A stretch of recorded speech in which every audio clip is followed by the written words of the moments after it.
Vice Chair Hall, can I get a sound check, please? Good morning, everyone. Morning. Sound good.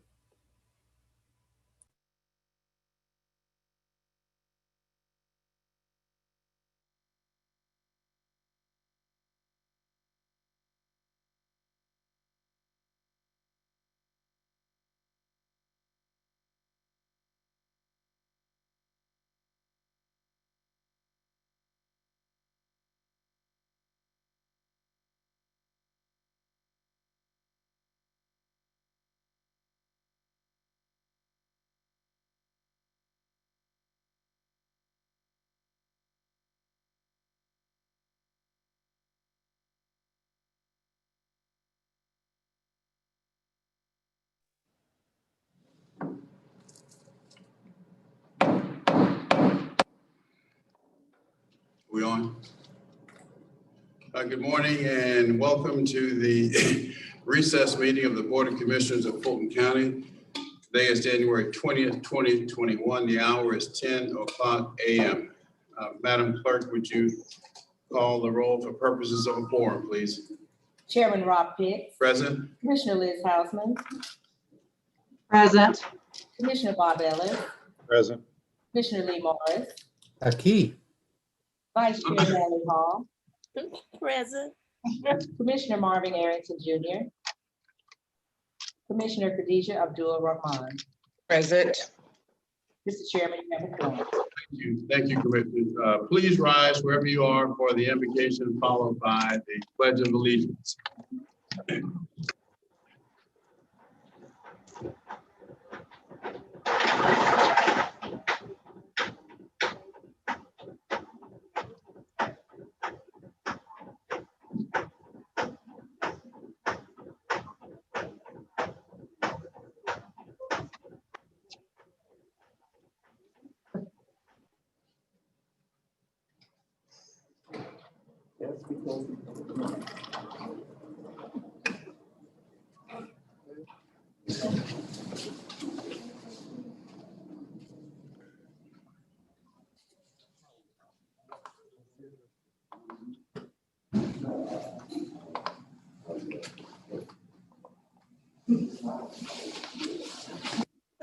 Let us pray.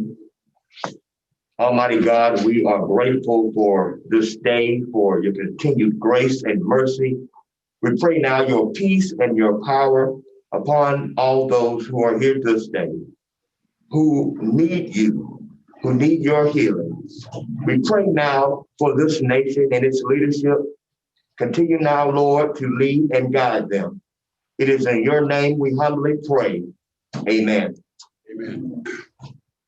I pledge allegiance To the flag of the United States of America, and to the republic for which it stands, one nation, under God, indivisible, with liberty and justice for all.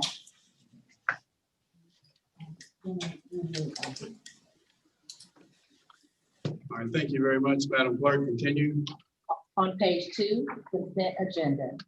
21-0037, adoption of the consent agenda. All matters listed on the consent agenda are considered received by the county commission and will be enacted by one motion. No separate discussion will take place on these items. If discussion of any consent agenda item is desired, the item will be moved to the recess meeting agenda for separate consideration. All right, are there any corrections or additions on the consent agenda? Anything to be removed for separate discussion? I don't have. If not, all right, I'll entertain a motion to approve the consent agenda. I move approval, Mr. Chairman. All right, do I hear a second? Second. All right, properly moved in seconds. Cast your votes, please. Houseman, Yes. Ellis, Yes. Morris, Yes. Hall, Yes. Arrington, Yeah. Abdul Rahman, Yes. and I vote yes. And the motion passes unanimously. On page 6, recess meeting agenda.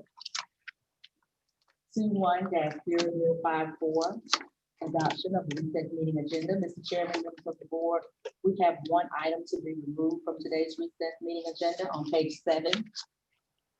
21-0024, district attorney request approval of a resolution approving salary supplement for the state paid assistant District Attorney.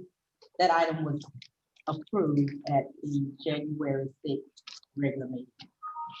All right, anything else? That's all I have. All right, Commissioners, what I'd like to do, and I think I've talked with each of you, at least my office has, regarding pausing or taking a break, or even depending on where we are on the agenda, around noon or so, that we would pause to listen to the swearing in Washington, followed by the speech of President-elect Biden. And there were no objections to that. So in hearing them, we will monitor what's happening in Washington and take whatever action is necessary around 12:15 or so. Thank you. So on the,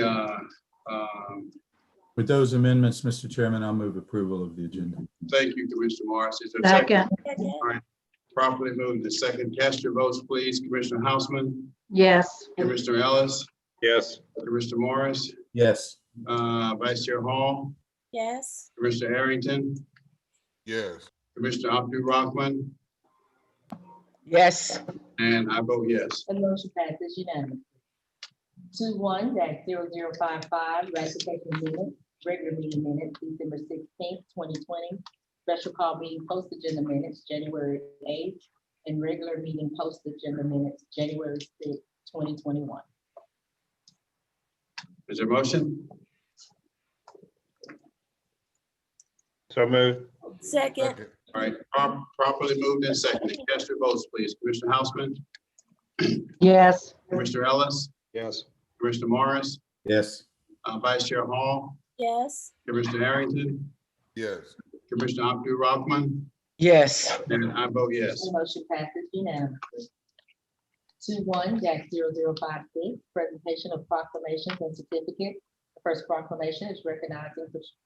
Second. All right, properly moved and seconded. Cast your votes, please. Commissioner Houseman, Yes. Commissioner Ellis, Yes. Commissioner Morris, Yes.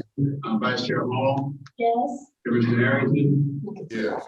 Commissioner Abdu Rahman, Yes. and I vote yes. The motion passes unanimously. 21-0056, presentation of proclamations and certificates. First proclamation is recognizing. Second. What is going on? Yeah, what's going on? What is that? It's a recording playing back everything we said? What? Zoom, so the Zoom sound came on, so it's a delay. So it was unmuted. So I muted it back. We're okay? Yes, sir. I think whatever the problem was, it's been corrected. I'm told it's been corrected. All right, proclamations. First proclamation, Patrice Perkins Hooker Appreciation Day. Yes, Mr. Chairman, this is Darrell Carver. I can read that one. Whereas Patrice Perkins Hooker was selected by the Board of Commissioners to serve as Fulton County Attorney in January 2016 and is responsible for conducting the legal business of the county, including all civil litigation, contracts, and other legal documents, general governance matters, and advice and counsel impacting the business and operations of the most populous county in the state of Georgia, and manages the staff of 43 legal professionals. And whereas Patrice Perkins Hooker is an honors graduate of Georgia Institute of Technology, and she earned her Juris Doctorate degree from Emory University and is admitted to practice law before the Supreme Court of Georgia, the Court of Appeals of Georgia, Superior and State Courts of Georgia, the United States District Court and the Northern District of Georgia, tax courts, and the United States Supreme Court. In 2014, she was installed as the first African-American to serve as president of the State Bar of Georgia. And whereas Patrice Perkins Hooker oversaw several groundbreaking matters for the county during her tenure, including negotiations to create the city of South Fulton, the creation of a separate county board of health, the correction of the 2017 tax digest, and successfully defended the use of the state mandated voting machines for the November 2018 and 2019 elections. And whereas Patrice Perkins Hooker and her team received a proclamation from the Board of Commissioners for its outstanding work and statewide recognition for receiving the Daily Report's 2017 Professional Excellence Award for In-House Legal Department of the Year. Now therefore be it resolved that the Fulton County Board of Commissioners commends the dedication exhibited by Patrice Perkins Hooker during her tenure with Fulton County and celebrates with her and her family on the occasion of her retirement, and does hereby proclaim Wednesday, January 20th, 2021, as Patrice Perkins Hooker Appreciation Day in Fulton County, Georgia. County Attorney. Hear from you. Thank you very much. And I actually want to make certain I thank the 43 members of my team who have supported me during these 5 years service to the county. I'm going to miss all of them and all of my colleagues. The county manager especially has been a partner along this journey. And it has been my privilege and honor to have worked for the county during this time of change. Thank you very much. Continue, Madam Clerk. The next proclamation is recognizing Ethan Zhang Appreciation Day, sponsored by Commissioner Hausman. Commissioner Houseman. Darren's gonna read that one. All right, Mr. Carver. Yes, sir. Whereas the Board of Commissioners of Fulton County finds that the protection of the environment is vital to the health, welfare, and economic progress of Fulton County and its citizens. And whereas the Water Resources Division of the Department of Public Works seeks to protect the health, safety, and welfare of Fulton County citizens by providing high quality and cost-efficient services related to the delivery of water, the collection of wastewater, and the conveyance of stormwater, and by complying with federal, state, and county regulatory requirements. And whereas Water Resources has successfully promoted environmental awareness and consciousness of water resources, water conservation, water quality, and pollution prevention through school presentations, media campaigns, educational seminars, workshops, festivals, and community outreach programs. And whereas Water Resources sponsored the 2021 Art Calendar Contest, which was open to all students grades K through 12 attending a public, private, charter, or at-home school within Fulton County. Students were asked to create artwork promoting better water quality and water conservation uses and practices, and from the 107 submitted drawings, 22, and from rather the 107 submitted drawings, 22 were selected to be featured in the 2021 calendar. And whereas in recognition of her exemplary artwork, Ethan Zhang, an 8th grade student at River Trail Middle School, was selected as the grand prize cover recipient of the 2021 Water Art Calendar Contest. Now, therefore, be it resolved that the Fulton County Board of Commissioners recognize the environmental contributions of Ethan Zhang and his contribution of promoting environmental stewardship of water resources, and does hereby proclaim Wednesday, January 20th, 2021 as Ethan Zhang Appreciation Day in Fulton County, Georgia. Congratulations. Well done. Thank you very much. Any others at this time? No further proclamation. All right, continue, Madam Clerk. Continuing on page 6, public hearings, 21-0057, public comment. Citizens wishing to participate in public comment registered online to join the public comment portion of the Zoom call or can submit public comment by email or filling out the form located on the county website at www.fultoncountyga.gov. Speakers will be granted up to 2 minutes each. The public will not be allowed to yield or donate time to other speakers. The public comment portion of the meeting will not exceed 30 minutes. Mr. Carver. The first of the public comments, sir, that we have is from Nakuda Vernon of Atlanta. A resolution recognizing racism as a public health crisis offers part of the solution to help narrow the socioeconomic disparities that exist within Fulton County. This resolution and the associated task force could help provide centralized recommendations that lead to coordinated efforts to improve the well-being of all of Fulton County's residents, especially disadvantaged individuals. COVID-19 showed us that what can be accomplished rather with cooperation and commitment. Just as most of us have recognized that this disease is a threat to the well-being of all of us and have worked to combat it, we must accept that racism and its deleterious effects threaten the well-being of all of us. It's not just a Black or brown issue, it is a human issue. Topics such as healthcare, education, and transportation have become politicized, but evidence shows that when traditionally disadvantaged groups such as Black and brown communities, low-income groups, women, etc., are uplifted and enabled to develop careers, live in healthier communities, and attain adequate health care by way of reliable transportation and health insurance, we all benefit. These are only some of the areas that need to be addressed within our county. The resolution and resulting task force may be a step in the right direction. coordinating efforts to ensure that Fulton County serves as an exemplar for other counties nationwide. The next public comment is by Sheila Louder of College Park. Greetings and Happy New Year, commissioners, attendees, and viewers. Commissioners, thank you for your service to the citizens of Fulton County. You've done great work in 2020, ensuring voter suppression was not the order of the day during two critical elections. The presidential and Senate runoff elections where eligible detainees in Fulton County jails were allowed to vote.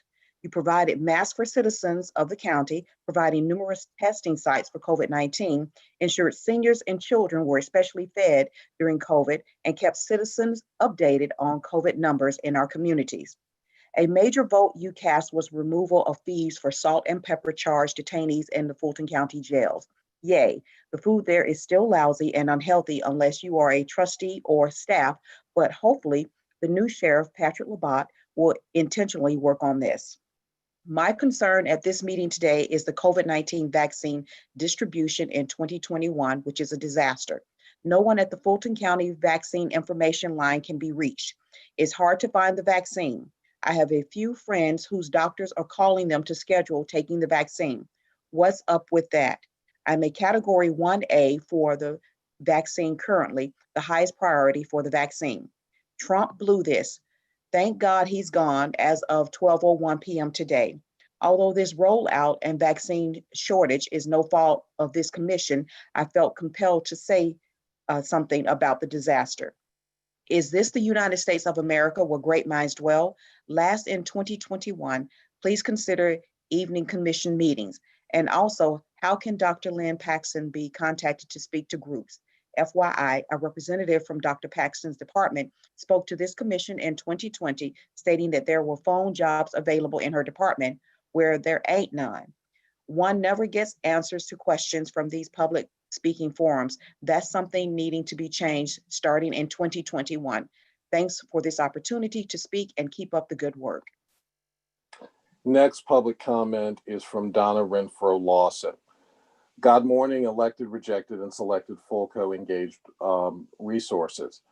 I await a document from County Attorney Patrice Perkins Hooker. Dorcia Simmons, Chief of Staff for the Honorable Commissioner Marvin Arrington Jr., D5, provided a written directive stating and/or implying that the county attorney should be contacted to get a comprehensive letter. The information sought is regarding restoration of my rights to use the Fulton County Public Library.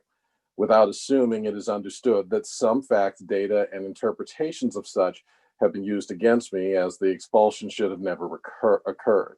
Dr. Pamela Rochelle is aware of my concerns. Library management is not transparent. Library management is not above board. There are many unanswered questions. Our library board of trustees seem to be lacking in training and depth of concern for the public interest. Read the minutes if you can locate those very critical notes. How many library employees will lose their jobs because of the pandemic? The library budget is a huge concern. I am, because God is. Comment by Nala Bakayoko of Atlanta. Comment, good morning. This resolution is being presented on a day that marks the old passing away and an exciting new beginning in our nation. Throughout this year, we have been constantly reminded of the deep stain that racism has in our nation through heinous crimes of innocent Black lives and the implications that the COVID-19 pandemic has had on minority populations. Although we are alive to see a reality where advancements in medicine allow us to be vaccinated and protect more lives from being lost, we cannot come out of this storm without acknowledging the fact that manifestations of racism were instrumental in the health disparities and adverse social detriments of health that are so rampant in our county.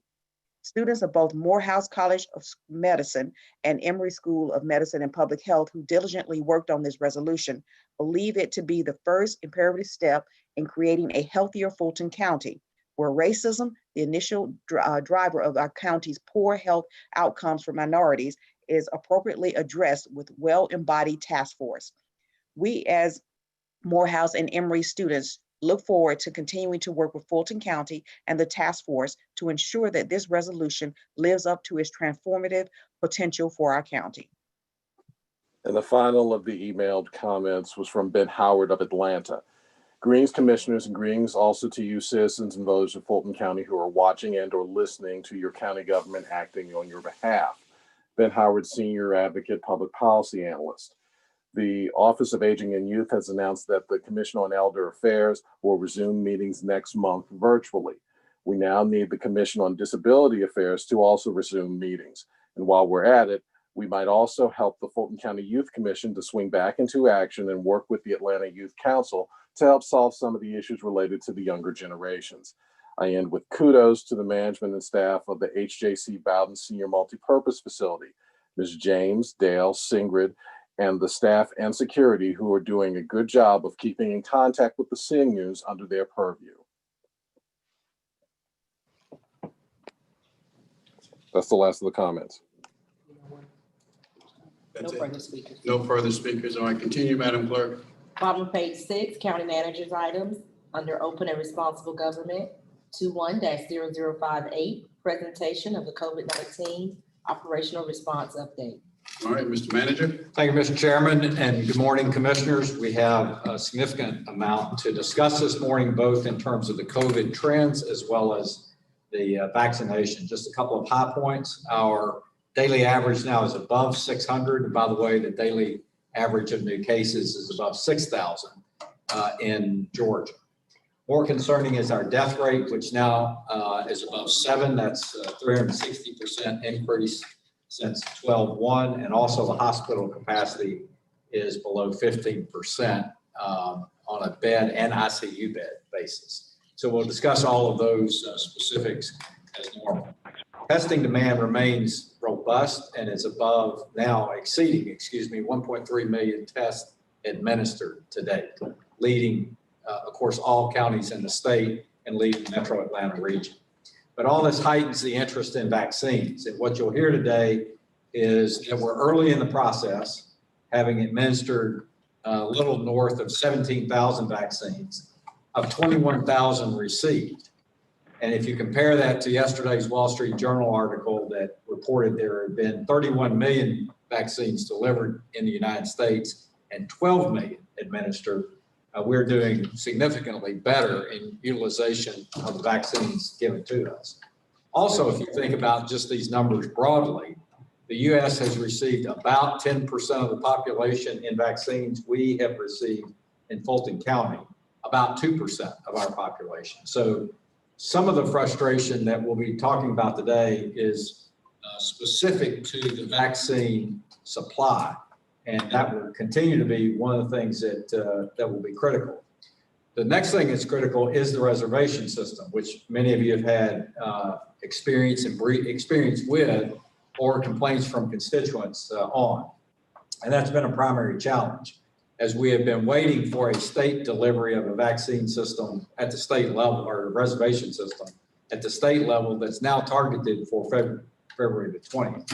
But in the interim, our IT team and our emergency management team have been doing, I think, a yeoman's job working through process changes and patches to the current system, as well as looking at alternative systems. And we'll discuss today the status of that work and the near-term actions that we'll take that I think will give our citizens a good expectation of what to expect going forward in terms of getting their second shot, as well as initial registration. I can say from visiting all the sites that our staff is professional, energetic, and highly committed. I can also say that our citizens seem understandably thankful for receiving the vaccine, but also anxious to see improvement. So that's what we'll be talking about. Dr. Paxton obviously is here, and we'll talk about the details of this program following some comments from Matt Kallmeyer on operations and Jessica Corbett on communications.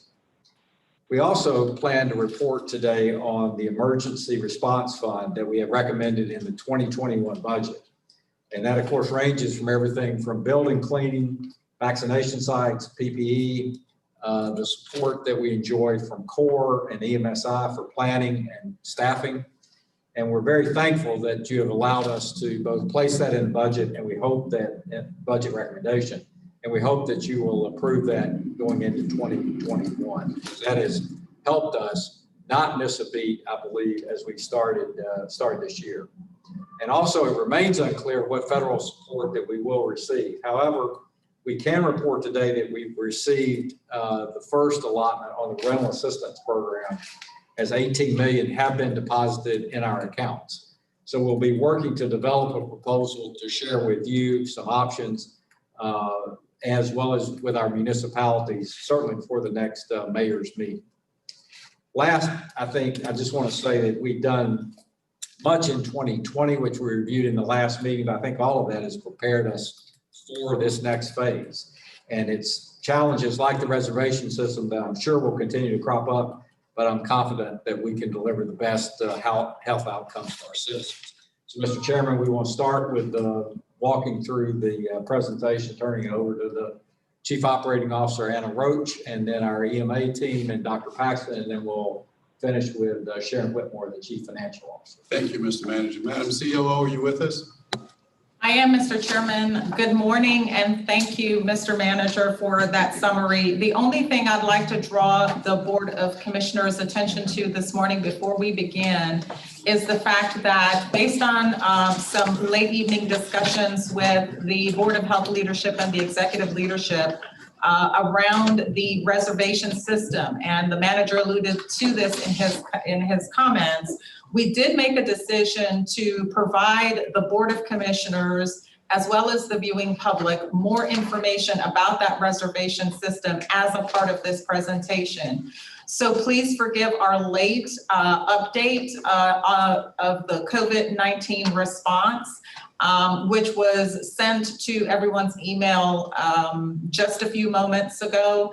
It includes the addition of page 17 of the report. And again, the purpose of that late insert is because we recognize that there's a tremendous amount of interest as well as questions around the reservation system. So we thought it would be prudent to include that information as we update the board today.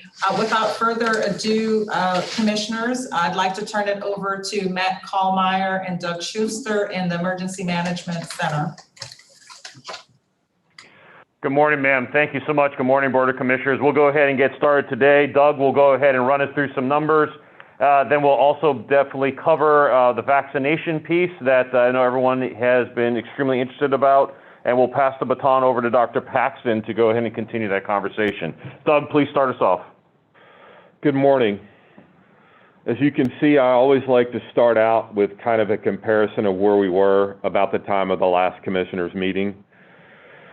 As you can see, the United States has seen pretty significant spread into the southeast and even now the eastern part of the United States, and really some very severe communicability in the southwestern United States. Georgia currently ranks 8th in the country as far as communicability, and it is still a very serious condition. I'm going to give a little bit of a mixed bag of numbers today with maybe some optimism, but realize the numbers that we're at today are 3.5 times as bad as we were during our summer peak, and communicability is still an issue. And I think you can see the darkness on the slide on the right and see some of that. Next slide. Excuse me, Matt, this is Lee Morris. There's a typo in these slides. We're not looking at a year ago, January 18 of 2020. Thank you, sir. Right. I apologize, sir. Thank you for catching that. It is. I apologize to the viewer public as well. We'll make sure that's updated. Thanks. Thank you. It's on the slide too. So as you can see, Georgia, in this slide, you can see kind of the increase of spread of COVID from January 1st to January 18, 2021, and the darker colors that you see here. And so that is up to date as far as 2 days ago. And even Fulton County is a darker color than it was 2 weeks prior. Next slide. So this is where I believe things start to get a little bit interesting. The caseload, which, like I said, was historically high. We've risen since we've last met from 540 to 607, but we've actually been in the 700s in the interim, and so there has been a slight decrease over the last 5 days or so. So our new 7-day average is 607. That's still 28% greater than we were 14 days ago, but there are signs of slowing. In Georgia, it's really kind of the same story. They were as high as 7,500, and now the 7-day average is 6,007. It's a definite slowing, and as you can see on the graphs, Georgia is 4% higher than they were over the previous 14 days. And then United States is 1% higher than the previous 14 days. So kind of all across the board, United States, Georgia, Fulton County, we're definitely not out of the woods. These are still kind of horrific numbers, but the kind of dynamic climb that was taking place for the last 6 weeks seems to have slowed. We'll hope to give you a more encouraging report at the next BOC meeting. Next slide. So this is the death comparison chart. As Mr. Anderson alluded to, this is really kind of the really bad news part of the presentation today. Since 12/1, we have increased from 1.6 a day to 7.4 a day, which is a 360% increase. We've stressed in the last meeting in particular, but every time we get with this group, that death is definitely a lagging indicator. It lags even further than we previously thought, but it's generally a 3 to 5 week lag. So the significant rise in cases in December is manifesting itself in these death charts that you see here in front of you. So if you look at the 14-day change for Fulton County, we're plus 208%. And then the Georgia is a little bit worse at plus 211%, with 114 average for 7 days. And then the United States, the death toll seems to be slowing or growing at a slower rate at only plus 26%. But like I said, this is really an indication of the large amount of cases that were reported in December and early January. Next slide. Also, in the introduction, we talked about the shortage of hospital beds within the county. We have grown from 784 on January 1st when we last met to over 1,000 COVID patients in the county hospitals, which is by far the summertime high was 600. And so the COVID patients really have started to affect the non-COVID admissions and some of the elective procedures at the hospitals. Our non-COVID population at the hospitals is down about 800 from the summertime highs of hospital normal operations. I will say a bit of encouraging news. If you look at the very end of the graph that you see in front of you, you do see a little bit of leveling off. We reached a high of 1,036 beds approximately a week ago, and we've been hovering around the 1,000 mark for about 7 days without the exponential growth that we've seen. So once again, that's encouraging. It's not really enough to say it's a definite pattern, but just wanted to let you know that it's something we will be tracking. Next slide. Another indicator is you can see that the 7-day average for positive tests really has been on a slight decrease since the last time we met. We've gone from 13.5% in Fulton County to 12.8%, and we're down to 12.7% as of yesterday.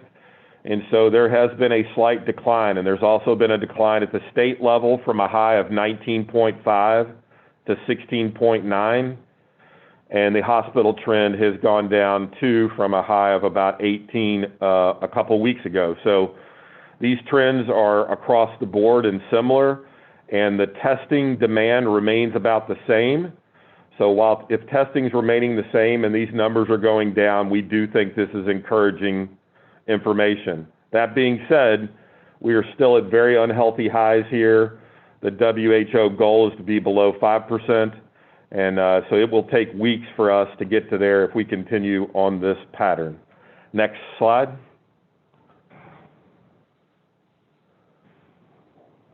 So now we have projections out to May 1st.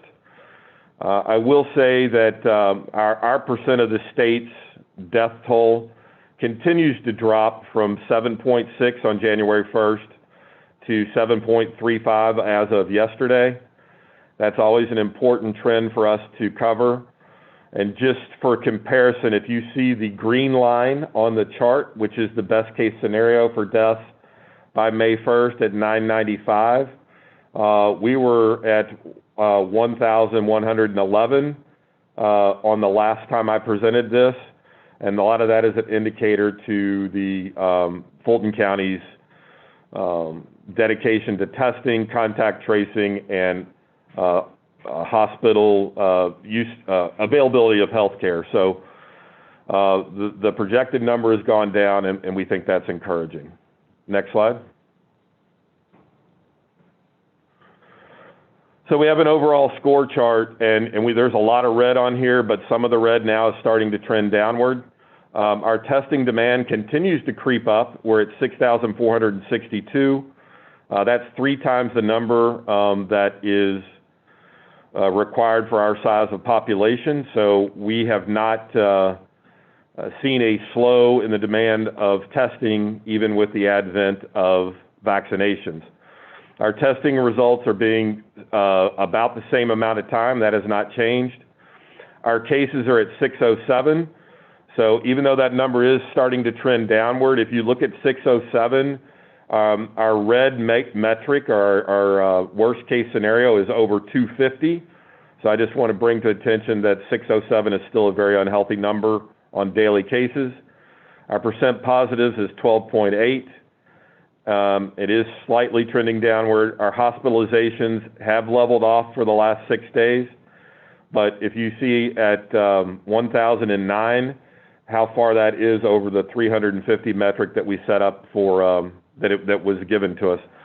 Hospital beds, we did say that hospital bed availability is on a trend downward, and we're below 15% for adult and all beds in both hospital beds and CCU beds.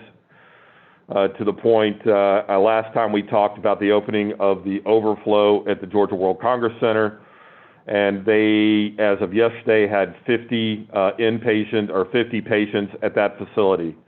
So we're maximizing what we have at the hospitals. Our vent availability is still very high, but is trending downward also. And then our COVID deaths, since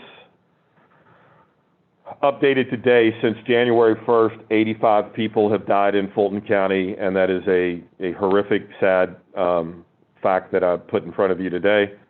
And then our morgue census, last time I presented, I said that we were into our auxiliary trailer. We are actually out of that, and we're back down to 95. That number has trended downward from 112. Next slide. Thank you, folks. Just going ahead and do the quick incident update when it comes to testing. For your general awareness, 1,326,262 tests have been administered in Fulton County. If you add the 3 other health districts together, they come out about 1.25. So the 1.32 plus that Fulton County is at is still exceeding the other metro health districts at this point. 22% of our tests are the tests of the state of Georgia is coming from Fulton County, and you see about 5.9, a little bit north of that, million tests have been actually performed in the state of Georgia to date. Some things I want to draw your attention to is that testing demand is still increasing. We do not see any slowing down of that at all. All of our sites have, as well as our mobile sites, have been gainfully employed. I think that's one of the things that we'll try to do the best we can to showcase to you today is we're balancing 2 operations at once. Testing cannot go away, as well as the contact tracing associated with it. And we have to also go ahead and give as much emphasis and effort to the successful vaccination program. So all teams that are associated with this are going above and beyond to make sure that both programs will be as solid as possible. What you see also here is a bullet point: neighborhood health districts had to cut back on testing. It's not meant to go ahead and be a jab in any way, shape, or form. What we wanted to go ahead and showcase here to the citizens of Fulton County and do a huge thank you to our executive leadership team here, as well as the Board of Commissioners. Your investment has allowed us to be able to go ahead and continue testing while doing the vaccination program. Some other jurisdictions have not been lucky enough to be able to go ahead and maintain that, and they had to stop their testing program so they could go ahead and begin the vaccination program. But because, once again, the leadership of our team and the investment and the leadership of the Board of Commissioners and the District Health Director and her team, we've been able to go ahead and continue this operation. So that is something that is kudos, and I think the citizens need to be proud and hear that from this group. The last thing is CORE. We could not have done this without our partnership with CORE.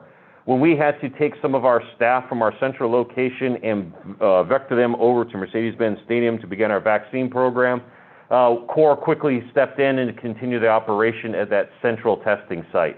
When it came to our North Point location, we need to take some of those nurses and clinicians that we were using outside to do the testing and bring them inside to go ahead and do the vaccination process. Once again, CORE, without hesitation, answered the call and stepped in and took care of that for us.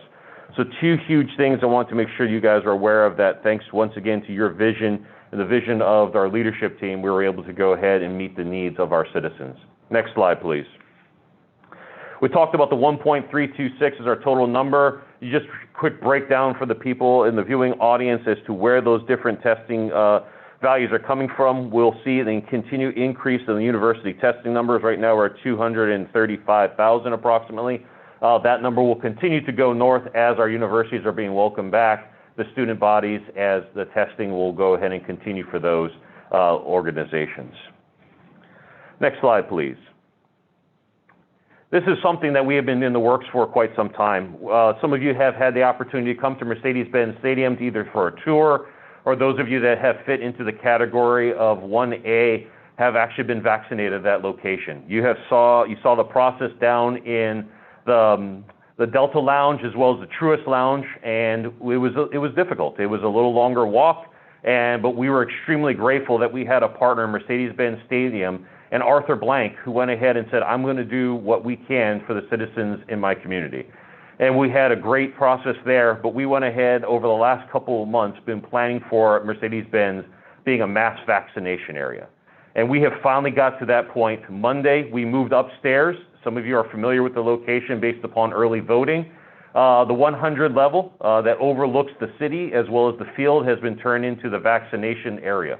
We have 21 tables at this time, but it's a scalable solution that can go up to 100 tables per floor, and we can go up to 3 floors in height for the total vaccination process. We would love to, along with Mercedes-Benz Stadium and Arthur Blank's team, be able to ratchet this up to higher levels. There is a desire to go ahead and get into the tens of thousands each day when it comes to vaccination at this point. But there are 2 rate limiting steps in our equation that we're working through at this time to be able to make sure that everyone has that full awareness. The first is the vaccination availability.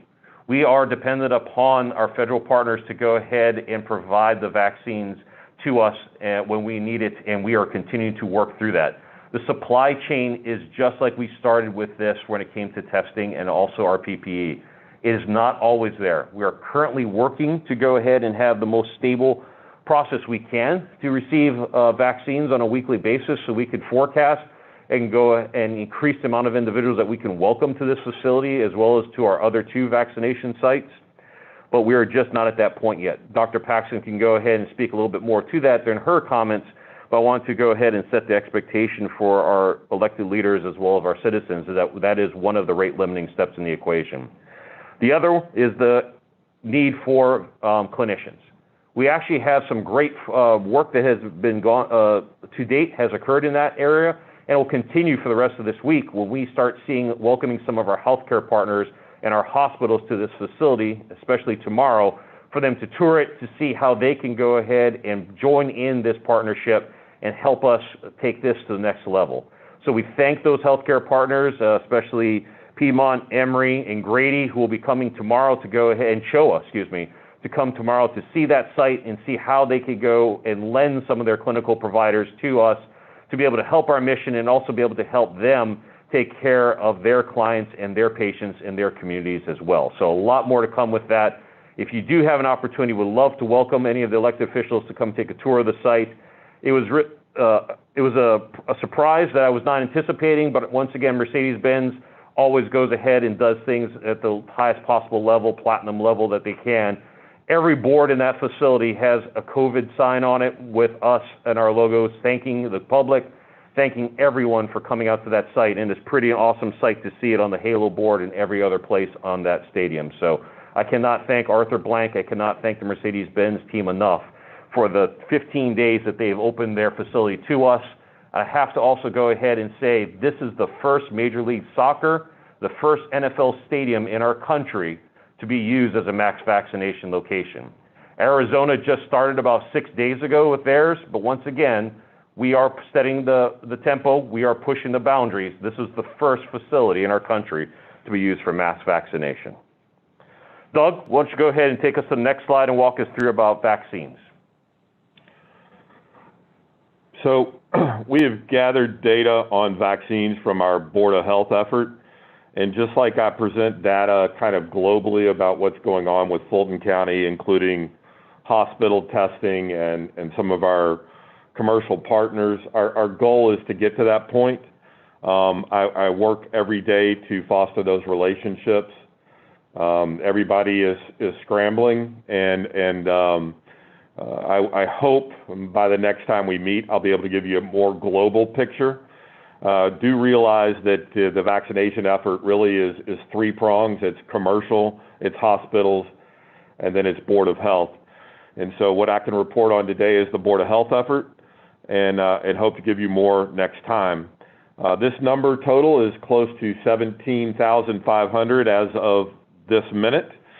Dr. Paxson may say something later, but I believe that is more than the next two health districts combined total. What I can tell you is we have had testing at these locations. Mercedes-Benz is now over 8,000. Our North Point location, where we're jointly doing testing, has vaccinated 4,734. I believe they're over 5,000 now. Our aviation center, which opened just 2 weeks ago, has done over 2,000 now. And then Wolf Creek, which was not conducive to safe indoor testing, actually did 1,100 in the first couple of weeks of vaccinations. Park Place has done vaccinations too, at a very small scale because of parking and other issues. That number shouldn't grow too much. For awareness, there was a rollout for our long-term care facilities in the state to enroll in a CVS Walgreens program. There was deadlines that were missed or improperly filled out or whatever the reason. We reached out to every long-term care facility in the county and made sure to ensure that they were covered. If they weren't, we identified in the neighborhood of 8 to 12 that needed help. And so starting this morning, we are having a mobile solution go out and start conducting those vaccinations to staff and residents. So we're pretty proud about the fact that we've identified and starting to reach out to the groups that kind of fell through the cracks. Next slide. So this slide might be a little busy, and I want to try and walk you through it. At the bottom below the red line, those are as of Monday, how much vaccine has been received. The orange is the Pfizer doses, which is 16,000, and the blue is Moderna, which is 5,000. And then above the red line is what we've administered. First shots, 14,850 for Pfizer, and then 1,800 for Moderna. And then second shots, we've done 500 second shots of the Pfizer vaccine. So we've received 21,000, if you see in the bottom left, and we've administered 17,150. This is after Monday, so we haven't received any more. We get another shipment today, and we have vaccinated more. So if you look at the red box, it shows that we've deployed 82% of the vaccines that we've received. That's always been our goal, is to is to not have vaccines sitting around, is to get them into people's arms, and that will continue to be our goal. But understanding the supply side is not just understanding, but getting some stability on the supply side is a crucial piece of that. And so we have to be, just realize there's only so many vaccines to give. You might ask a question of why Moderna is so low. We do have a total Moderna site at this time, and we will also be using the Moderna vaccine to do a kind of our mobile solution out in the field, because cold chain management is much less with the Moderna vaccine. And so we have plans for that. And like I said, we will continue to push to keep this margin as low as possible. Next slide. And then lastly, I put together some ballpark numbers that are actually pretty close. To this point, at Monday, we had vaccinated 3,500 firefighters, police, and other badged individuals, public safety.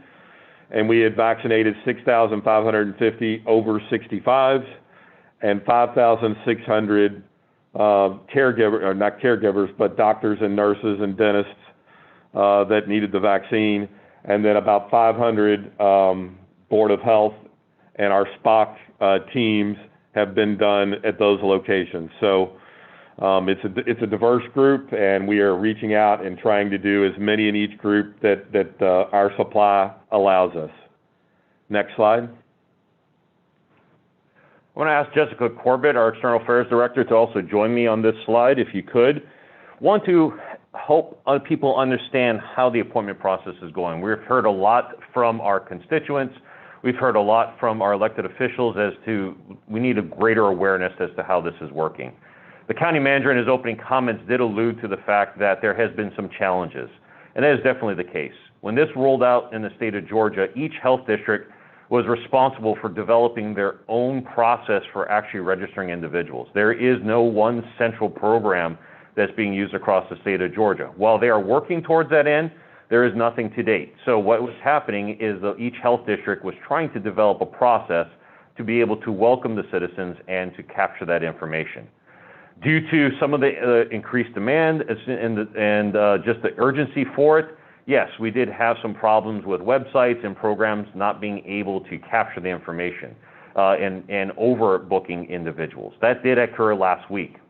Working with vendors that we've had identified for the short-term solution, those things have been taken care of. Our teams have been working with the Board of Health, Emergency Management, Information Technology, have been working over this holiday weekend to make sure that we can iron out some of those situations to ensure that we can welcome individuals to our sites this week. So we did have an exorbitant amount of individuals that signed up for similar time slots because of the program.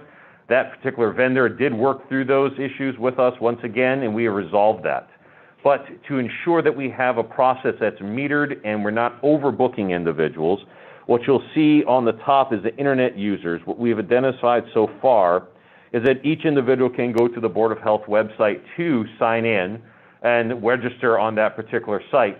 And then from there, they'll be put onto a list that will be used to go ahead and contact them. I see Jessica's on the screen. I'd like to pass the baton to her because she can speak to this much more eloquently than I can. Thank you, Matthew. Good morning, commissioners. I hope everyone is well. We have worked with the Board of Health on their communications program to address the vaccine. We have understand that this is an all hands on deck effort. And we also understand that in any communication effort, particularly in one related to health or a crisis of some nature, that listening is just as important as speaking. And so what we have heard over the last week is a lot of questions and concerns from residents about really three top questions, or two, honestly. One is, why is it so hard to make an appointment?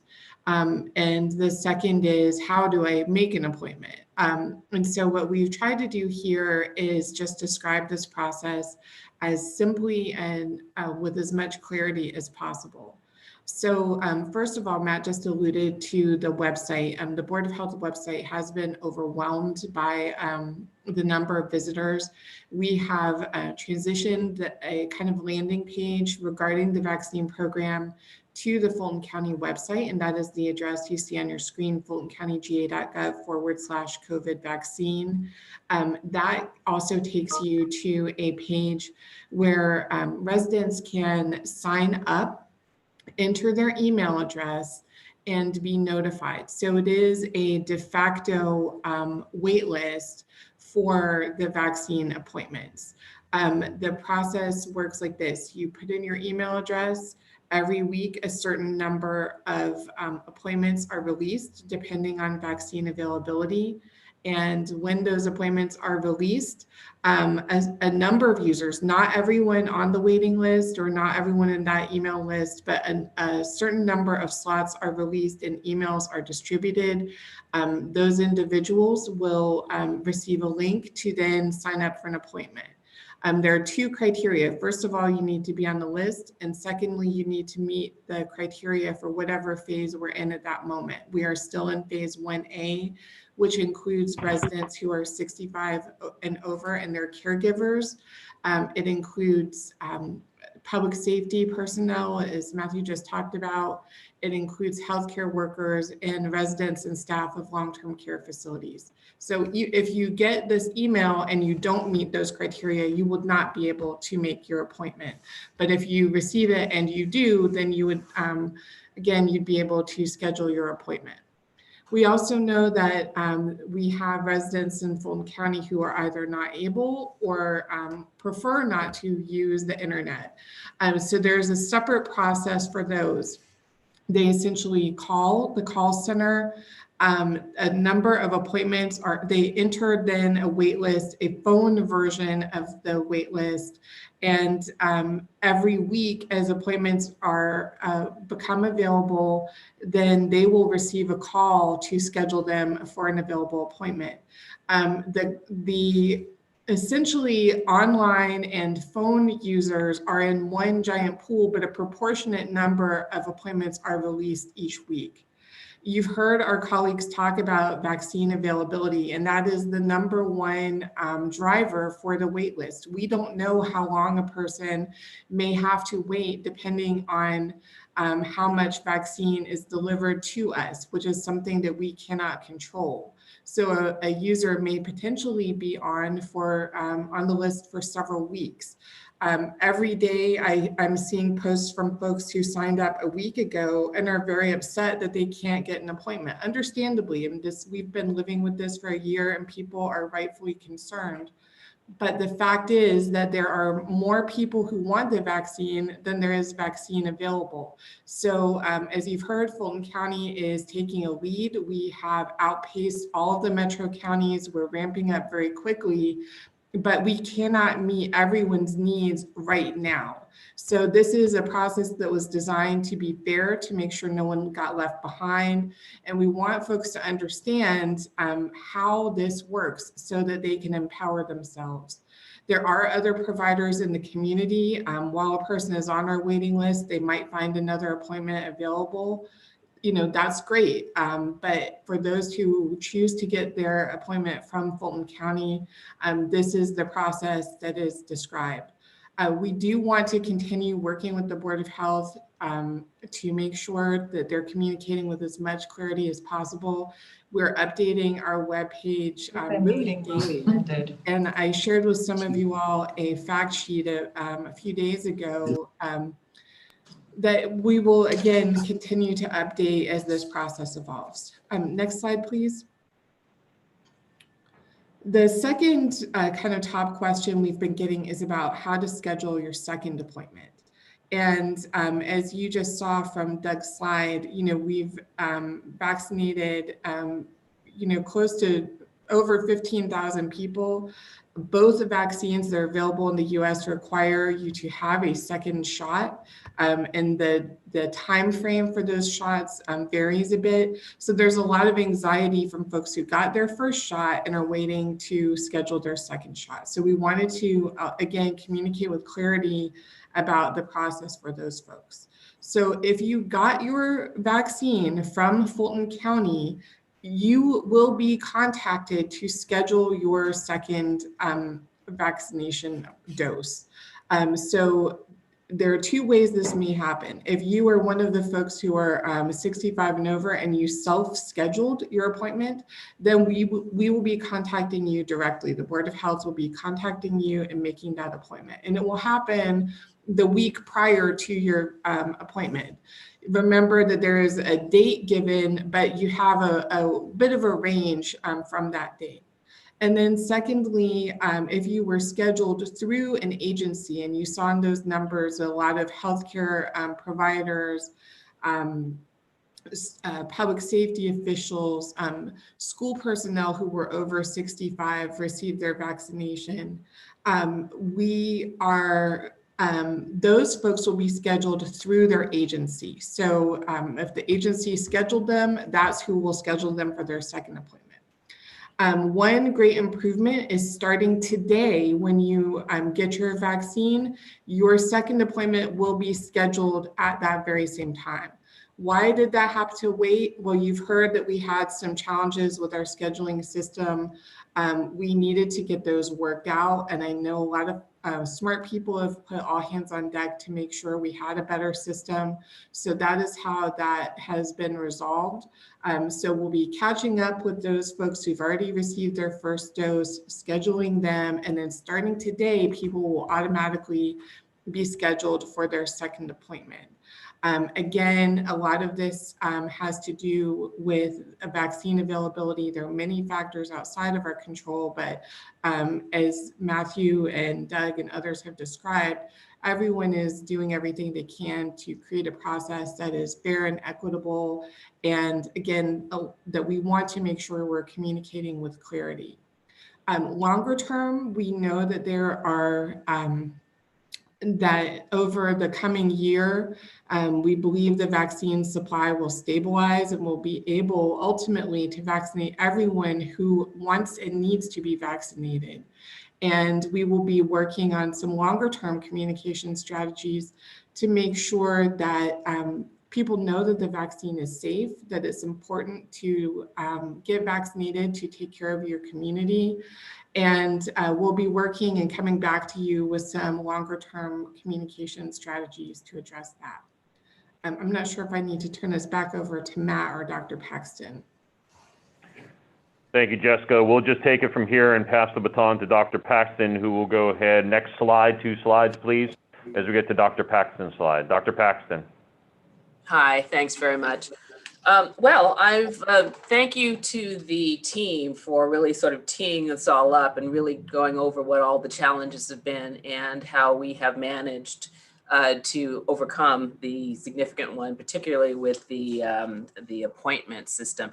And before I even get into this, I need to take this time to thank the incredible collaboration that has taken place between the Board of Health, AFCEMA, the County Management Corps, and our small army of volunteers. I mean, honestly, this has been perhaps one of the most stressful periods in public health history, at least in the last 50 years. And I think that this collaboration between this team has been amazing. And the fact that we have been able to outstrip all of every other county in Georgia, we're doing better than them. And for example, DeKalb has managed to vaccinate 8,000 people and Gwinnett 10,000 people in the same space of time that we've vaccinated over 17,000. And that was done with a lot of blood, sweat, and tears. And so I want to thank the team. And so I just needed to stop and say that, first. Following the slide, we are building our current capacity every day. And we've got very much, at the moment, we are doing at the current vaccination centers, the 3 centers, currently around 3,300 a day and getting up to at least 16,500 per week by the 1st of February. Now, we're continuing to build up our clinical and our non-clinical staffing. We've had happily a number of volunteers who really want to contribute to this effort, and they've been signing up to do so through our Medical Reserve Corps. We have had volunteers from the schools. We have medical students. We have paramedics. It's great. So we do have a number of options in terms of our clinical staffing. As Jessica has pointed out, I think we're making really great strides in terms of improving our vaccine reservation system. We clearly we are aiming for equity, and that no one should be disadvantaged simply because of their usual lack of access to healthcare or their lack of internet access and the like. So we really are aiming for equity. And another thing that we are doing is that, as has been mentioned, most of the long-term care facilities are supposed to be catered to by the CVS and Walgreens partnership with HHS.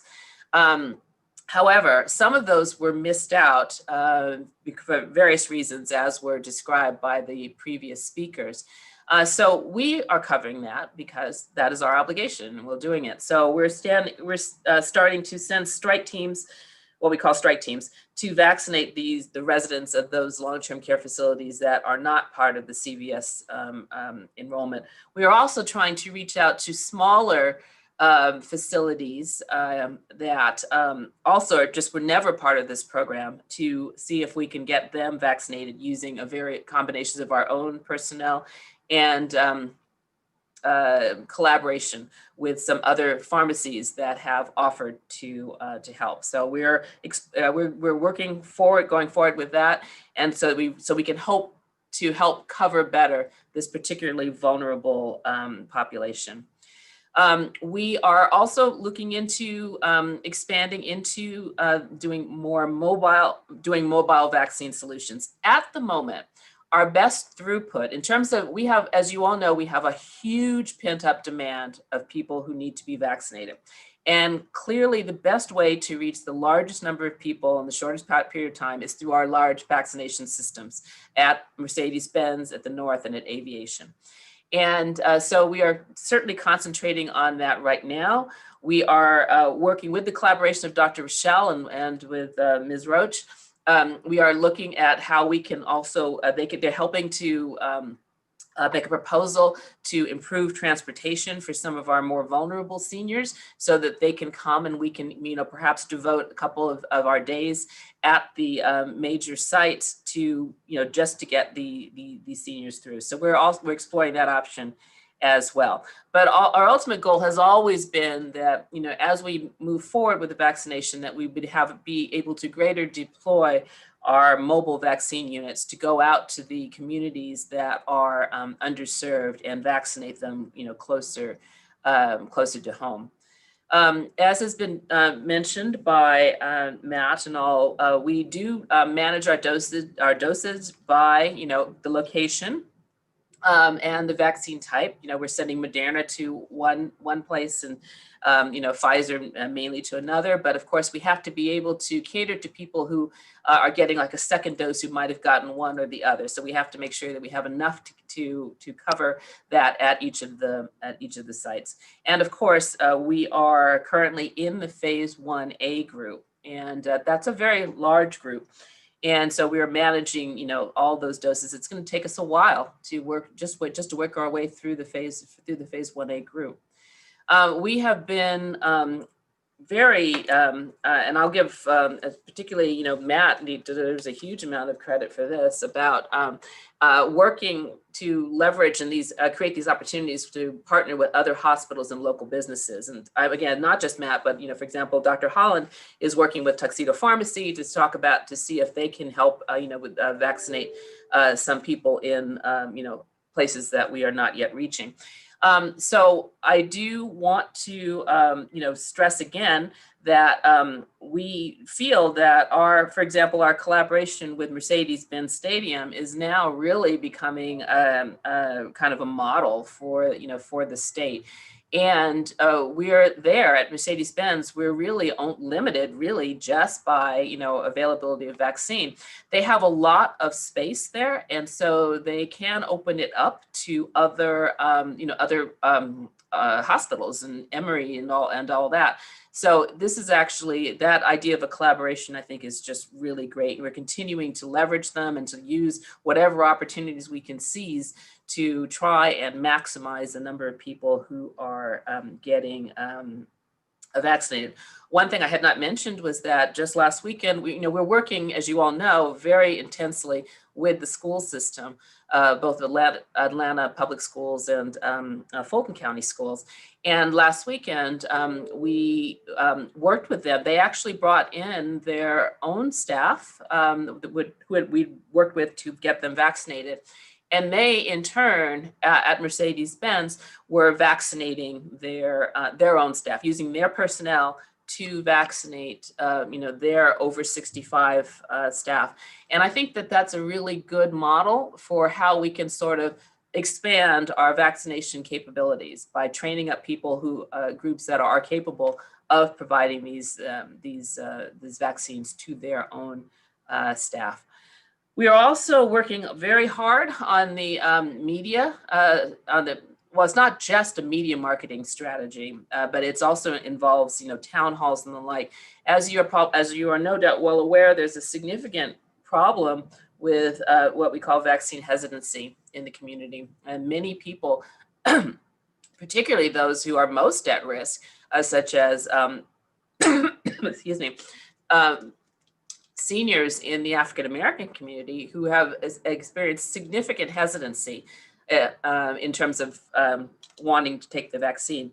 So we have a group here. We've been working very actively on developing a series of webinars and town hall meetings and getting out and speaking to everyone. I myself have done 4 just in the last 5 days. It's every night I've been on somebody's call to address this. We're also bringing in well-known and experienced people, like for example, from the CDC, I've got people who were the center heads who are going to be helping us with this, who happen to be, one is Hispanic and obviously a Spanish speaker. We're going to have some town halls that will be just for Spanish speakers.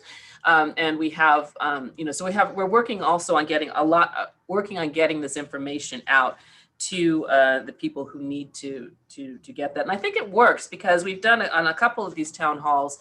We've asked people at the beginning and at the end, whether or not their views had changed. And they said that they had. So we're going to do as many more of those as we can. I guess the last thing is that I wanted to say is, again, just to remind everyone that about, the vaccine availability problem is very real. The entire state of Georgia is only getting about 80,000 doses a week for the entire state. And you've got to keep in mind that we have like over 130,000 seniors in Fulton County alone. So one of our challenges is to try to be fair in terms of who has access to the vaccine, and then to make everyone, of course, available.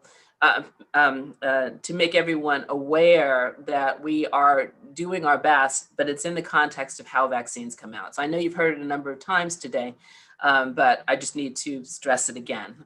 I don't know, is there another slide here, Matt? No, so I guess we can now just move into the question section. Madam COO? Mr. Chairman, are we doing questions? Yes, Madam COO, are you there?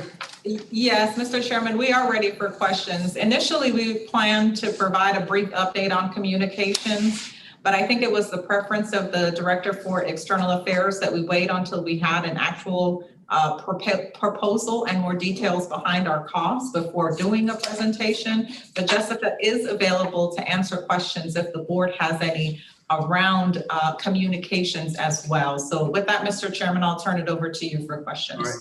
Thank you, Madam CEO. Commissioner Morris? Yes, Dr. Paxton, thank you very much for that. I've spent the last couple of weeks talking to angry and anxious constituents. This is going to be very, very helpful, this updated information. A couple of questions. What if someone has lost their card and doesn't remember or know whether they got the Pfizer or the Moderna from the Board of Health? We can look that up in the grid system. Well, he's been trying to find somebody to answer the phone to ask that question for, so that's a little bit of a problem. But I wondered if you mentioned we either do the Pfizer or the Moderna at most locations. Do you know, for example, that North Point or the airport site was only Pfizer? I mean, that would help these folks who've asked me about it. I'm going to defer to Matt. Why don't you talk, or Doug, to talk a little bit about how the vaccines are apportioned out? Yeah, you want me to go, Matt? Please start. So that's a great question. Our goal is, for a lot of different reasons, is to have the sites be one vaccination or other. As we've moved through this, we've deviated slightly, but the goal is to continue to keep. So just for edification for everybody, Mercedes-Benz is a Pfizer site, North Point is a Pfizer site, and Aviation is a Moderna site. So if someone calling me said they got theirs at the Aviation site but lost his card, we know that's a Moderna. Yes, sir. Okay. A little asterisk, Commissioner Morris. We did have to at one point use Moderna at North Point one day because of the availability of Pfizer. So we will work with those individuals. I think it's important to go ahead and showcase. We hear the concern that you're also speaking as well. There's been 9 individuals from the Board of Health that has done a heck of a job trying to manage the call volume. We have actually made a decision, and I say the leadership has made a decision of the county government to put the 21 additional individuals and activate the call center that was used for elections. So marrying up 21 county employees, 9 Board of Health employees for a total of 30 individuals to do a call center. And elections is returning the favor by providing an individual to help manage the call center who has been successful doing over the last year, work with Board of Health and their leads to make sure that we have a more robust process for helping individuals that are not really internet savvy or be able to answer questions such as that. Okay. And one more thing I'd love to say, sir, is that we have leveraged the support of Mercedes-Benz Stadium once again to help us to update all of our GRITS forms. So every time that you come to a site, you have to fill out a form that Dr. Paxton spoke about, and that form has to be loaded into GRITS to make sure there's a documentation that someone did get a vaccine, the lot number, what type of vaccine, and so on and so forth. It did get kind of cumbersome for our team. Mercedes-Benz, without hesitation, stepped up, gave us 15 individuals. They're working every day in the suite in the stadium, and they've completely caught up on all of our GRITS forms into the system. So a huge thank you to them. And also, I can't go ahead and pass the mic back to you without thanking the local fire departments. 12 fire departments of our cities have come forth with paramedics, advanced EMTs to help us do the vaccination program. You can go to our Twitter feed. I highlighted which ones they were to thank them for the dedication. Sandy Springs takes their trucks, rotates them through the site to help with that. Roswell has done an incredible job, even to the point that one of them has taken paid time off to go ahead and make sure that he can come vaccinate individuals. So this is truly a community effort, and we can't thank everyone enough to make that happen. Thank you, sir. Well, thank you. And we talked about earlier about folks getting contacted for their second shot appointment. And I guess for those folks who have lost their card, presumably they will get contacted via email. We do have all the emails, right, for everybody who got that first shot. For the most part, we have emails or phone numbers. Not everyone has an email address. Okay. So these folks who've lost their card and are worried, and those who are worried about getting that appointment for that second shot. They don't really need to worry about the actual physical possession of the card. Of course, we want people to have them. I think it makes it easier, but it doesn't, having lost the card will have no impact on their getting. Right. Again, there's some who've called me and said, I've lost my card. I don't know whether I got Pfizer or Moderna, but when they get contacted for their second shot, you folks will know whether they got Pfizer or Moderna, correct? I've gotten contacted by a doctor friend of mine who said, what about homebound folks? Yeah. Who, we get that a lot, and I mean, I think I get about two inquiries a day. I would love it if I could send somebody out to everybody's home to do this, but that is not in our immediate future to be able to do, individuals, because for one thing, it's a matter of the way that the vaccine comes, they come in multi-dose vials. We can't just send somebody out and open a vial and waste all the rest of the doses at that time. So it's something that, I think we hear them, and, who knows, maybe at some point in the future, we can schedule something like that, but that's not going to be for a while. I need to be realistic and manage expectations. Okay. You talked about the state getting 80,000 doses a week. Do we have any indication from anybody about when that's ratcheting up? I mean, from the federal government, from the manufacturer? I think, today is a propitious day. I mean, a new administration is coming in that has made, has published a plan in which they are intending to really put a big push on making more vaccine available. So, I can't speak for what's actually going to happen, but, we're kind of hopeful that maybe the cavalry is coming. But obviously we can't plan on that until we actually see it happening. Well, again, thank you for the updates and improvements on the communication stuff. I do an electronic briefings almost every Friday, and I'll put that in this one, and hope that folks will understand and appreciate it. Thank you. That's it for me, Mr. Chairman. Thank you, Commissioner Morris. Anyone else? Mr. Chair? Yes, sir. Commissioner Ellis? Yeah, thank you.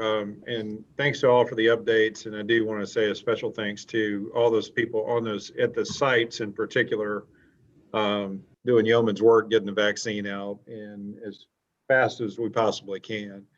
And I appreciate the updates today. I think they will go a long way. I do want to, stress, I mean, a long time ago, many of us flew on planes. And when we were sitting there and we got delayed, we would often get extremely frustrated, and our frustration would continue to grow when we couldn't get updates and we were left in the dark. And while there was a tremendous amount of great work that was done this past week, we missed out and we failed our citizens when it came to communication. And there's a lot of good stuff that's been shared here about what our future communication will be, but we have got to have follow through on it. And I cannot stress that enough. These folks that are reaching out to all of us, they're our mothers and our fathers. They're the senior citizens, the stalwarts that we sit next to in the pews at church. And when we're allowing them to just be out there sort of flailing around trying to figure something out, we failed.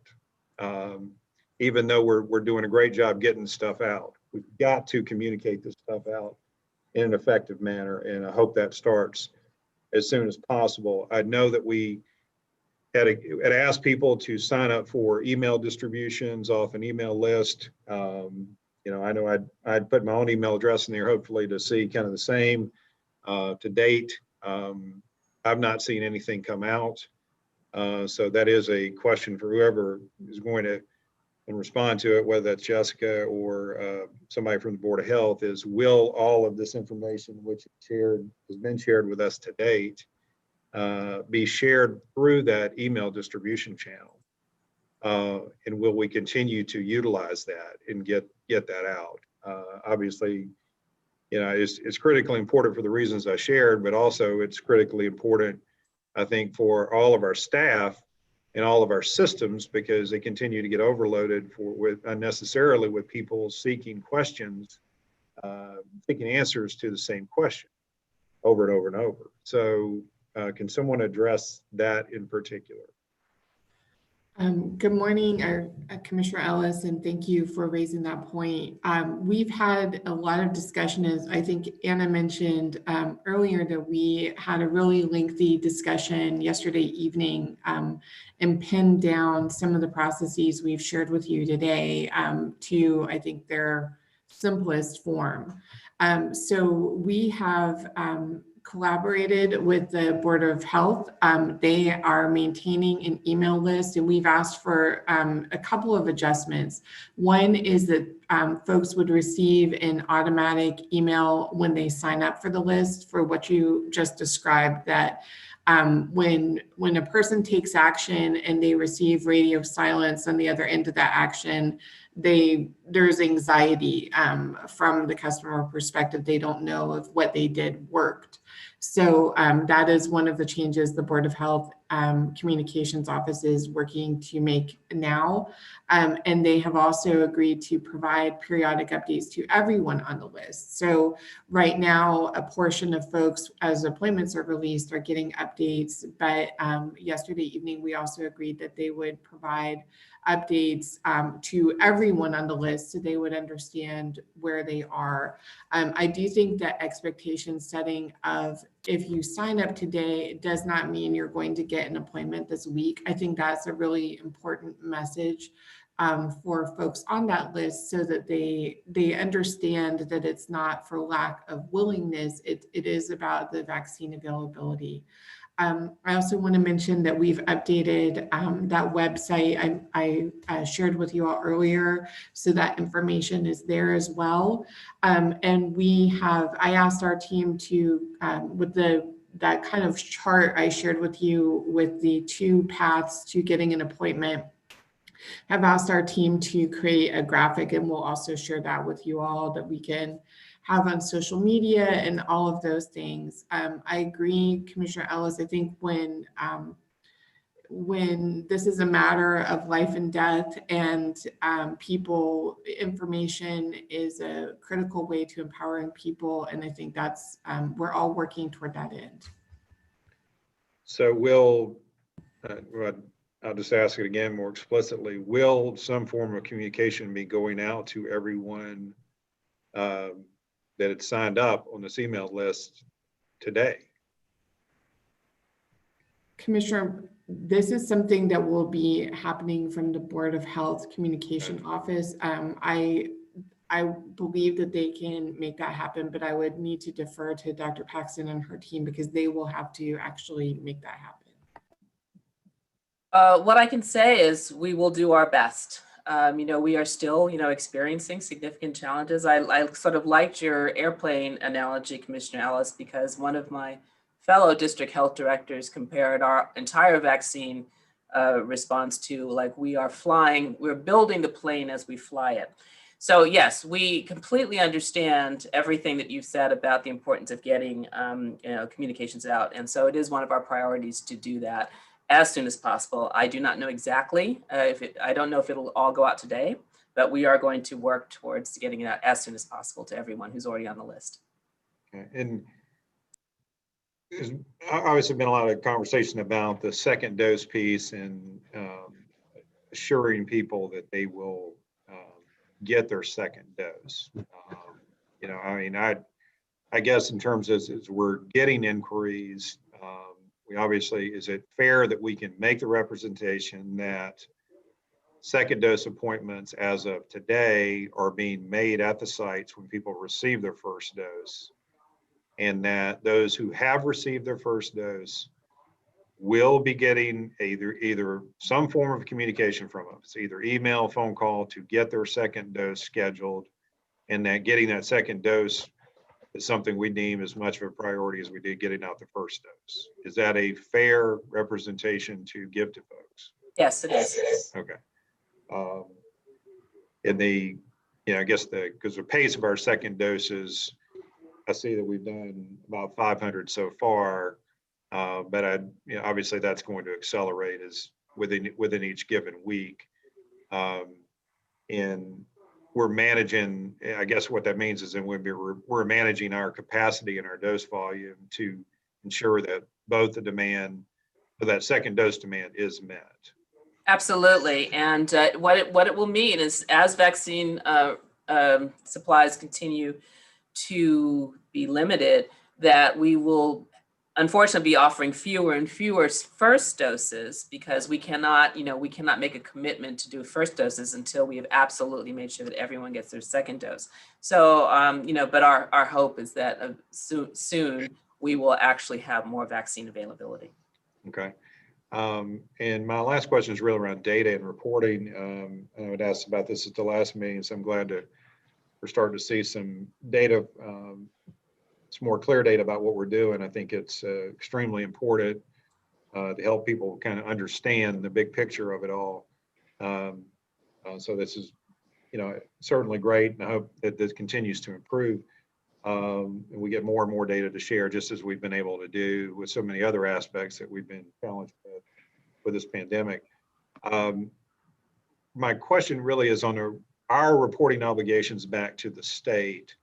It looks like in a lot of this stuff, in sort of this early tracking of data by a lot of these different resources, that a lot of it basically is showing, in these state-by-state comparisons, what's the total doses that have been provided, total doses administered, and then first number of people given first dose and number of second dose. Is that generally what we are reporting up, or are we reporting these sort of an individual stuff, and then the state is doing their own sort of roll up of that? And then sort of what cadence and frequency are we providing this data? Well, all of our vaccinations go into the GRIT system, and that is the primary system that the state uses to track how many doses have been given out. And the GRIT system is able to, you do mark whether or not it's a first dose or a second dose. So that is what they have, and that's the basis of their of things. And again, we had a backlog, and there's actually a backlog in some other counties that have not managed to catch up. But at least in Fulton, we're pretty much caught up. Okay, so you're generally speaking, you feel like we've got a cadence now where we can keep it relatively current. Yes.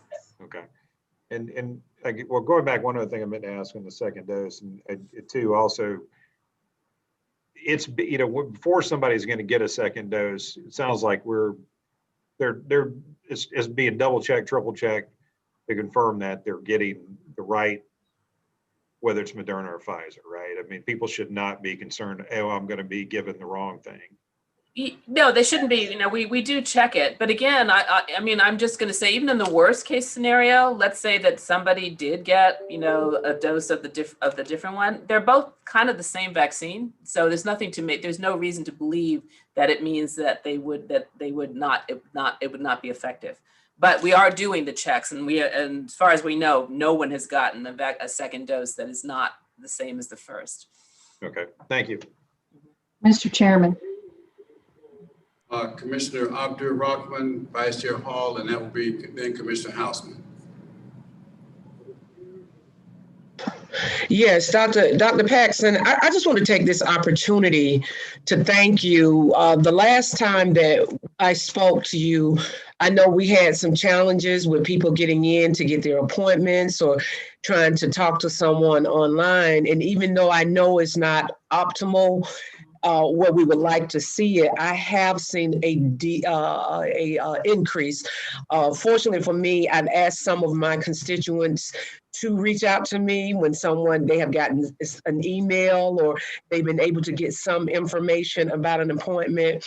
And so when I talked to you last, I did say when I come back, if I was able to gauge a difference, that I will let you know. And so I just want to take this time publicly to thank you and your department, because this is unprecedented times and we are trying to manage everyone's expectations. And I know that it could be somewhat fluid. However, I do see a concerted effort to try to answer those phone calls and try to respond to those emails because the information is coming back via my office. And I just want to take this time publicly to thank you because I see that you all are working hard to get Yes, the we are. information out, and you also are being responsive because through my office, I'm able to gauge through my constituents, is it 100% what we wanted? No, I won't get on here and say that, but I will say I see a concerted effort and I do see a change, and I wanted to publicly thank you. Thank you. Thank you very much. That means a lot.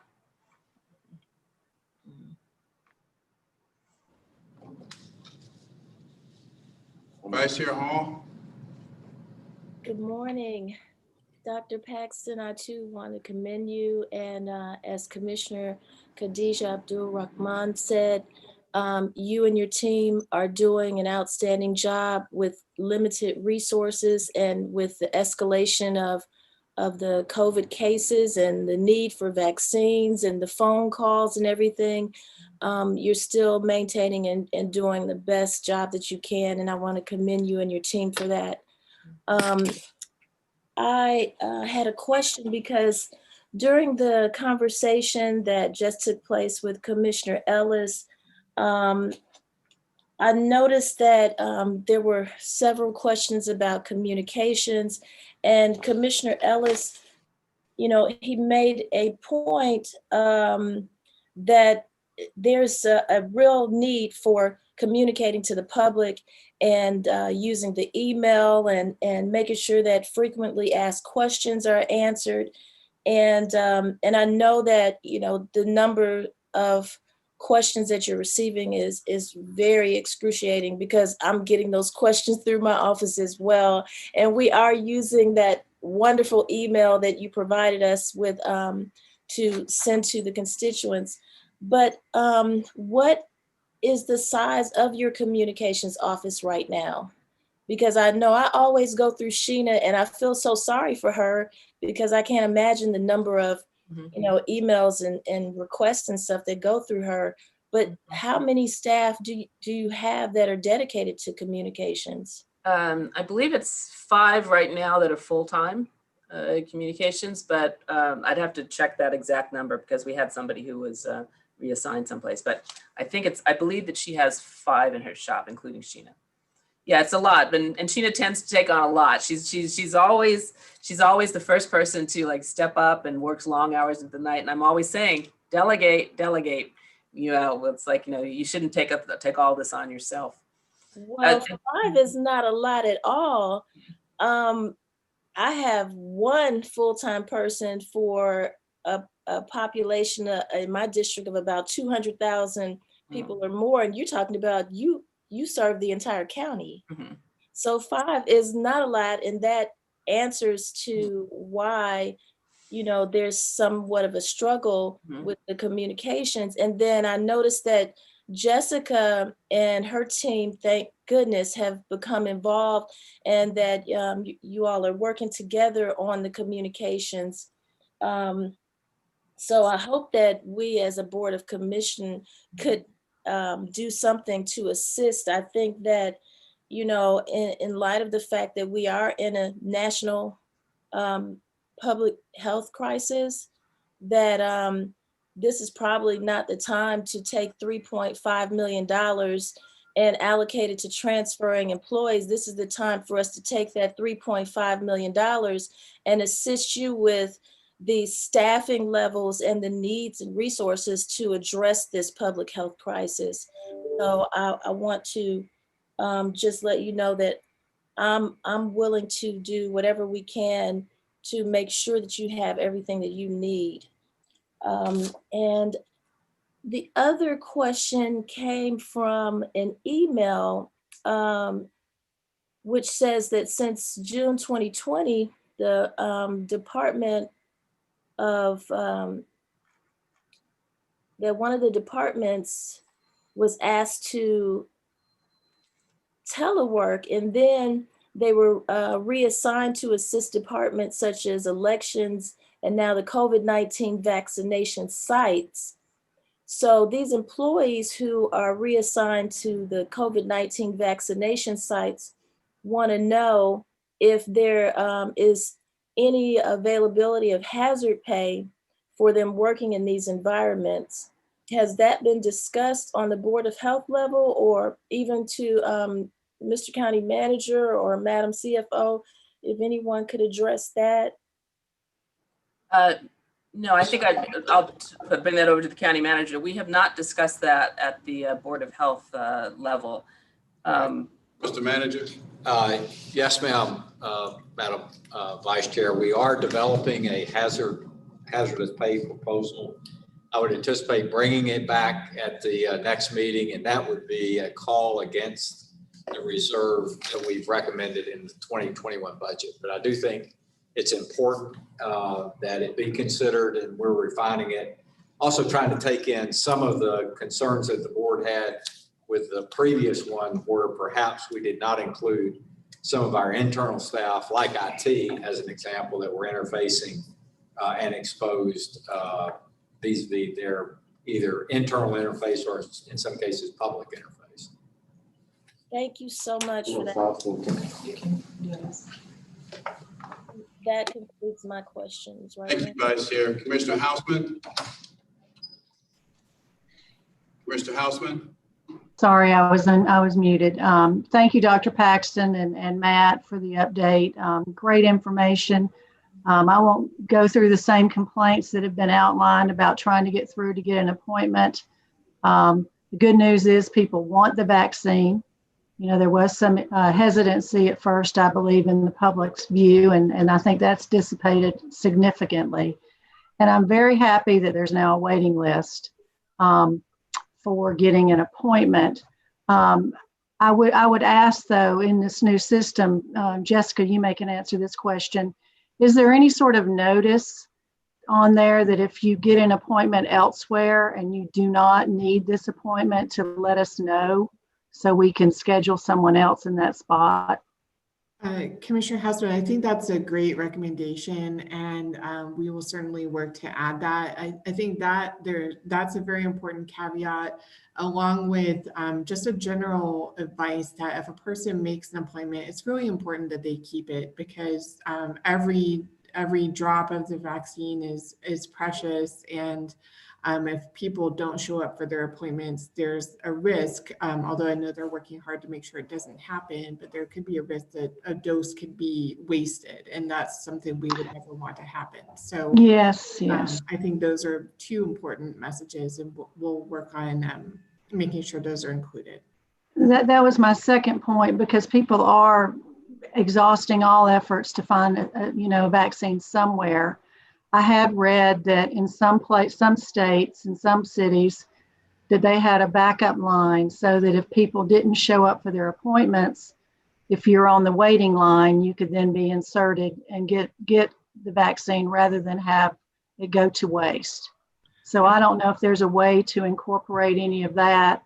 I mean, I've read those horror stories about throwing vaccines away, and we certainly don't want to do that. I believe that is. We are not wasting any vaccines. Very good, very good. So anyway, I just wanted to, for the record, say that. And then Dr. Paxton, you mentioned something about the second doses taking priority over the first dose. I hope that doesn't mean that we might pause our first doses. Are you anticipating that at all? Well, I think it's almost an inevitability in terms of if you only have a certain number of doses available, we do need to make sure that if somebody has gotten their first dose, that they get their second dose. So it has been, you are mentioning, Commissioner Houseman, a proposal that has been put forward by other people that, maybe we should, the entire vaccine strategy throughout the United States should simply be to get as many first doses into people as possible. And then just, that's it, and then work on, getting second doses in. The problem with that is that, that's way above my pay grade to make that decision. What we do know is that from the efficacy studies that after the first dose, indications are that it's about 50% effective, and you need that second dose to bring you up to the 95% efficacy level.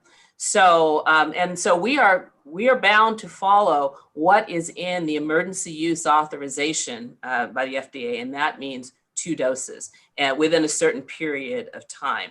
So we don't feel that it would be ethically right for us to, just bring somebody in, give them a first dose, and then not commit to getting them their second dose. It would be against the emergency use authorization, and it has not been decided on a larger level that is going to be the new strategy of just doing first doses and then just hoping the second dose comes. Well, I certainly hope that doesn't happen. I know you do too. Tell us about this mobile solution.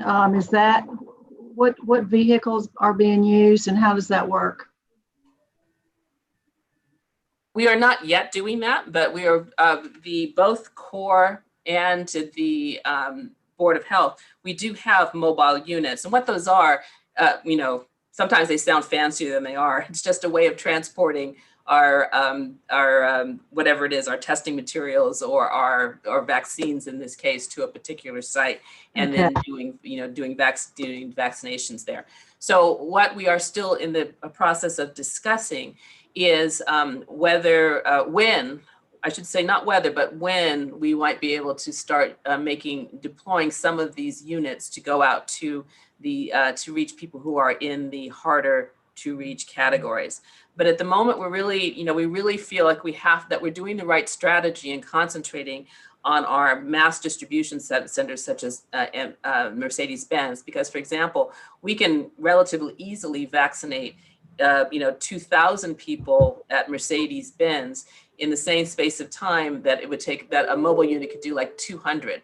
So, we're trying to, concentrate. We've got a huge backlog of people to get through, and so we're trying to do that. But at some point, we will be deploying these mobile units to get to the harder to reach people. Okay, well, I just thought I heard that some long-term care facilities were going to be served with mobile units starting today. So maybe I misunderstood that. No, I'm sorry. You understood correctly. What we, because we have made a commitment to these particular long-term care facilities.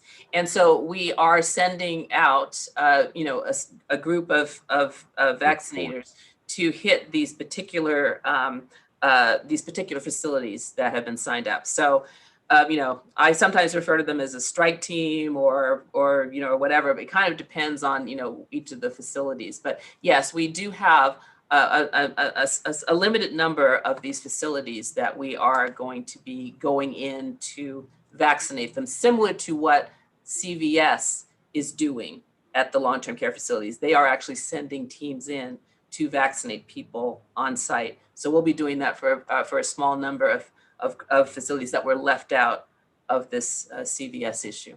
Okay, well, very good. And Commissioner Hausman, at this time, it's 4 facilities that we are doing, that Dr. Paxton is referencing, 4 facilities, ma'am. 4 this week, but yes, thank you. Okay, thank you.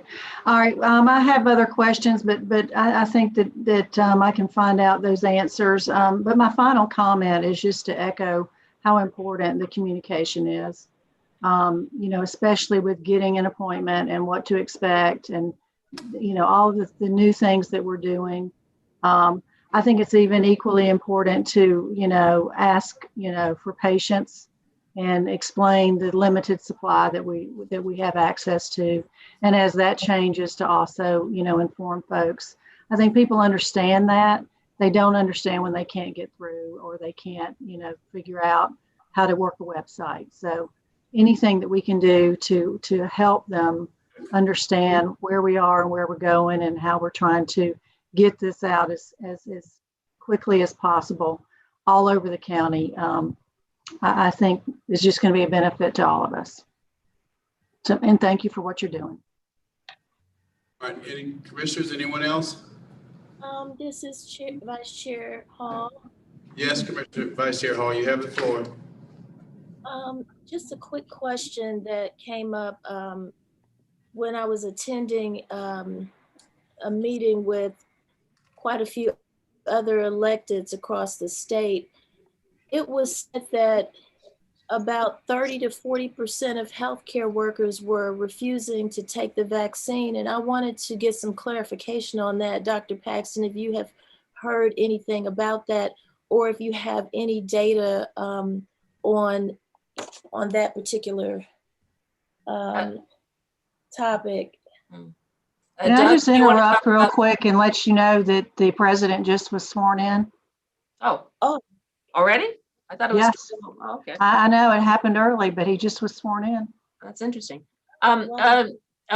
Doug, maybe you want to address the vaccine hesitancy surveys that you might have answers about that. Dr. Paxton, let's pause here and we'll come back. Is that okay with everyone? Yes. All right, thank you very much. We are paused and we'll come back to right where we are. Okay, thanks. Put a pause on the screen or something. When are we coming back? As soon as he gives his address. And I would think that will be within 30 or 45 minutes. Okay. All right, thank you, everyone. We're on pause.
All right, welcome back, commissioners. Is everyone with us? Do a quick roll call, Madam Clerk. Still, a lot of them still have their stuff on me, but go ahead. Welcome back, commissioners. We're going to do a roll call. Chairman Rob Pitts. Present. Commissioner Liz Hausman. Commissioner Bob Ellis. Commissioner Lee Morris. Vice Chair Natalie Hall. Present. Commissioner Marvin Arrington Jr. Present. Commissioner Khadijah Abdul Rahman. Present. Mr. Chair. And this Commissioner Hausman, I'm present. Okay, when we paused, I believe Commissioner yes, Vice Chair Hall had asked a question and Dr. Paxton was in the process of responding. And I do not remember what. I don't remember what the question was. Commissioner Hall, Vice Chair Hall, do you remember your question? Yes, at a recent meeting that I attended with other electeds across the state of Georgia, it was mentioned by someone that they were told that 30 to 40% of healthcare workers were refusing the vaccine. And I wanted to know if you've heard anything about that or if you had any data about that. Oh, I remember now. And I was going to I'm turfing that over to Doug Schuster, because he is the one who has the data from the vaccine hesitancy surveys that were done. So Doug, are you on? Yes, folks, we are here. Yeah, so that's a moving target question. The hesitancy surveys for almost every group that we were administering were close to 20% at the beginning, but as we're moving through the groups and getting to second shots, many people are wanting their first shot, so that number is moving closer towards the 40% range. And as far as what the hospitals their hesitancy survey is, those healthcare workers, I would be able to give that information to you maybe at the next meeting, because like I said, I'm still data mining that information. But for the groups that we're doing, it's moving from about a 20%, people that want the vaccine to about 40% at this time. Wait, that's people who want the vaccine or who are refusing the vaccine? The people that want the vaccine, there's about an 80 to 60% hesitancy. Okay. And the other thing that I've been told, and this is directly from individuals who are in the healthcare field, that there have been some healthcare workers who received the vaccine and then caught COVID-19 after receiving the vaccine. Can you speak to, what was that just, that the vaccine possibly was not able to keep them from contracting the virus, or? Sure, I can sort of address that. You have to just keep in mind there's a couple of things. One is, as I mentioned before, after the first dose, the efficacy is only about 50%. So you would expect that maybe 50% of the people are still somewhat vulnerable. Another thing is that there have definitely been reports of people who have come down with COVID within days of receiving the vaccine. So the presumption is that they were already infected at the time that they got the vaccine dose. And so as I mentioned before, getting the second dose generally brings up the efficacy level to about 95%. Again, it's not even immediately after the second dose. It's usually about 10 days after the second dose. You can expect to be at your full efficacy. But even then, 95% efficacy implies 5% for whom they are still, have some level of vulnerability, which is why we still maintain that people need to continue to do the basic prevention methods to, prevent, getting COVID or passing it on if they happen to be an asymptomatic carrier. And so I want to dispel the myth, because these instances where the people are getting the vaccine and then they're displaying symptoms of COVID-19 and then testing positive for it after having received the vaccine, they're thinking that there is actually some trace of COVID-19 in the vaccine. And I keep saying, no, we're being told that there is no COVID-19 in the vaccine. So can you just dispel that myth? Yes, you're completely right, Commissioner, Vice Chair Hall. This vaccine it is impossible for the vaccine to actually cause COVID.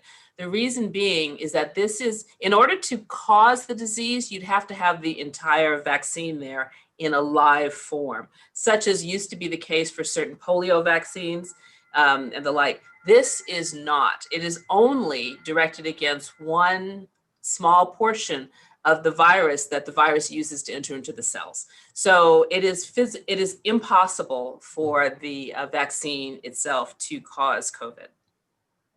Okay, thank you so much for that, Dr. Paxton, and thank you, Matt. All right, other questions at this time?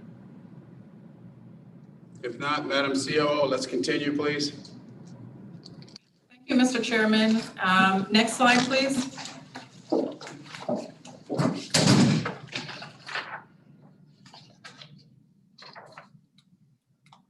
Next slide, please. Thank you. Next slide. Next slide. And finally, 2 slides. There we go. We could go back to slide 26. Thank you. Thank you, Mr. Chairman. Commissioners, as you're aware, with respect to our gating criteria, we are still red on the number of cases. As they indicated in the EMA report, we do have a couple of days of a downward trajectory in our 7-day average of positive cases, new positive cases. However, that downward trajectory takes us from approximately a 14% positivity rate to about 13%, which is still way above our threshold for 5% positivity rate, which is also the threshold, as you know, that the CDC has set for appropriate contact tracing.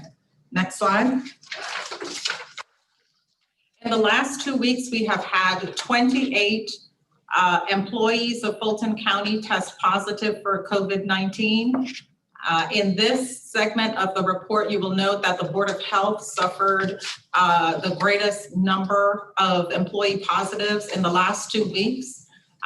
We also had the District Attorney's Office and several other offices suffering between 2 to 3 positive employees. Next slide. Commissioners, that takes us to a grand total, which you may or may not be able to see on your screen. I can't see it on mine, but it does take us to a total of 288 positive employees since we began tracking COVID-19 positive cases in our employee population over the last 12 months or so. Next slide. This reopening slide is simply a reminder that because we have not yet met our gating criteria for moving to phase 2 in our reopening steps, we do remain in a phase 1 posture. We are working with the Board of Health to figure out how we can continue to help support this vast task that they have at hand, which is to administer the vaccination for COVID-19. We have had conversations with the leadership at the Board of Health around how we can leverage our senior centers or our senior employees, and in fact, our senior population, to help with vaccine distribution. And we are constantly having a conversation about how we can use our employees while we are in a phase 1 posture to support the work of the Board of Health. We have also stood up, I think this was discussed in the EMA remarks, we have also stood up with the support of employees that are not fully engaged, a Board of Health call center, which will start operations tomorrow. So we are proud of the work that our employees continue to do through the delivery of emergency essential services in person, We are proud of the work that they are doing, establishing virtual options for the delivery of Fulton County services. And again, we are also proud of the support that our employees are giving at this time to essential services such as the Board of Health and their participation in the vaccination program. Next slide. Commissioners, last week we gave you a preview of some of our 2020 accomplishments. And in that preview, we talked a little bit about how we expended our 2020 community relief funds and the achievements that we had there. This slide, while I won't walk through every line of it, does provide a snapshot of our outcomes in our $13.1 million worth of investment of CARES Fund in community relief. There were several different waves of community relief, and toward the end of 2020, we added additional funding for senior meals, child care, as well as incorporated a program for the restaurant delivery of meals to students. All in all, we expended approximately $13.1 million in 2020 in our community relief program. And we served with that investment a total of 283,000 individuals. We're very proud of that work, and we hope to continue it, not to scale in 2021 based on the amount of funding we've received so far, but we do hope to continue that in 2021. The one other thing I'd like to highlight on this slide is that you will see that not 100% of the funding that was awarded for community relief was expended in 2020. There are 3 organizations that still have just a few more dollars to spend and have requested and have been approved an additional 90-day extension till March 31st to complete the expending of their funds. The first is Enon Baptist Church, who received $150,000 in community relief funding in 2020. They expended $131,000 of those funds to date on food access and served 2,100 plus individuals. Their request was for additional time to spend their remaining $18,000, which they have committed they can expend within the next 3 months. The second is National Church Residences, who received $350,000 in community relief in 2020. They expended $336,000 to date. Their programs included food access, quarantine support, as well as senior support. And they need some additional time to expend the remaining $13,000, which again, they will be able to expend in the next 3 months. Finally, commissioners, the last organization that had an excess of funds was Veterans Empowerment. They received $150,000 in 2020 and spent over $110,000 serving over 1,700 veterans in the areas of food services and quarantine support.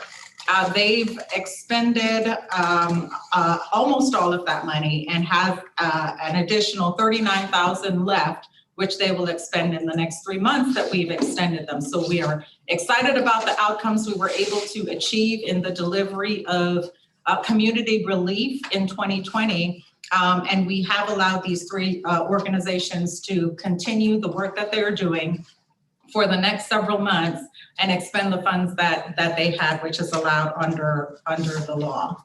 Next slide, please. That brings us to 2021 and the opportunities that we have thus far. The manager mentioned in his remarks that we have received and Treasury has deposited $18 million from the Consolidated Appropriations Act into the Fulton County accounts. That funding is specifically earmarked for rental assistance and comes with several controls around how the funding can be expended.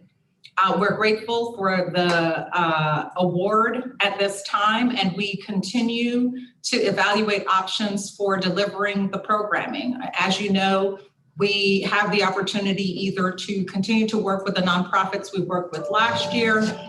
There's a new program as well that we are evaluating And of course, we always have the option to deliver the services in-house. So we are working to evaluate those options to come up with the most efficient and effective way to expend those funds. But I also would like to mention that whatever we come up with, we are having those conversations and sharing the information at our mayor's meetings, as you know, commissioners, so that we are keeping our cities in mind as we develop a plan to expend these rental assistance funds. So that is our update. Next slide. That is our update from a reopening standpoint, with a highlight on our community services delivered in 2020 and our plan for the delivery of community services in 2021. There is still a lot of unknown.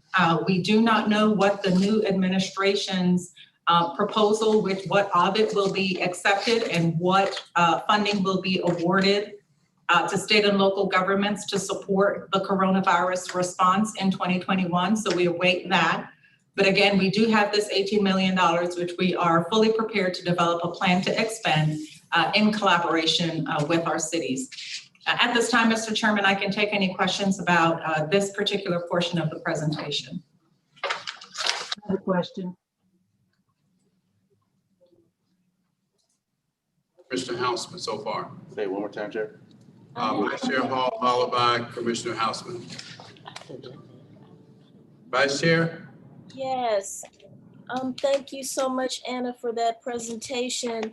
I just have one question, or it may actually be a correction.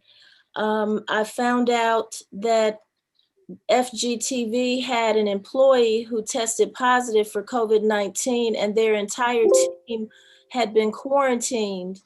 I don't know if it happened on Friday or before Friday, I'm not sure, but that's what I was told. And I don't see FGTV listed on here, and even if it was listed as external affairs is not on here.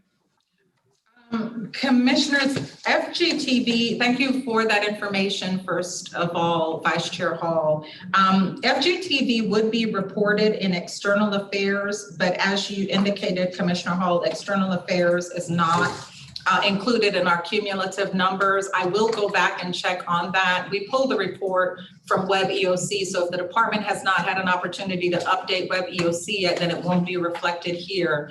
We try to have our numbers accurate as of Monday, the Monday prior to the board meeting. So if that happened last Friday, we don't have it captured here, and I will be sure to update that information and recirculate an employee positive report with that information included. Thank you. Thank you. Houseman? Yes, thank you. And thank you, Anna, for that presentation. Great news on receiving the $18 million for rent assistance. When do we meet again? You say you're evaluating, and I hate to hold this money up for, when people really need assistance now. If we're not meeting for what, another 3 weeks maybe? What's our next meeting date? The mayors are going to be meeting on the first Friday of February. I forgot the exact day when that is, commissioners. And at that time, we did commit to the mayors at the last meeting that we would come back and share with them our plan for expending the funds to address their concerns, which are that since the city of Atlanta received funding, that we're expending those funds outside the city of Atlanta primarily, as well to make sure that we get their input on making sure that the money goes exactly where it's needed in their cities. Well, I appreciate that. The reality is Fulton County got this money. We have the infrastructure in place to do this particular task. We certainly divide it up equally on a population basis as we did the other funds, but to keep waiting when people need the assistance, to me, doesn't make a lot of sense. So, we can still inform them of what we're doing and how we're allocating it and go ahead and start helping people. We don't really need their permission. They just want to make sure their cities are served. And Absolutely, Commissioner. It wouldn't be that we would be asking them for permission at all. But certainly we did hear the feedback from last year on the expenditures of the CARES funds. yes, we did. And I'm not disputing any of that. But this money was given to Fulton County. And I don't think we should wait to start helping people because of a conversation that we can have later with the mayors. And we're certainly not going to expend all $18 million by the first Friday in February. But I don't want us to wait. I'd like to hear from the other commissioners, but I just don't think waiting serves our community very well when we have the infrastructure in place to go ahead and start helping those that are needing help by the 1st of February. Just specifically, the next mayor's meeting is scheduled for February 5th, and I think that's 2 weeks out, approximately 2 weeks out. I mean, we can certainly get their input, but I don't see the reason to arbitrarily wait to start helping people that are really desperate. There's a lot of desperate folks out there. So I would like to see us go ahead and develop a plan initially. Maybe we can do a percentage of this money divided up by city at this point. But I'd like to see us moving ahead with helping those that need the help with the infrastructure that we currently have in place. Is there another hand? Vice Chair and Commissioner Arrington. Okay, Vice Chair Hall, followed by Commissioner Arrington and County Attorney. I'm going to ask you whether you've had a chance to review, preliminary review on what the requirements are, since the money came to us. Vice Chair Hall, followed by Commissioner Arrington. Madam COO, this question is about the funding to be expended. I know you named quite a few organizations that received funding and what was spent in these various community relief areas. But this amount, this total to be expended, is this the total to be expended, meaning the monies that are left over in the accounts of those nonprofits that have received those funds?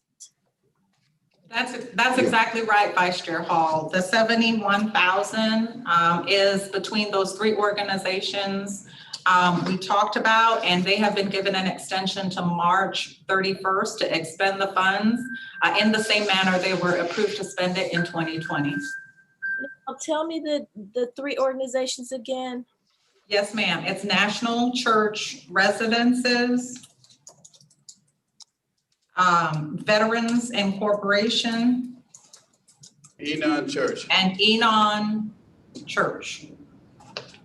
Okay, that's interesting because I received a call from an organization who said they had about $80,000 left over and they were trying to figure out how to spend it. They were going to send an email. I told them to send an email to you and our county manager, our CFO, and finance director, letting you know that they had $80,000 left and seeking assistance on how could they move that along a little faster. They said the process to get people signed up for rental and mortgage and utility assistance is a slow process, and that's what was keeping them from spending the money. So I'd like to just talk, I'll send an email offline so you can check on that, okay?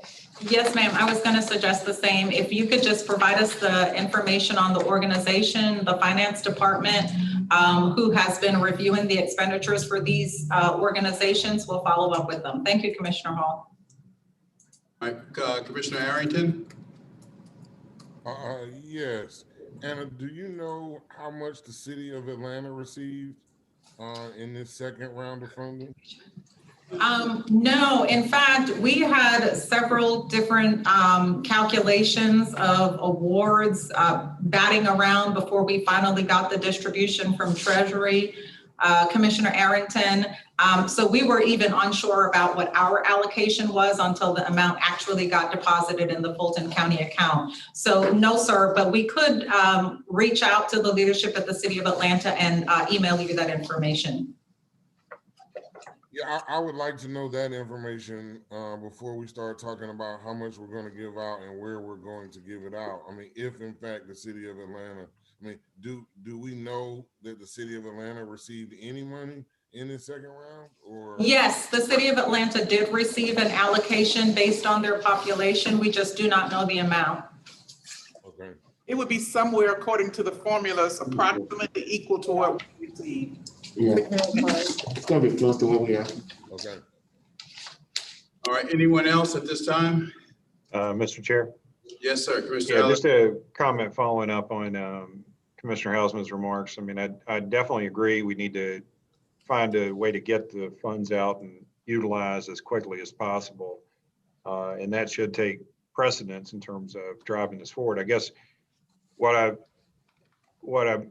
thought I heard you say within this somewhat is that we still don't know exactly kind of the guidelines that are going to be required for administering that.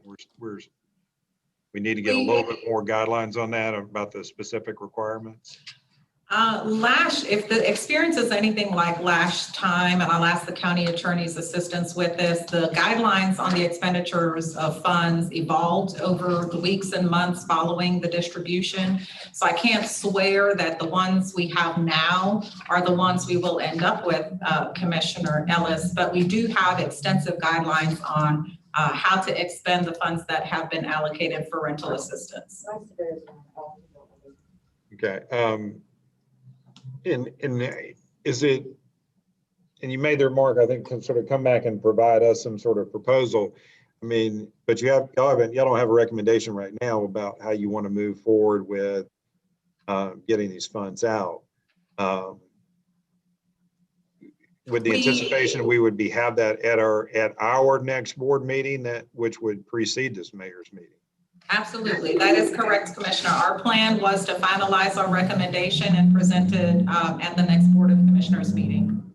Okay, but okay. Well, I look forward to seeing that. I guess I'd lay on and emphasize the part of just, we need to have something in place that allows us to move quickly and that we're not still sitting around here talking about, process on, that Friday we have that mayor's meeting, that it's more like we're ready to go with something and, at least here's an initial plan to start getting those funds out to assist people in need.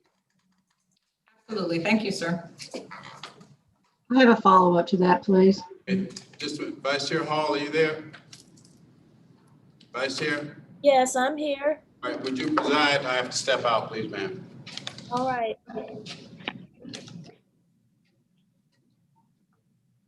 All right, Commissioner Hausman.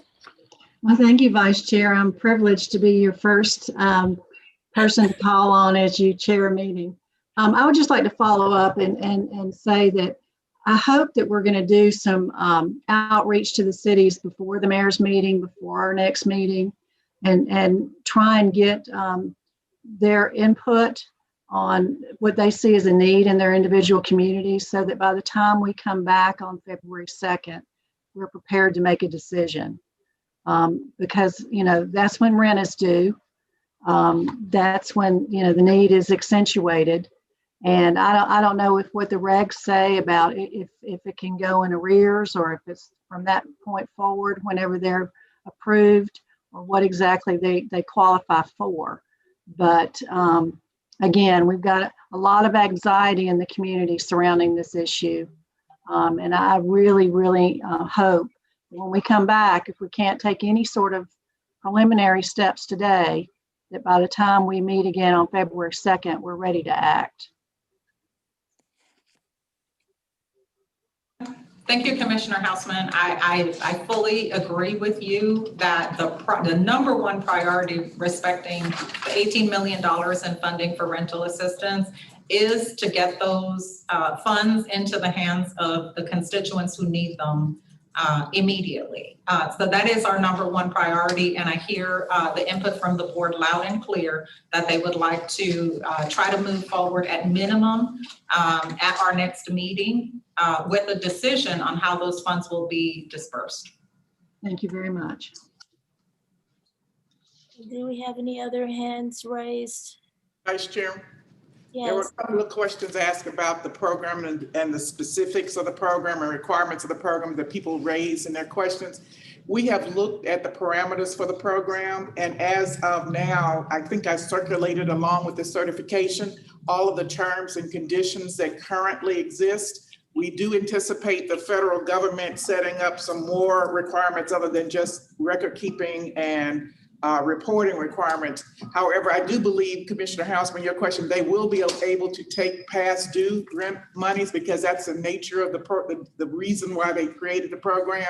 How far back will be up to us to make that decision as we develop our program. So as Dr. Rochelle works through it, it may be that you got to be a month or two behind, but I know they're also working with some other entities called SOAR, which is a collaboration of several entities dealing with rental assistance and eviction and foreclosure and all that stuff. So the team is doing a lot of research in a vacuum without a lot of knowledge being provided or specificity being provided by the Treasury other than compliance with some overall things. And one of the things we wanted to do, and I've encouraged them to do, is to open up the list so we at least look like we've had some type of announcement going out to this community such that we can do that quickly and see which entities are interested and have demonstrated a history of providing rental assistance. So it doesn't look like we're just using the same list from 2020. Can I follow up on that? Yes, please. Thank you. Well, I think that your comment about making an announcement, I think we got to be real careful with that. We've seen what happens when announcements are made and we're not ready, and we'd be inundated with requests for assistance if it goes out too soon. So I'm not suggesting that. But I appreciate the fact that we've got to comply, and I appreciate the fact that history shows that sometimes the requirements are expanded upon after the initial award is made. So we have to be careful. But we do have a network in place that's approved, that's tried and true, that surely we can figure out how to use this money with some of our partners, at least initially, to help to get this assistance out into the community where it's needed. Understood. Thank you for all the input. And Madam Vice Chair, if there are no other questions, that concludes my section of the report, and I'm happy to hand it over to the CFO at this time. Just briefly, I wanted to mention that the city of Atlanta had 22 million set aside in last year for rental assistance, and they used the United Way to administer their program. So we may want to look at some of those parameters, or even look at perhaps using United Way.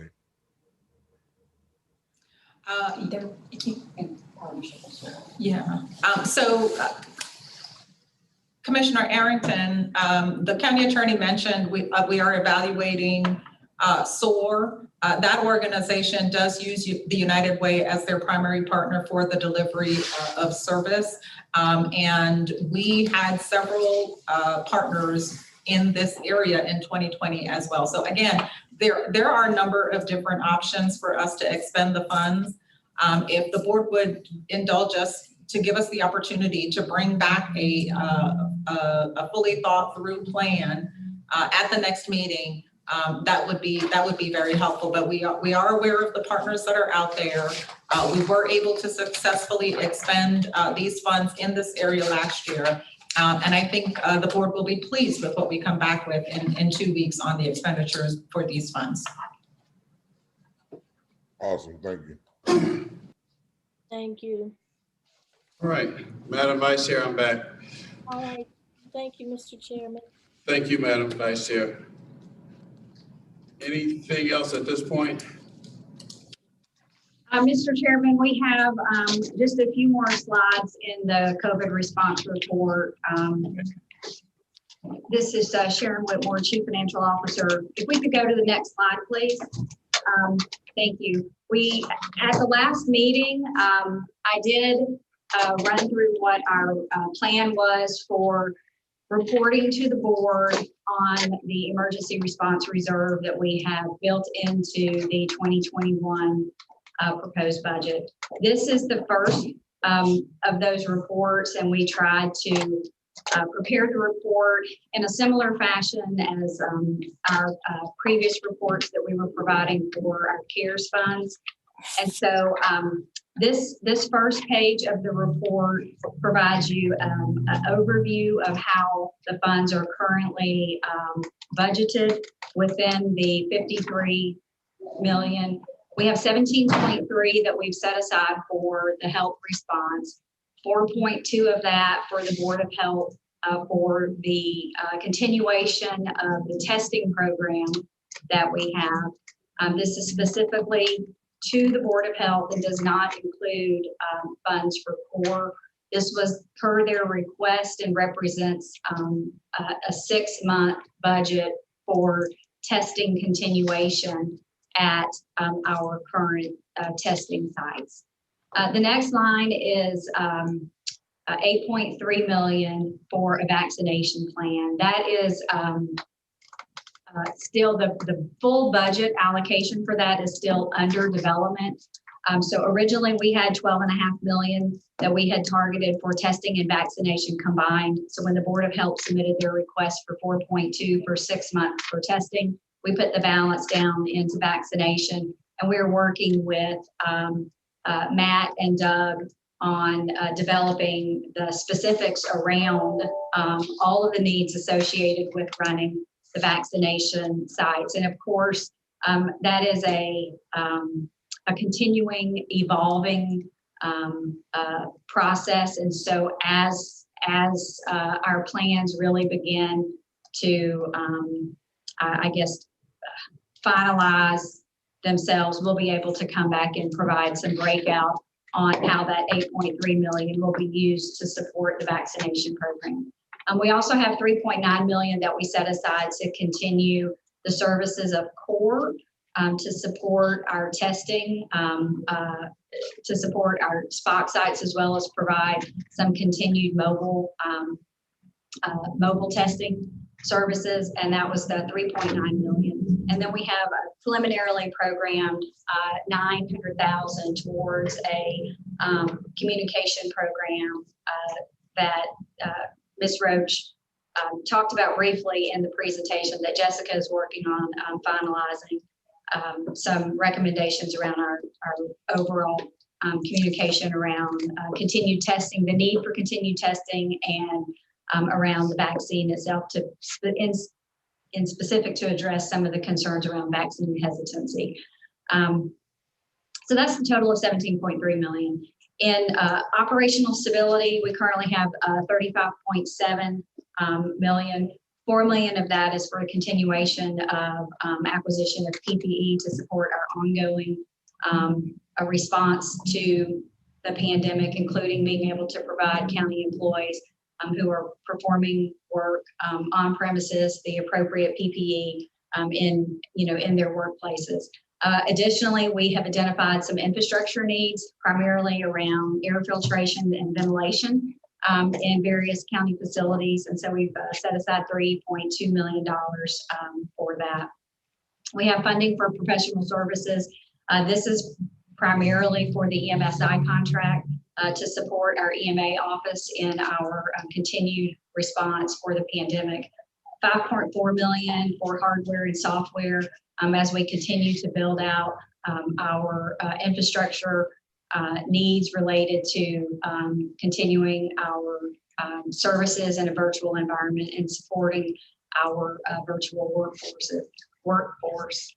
$400,000 for continued support of the warehouse where we are housing all of our PPE and other supplies that are needed for our testing sites, as well as now our vaccination sites.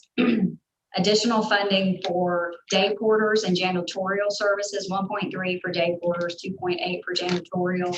That's so that we can continue the enhanced cleaning and detailed cleaning and sanitizing of county facilities as the pandemic continues.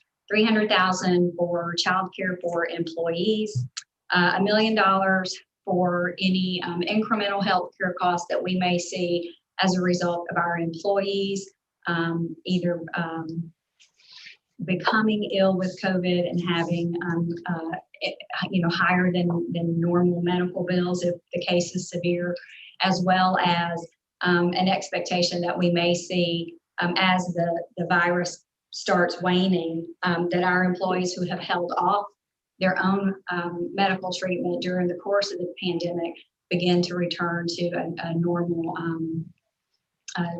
normal medical visits. We may see our costs increase. And then we have a $5.5 million reserve for the purchase orders that we carried forward from the CARES Act fund, those items that remained open at the end of the year, so that we would not lose any allotments of PPE that had been provided to us, or for other goods and services. We did carry forward about $5 million in purchase orders. And then lastly, we have a reserve that we've set aside to address a hazard pay program the manager spoke about, as well as to be able to expand on our virtual program offering. So that is how the operational stability portion breaks out. 35.7 million totals down to the 53. And then to the right, you'll see within that budget how much of that we have already allocated, and where we have funds that currently we would consider to be unallocated within that budget. Next slide, please. And so on this slide, so we'll update this slide each time that we present to you, so you will see how we are managing against our plan. But then, just like we did with the CARES Fund, if we learn new information, or if there is new monies that are awarded to the county that would change how we have currently planned to spend these funds, then we would bring that back to you and show you those changes both on the budget and the commitment side, just like we did with our CARES Fund. This slide is the details of the purchase orders that were carried forward out of the CARES Act. Just running down through the list, the first large item is $488,000 with Bacotic Pathology Associates. That's for testing kits for our testing locations. And then the next couple of large items, the $405,409 is with Executive Source. That is for the staffing needs, the temporary staffing needs that we have been providing and funding for the Board of Health at our testing locations, as well as some staff for the call center, I believe. And then at the end of last year, we were not able to fully receive the 2 mobile units that we had purchased. They were delivered. There were issues, so they were returned to the manufacturer. And so we carried that purchase order forward and hope to receive those units in their final built out condition very shortly. The next item is $511,000 with Goodwill. That's the final payment for the training services provided under our training program. And then the next large item is $1.5 million, which is with O&M Halyard, and this was for N95 masks for our PPE supply. Those are the largest items that have been carried forward and encumbered thus far. Next slide, please. On this slide, the 3 items of interest on this slide are the sanitization contracts that we've entered into to be able to ensure that the testing sites, not the testing sites, the vaccination sites are also now added to the routine cleaning, and we have someone on site making sure that those facilities are maintained in good order with the increased number of individuals coming in and out of those facilities receiving vaccines on a daily basis. And so the total of all purchase orders rolled or issued this year against this reserve is $4.8 million. We've already paid out $785,000 against those POs. So that's the report that we had for you today. As we continue through the next several months, we will update you at each meeting, very much like we did with the CARES Fund, of our progress using these funds. And also, you know, if we are fortunate enough to receive additional direct allocations as a result of the new administration's coronavirus rescue package that they have proposed, we would also plan to report the use of those funds in a similar form and format as previous year. So with that, I'll take any questions. All right, thank you, Madam CFO. I saw Commissioner Arrington. Yes, if we can go back to the page that had the 53 million, I guess the first page. Yeah, there we go. All right, now, I guess my question is, and maybe purchasing can help better. What is the allocation for minority and women companies? I see a lot of big companies on there. I want us to be mindful that we passed a resolution to do at least 30% of all money towards minority, female, and veteran companies. So I want us, can you add that information to that report that you're gonna bring back every month? Yes, sir. So we'll take that note, and we can begin to report our MFBE participation on the use of these funds in future reports. We can do it on this report, and I think we can also add it to the emergency purchase order notification and ratification report that we submit to the board as well. And I'll tell, good afternoon, this is Felicia Strong Whitaker. Good afternoon, commissioners. Our total participation so far is 45.60%. All right, awesome. I want to make sure we're getting some of the see, here's the thing. I want to make sure we're not getting, because I need to know where that is, because I don't want us getting all the day porters and janitorial contracts. I want us getting some of that 3.9 y'all giving the Corps, some of that 8.3 for vaccinations. So I need to know how that's distributed, because I don't want 45% coming from janitorial and day porters. Yes, sir. That's a great number, in fact, although at 45%, that's awesome. Okay, anyone else? Any questions for the CFO? If not, thank you. Madam CEO, any closing comments? No, Mr. Chairman, we'll hand it back over to you and we can go to the next item when you're ready, sir. I mean, that's it for your report, right? Yeah. All right, so let's take 21-0059 before we recess. Madam Clerk. Bottom of page 6, 21-0059, request ratification, countywide emergency procurement. Mr. Chairman, don't we need to amend the agenda? For what purpose? That's the next thing. It's the next item. Move approval, Mr. Chairman. And I'll second. Commissioner Hoffman, what's your? No. I'm sorry. I was looking at the wrong item. My apologies. Okay. All right. This is properly moved and seconded. Any questions or comments? I mean, I'd like to have them go through it for the benefit of the public. Okay. Ms. Whitaker, are you there? Ms. Strong Whitaker?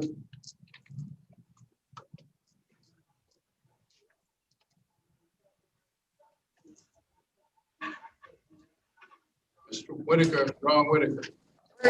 She's here, Mr. Chairman. Okay. Good afternoon, Commissioners. There were only three items on the list. One was for Uline for $4,296 for warehouse equipment. Office supplies was $743.44 with Office Depot. And with the container technology, we purchased a trailer for $26,700, the reefer trailer that we had been renting, two of them for deceased remains for the medical examiner's office. That's it for this meeting, for a total of $31,739.44. Anything else, Commissioner Arrington? Okay, the motion before us is to approve. Cast your votes, please. Commissioner Houseman, Yes. Commissioner Ellis, Yes. Commissioner Morris, Yes. Vice Chair Hall, Yes. Commissioner Arrington, Yes. Commissioner Abdul Rahman, Yes. and I vote yes. And the motion passes unanimously. Thank you, and I'll entertain a motion to recess for lunch, executive session where we will be taking up issues dealing with real estate, litigation, and personnel. So moved. Second. All right. Houseman, Yes. Ellis, Yes. Morris, Yes. Hall, Yes. Arrington, Yes. Abdul Rahman, Yes. and I vote yes. The motion passes unanimously. Thank you. How are we on time? I'm out of time. Keep our attorney. What are we doing? It's in an hour. 1 hour, so It's 1:08 right now. so we can begin at what, 1:15, 1:20, starting next, yeah. It's about about 1:20. Everyone want to take a powder break and come back for executive session at 1:20. And everyone has the numbers, correct? Everybody has the numbers. Okay, thank you. Now we.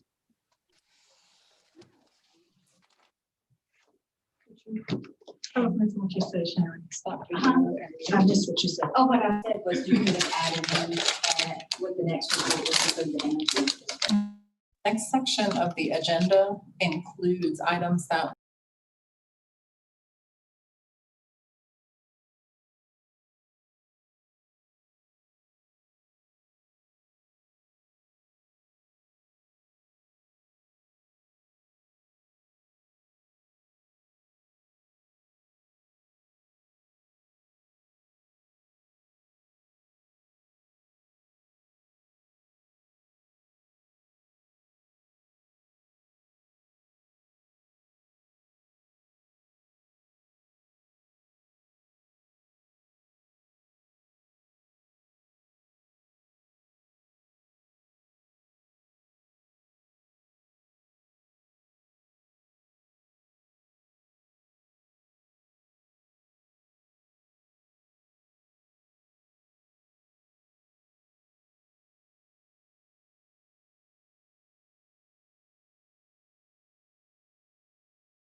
first if they need to. Well,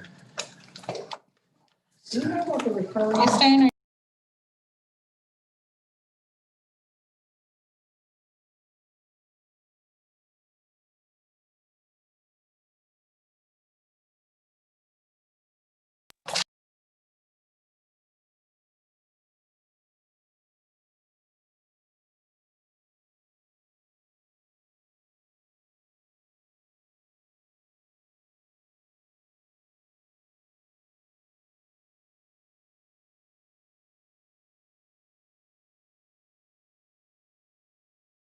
or stupid question. I think that has to be open.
One.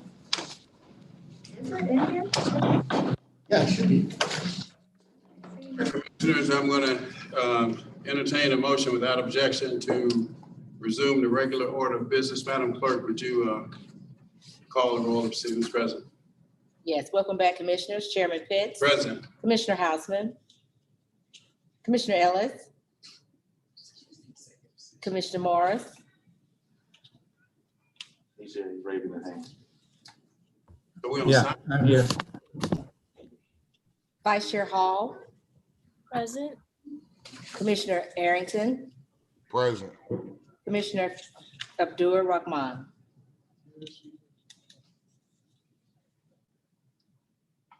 What do we have? She's not on. You have a quorum.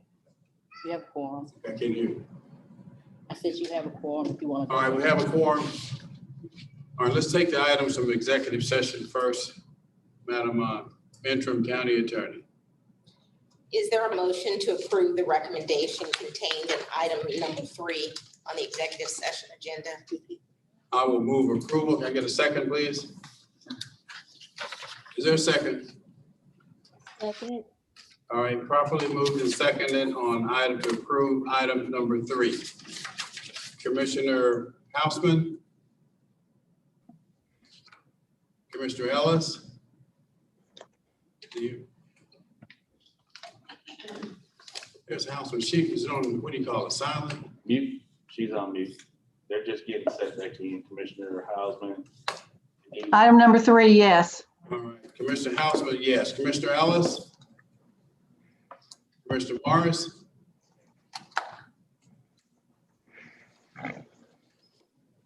Commissioner Hall? Vice Chair Hall? Yes. Commissioner Arrington?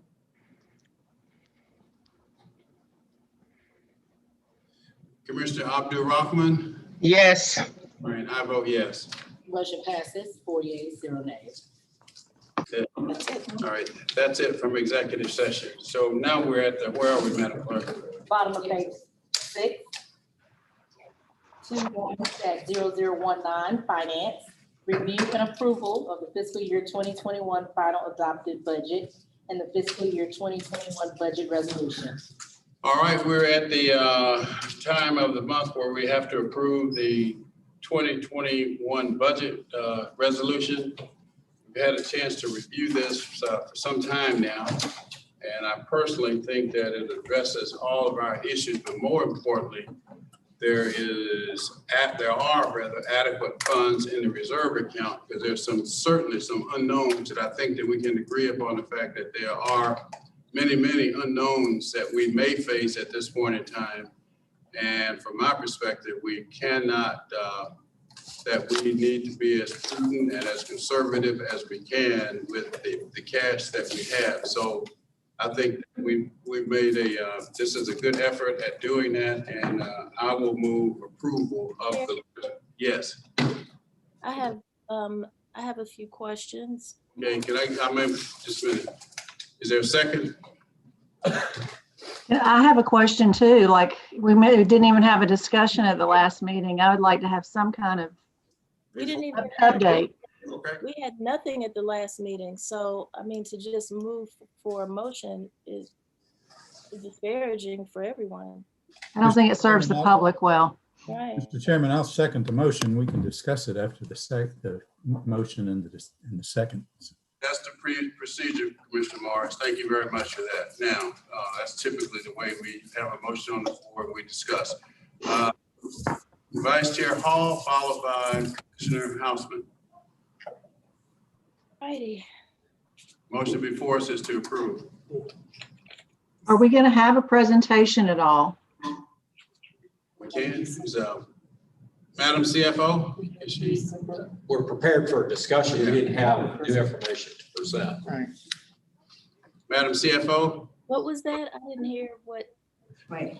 Thank you, Mr. Chairman. We did not prepare a new presentation for today. We made the presentation at the last meeting summarizing the changes. We did not discuss it at the last meeting. We evacuated and did not discuss it at the last meeting. Yeah, we Maybe had no discussion.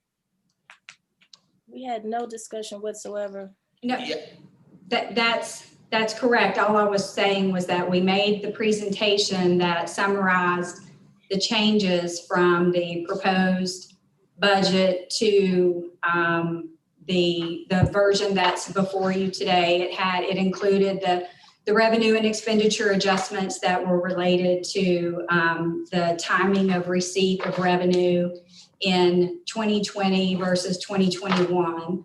And at the conclusion of the presentation is when the board broke for recess. So there was no discussion, but we did not make any changes to what was presented to you on the 6th.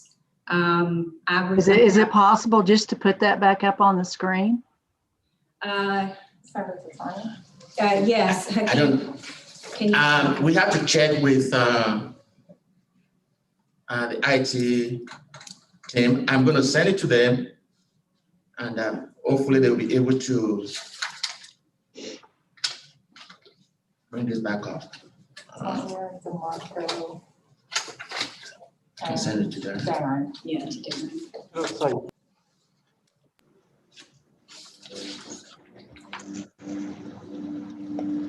With all due respect, Chair, given my concern with you earlier, the requirement of me to evacuate, and I never was given an opportunity to come back on, I really would like for us to be afforded some type of discussion, please. Yes, ma'am. Thank you. Thank you. I have sent the presentation to Darren Smith and DeMarco Powell. I sent it to their email addresses. Okay. Are you going to be able to put it on the screen so that the CFO can go through it? Yes. All right, they're working on that now. Just bear with them, please. Thank you. Yeah. That's the one I sent. Oh, okay. So you had it on that. So. Yeah.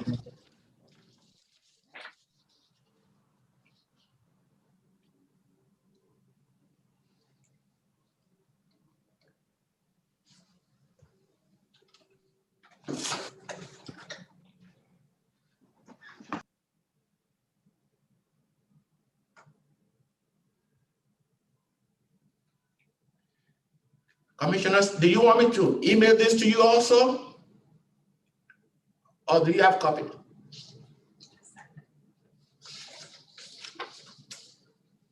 Are we on mute? I think emailing it would be nice. I already have my questions prepared, so I don't need the presentation. Okay, I'll email it to you. Okay, so I'll walk through this quickly then. Next slide, please. Could you move the picture so I can see the whole slide? Thank you. Okay, this first slide, commissioners, is to share with you our 2020 actual results as they compare to what we had originally included in our mid-year projections.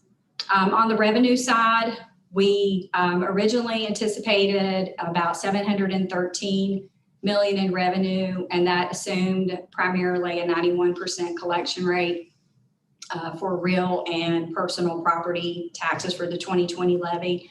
We actually ended the year with $724.1 million, which is a $10.9 million positive variance. Most of that is attributable to higher than expected property tax collections. On the expenditure side, we had planned for expenses to be in the $721.3 million range. We ended the year at 702.5, which is an $18.8 million variance. It's another positive variance. So that changes our difference in revenues over expenditures to a positive 21.9 million. So we added to our fund balance and ended the year with 226.9 million. We began the year with 205.3, ended the year with 226.9 million. Next slide, please. The primary changes from the mid-year projection are broken down on this slide into the revenue and the expense category. So on the revenue side, we did experience, as I previously indicated, higher than expected current year property tax collections. We had planned originally for a 96% collection rate. When we made our mid-year projections, we adjusted that downward to 91%, not knowing what the economic impact would be on people's ability to make their property tax payments. And brought that percentage down in line with what we saw with the last Great Recession. On the motor vehicles side, we also made an adjustment for motor vehicle tax revenue. And what we saw was that motor vehicle taxes came in closer in line with the previous year, although still slightly less than what they had been in 2019. But they didn't drop nearly as much as what we originally anticipated. Some other items that impacted our revenue projections, we had projected that we would collect the 2020 public utility property tax in 2020 based on the timing of the billing, which was a little earlier than it typically is. And as it turns out, those public utility property taxes that were due, I believe, mid-November, we did not collect them all. So we had to make an adjustment, and that rolls over to 2021. We also, earlier in 2020, the board took an action to eliminate the credit card fee imposed on property owners paying for their property, making their property tax payments with a credit card. And we net that against our commission collections. So commission collections, between the actual amount of commission collections and the netting of the credit card fees, we were about 6.1 million below where we thought we would be. So we've made that adjustment. And then sales taxes were slightly lower than what we had anticipated as well. On the expenditure side, we, at the end of the year, in order to ensure that we fully utilized all of our CARES funds, we ended up reducing our public safety payroll charges in the general fund by about $13 million. And we were able to move those charges over to the CARES fund. So that reduced our expenditures and is part of what, fed into that positive fund balance change. In addition to that, we saw about 5.7 million in other operational savings related to our change in our operating posture throughout 2020. Next slide, please.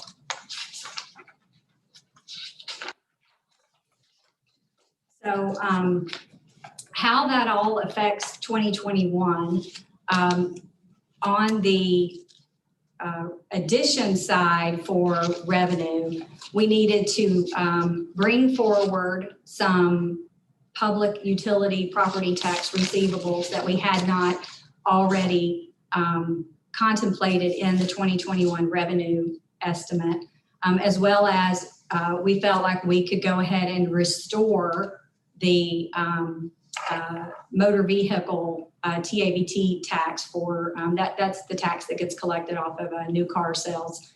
Now that is the one that held pretty consistent in 2020, coming in slightly lower than 2019. And based on the national trend, we expect that it will stay fairly consistent through 2021. From a reductions perspective, for our 2021 revenue appropriation, because we collected more than we had originally anticipated in current year property taxes in 2020, we had less to roll over to 2021. So we needed to make an adjustment to our prior year property tax receivable, and we made an adjustment of 17.5 million. Also, we needed to go ahead and make an adjustment for commission collections and credit card fees to bring that in line with the amount that was ultimately collected in 2020. So the net is that we're making a $12.4 million reduction in our revenue appropriation in 2021. Primarily, the reduction comes from the timing effect on the 2020 property tax collections and the full effect of the waiving credit card fees on our commission collections. Next slide, please.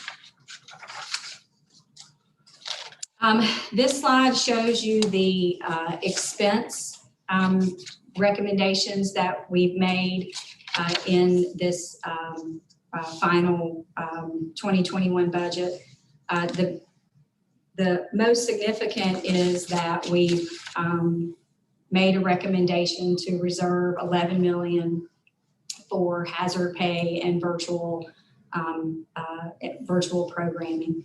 In addition to that, because we've been having these conversations with the Board of Health regarding the transition of Board of Health employees and a desire to keep their employees' salaries whole should the transition occur, and to ensure that we have sufficient funds to cover any compensated absences payments that would be owed to those employees. We programmed 3.5 million in non-agency to cover all of those related costs. And then the last item as an addition is related to ensuring that we provided funding to cover the final payouts related to closing out the District 6 commissioner's budget from 2020 and ensuring that the incoming commissioner had full access and use of their budget. So there's a small amount that was brought forward for that. We also learned in the interim that the RFP process for the FMLA services provider will be a more costly proposal So we wanted to ensure that we had funding in place to cover those incremental costs, as well as provide funds for some professional services associated with a salary survey, so that we can conduct a comprehensive salary survey for physicians countywide. The next item on this slide is the incremental set aside, if you will, to ensure that we maintain the 16.67% of fund balance based on our budgeted expenditures. And then the last item that we've noted is a transfer of funds between the IT operating budget and pay-as-you-go capital. In the IT operating budget, we had originally included $3.5 million to fund the ongoing operational costs associated with many of the infrastructure and cybersecurity improvements that we have made. After the proposed budget was submitted, we spent some time working with IT and with Ellis and his group evaluating the use of those funds, and realized that we provided, although $3.5 million is what will ultimately be needed, based on the work that has been completed against the IT roadmap thus far, we did not need to add the full $3.5 million into their operating budget this year. So we pulled a portion of that back, and that will go towards our continued pay-as-you-go capital plan to address facility needs across the county. So the total expense change to the budget is $17.3 million. Next slide, please. This last slide, just sort of summarizes those changes together to show you that we are bringing forward an additional $29.7 million in revenues. We've had to make a $12.4 million downward adjustment, net downward adjustment on the 2021 revenue appropriation. And then we allocated the 17.3 as previously noted. And that concludes the presentation that we provided to the board at the last meeting. And at this point, we are prepared to answer your questions. We have taken all of the steps that are necessary in accordance with our budget ordinance. The proposed budget was submitted to the board in November. We held the legally required public hearing in December, advertised that we would be approving the budget at either the first or the second meeting in January. So at this point, we're ready to take any questions. Right. Thank you very much, Madam CFO. The lineup, as I see hands, Vice Chair Hall, Commissioner Hausman, Commissioner Arrington. Vice Chair Hall. Thank you. You give us our little box. My first question is related to the fact that we all heard in the news over the past election that there was the project that we funded to the tune of $500,000 called Project Level Up under the DA's office. The funds had not been used completely or not used at all. And my question is, are those, how much of that $500,000 was not used, and where is it in the budget for 2021? Madam Vice Chair, we did not fund Project Level Up in 2021. So there are no funds in the budget for that project or that program. My question was, out of the $500,000 that was funded last year for Project Level Up, how much of that money was not used, because in the news, it was said that the money either wasn't spent or a portion of it was left unspent. And there was never a response to exactly what the situation was. So how much money was left over, if not all of it? Commissioner Hall, can you give us a minute to look to look for that information? I don't have that readily available. My recollection is that positions were some positions were funded and they were filled, so those costs were incurred, and then there were funds that were paid out to a third party provider. And off of the top of my head, I want to say the amount that was paid out to them was something in the range of $190,000. But I need to go back and verify that. If you would allow us to bring that back to you, that would be appreciated. You're going to bring it back to me in a few minutes? Yes, ma'am. Okay. Yes, ma'am. Okay. Well, I'll go on to the next question. You know, every year we give $250,000 to APS and another $250,000 to Fulton County Schools, and I couldn't find that in the budget either. Can you let me know if that's in the budget for 2021?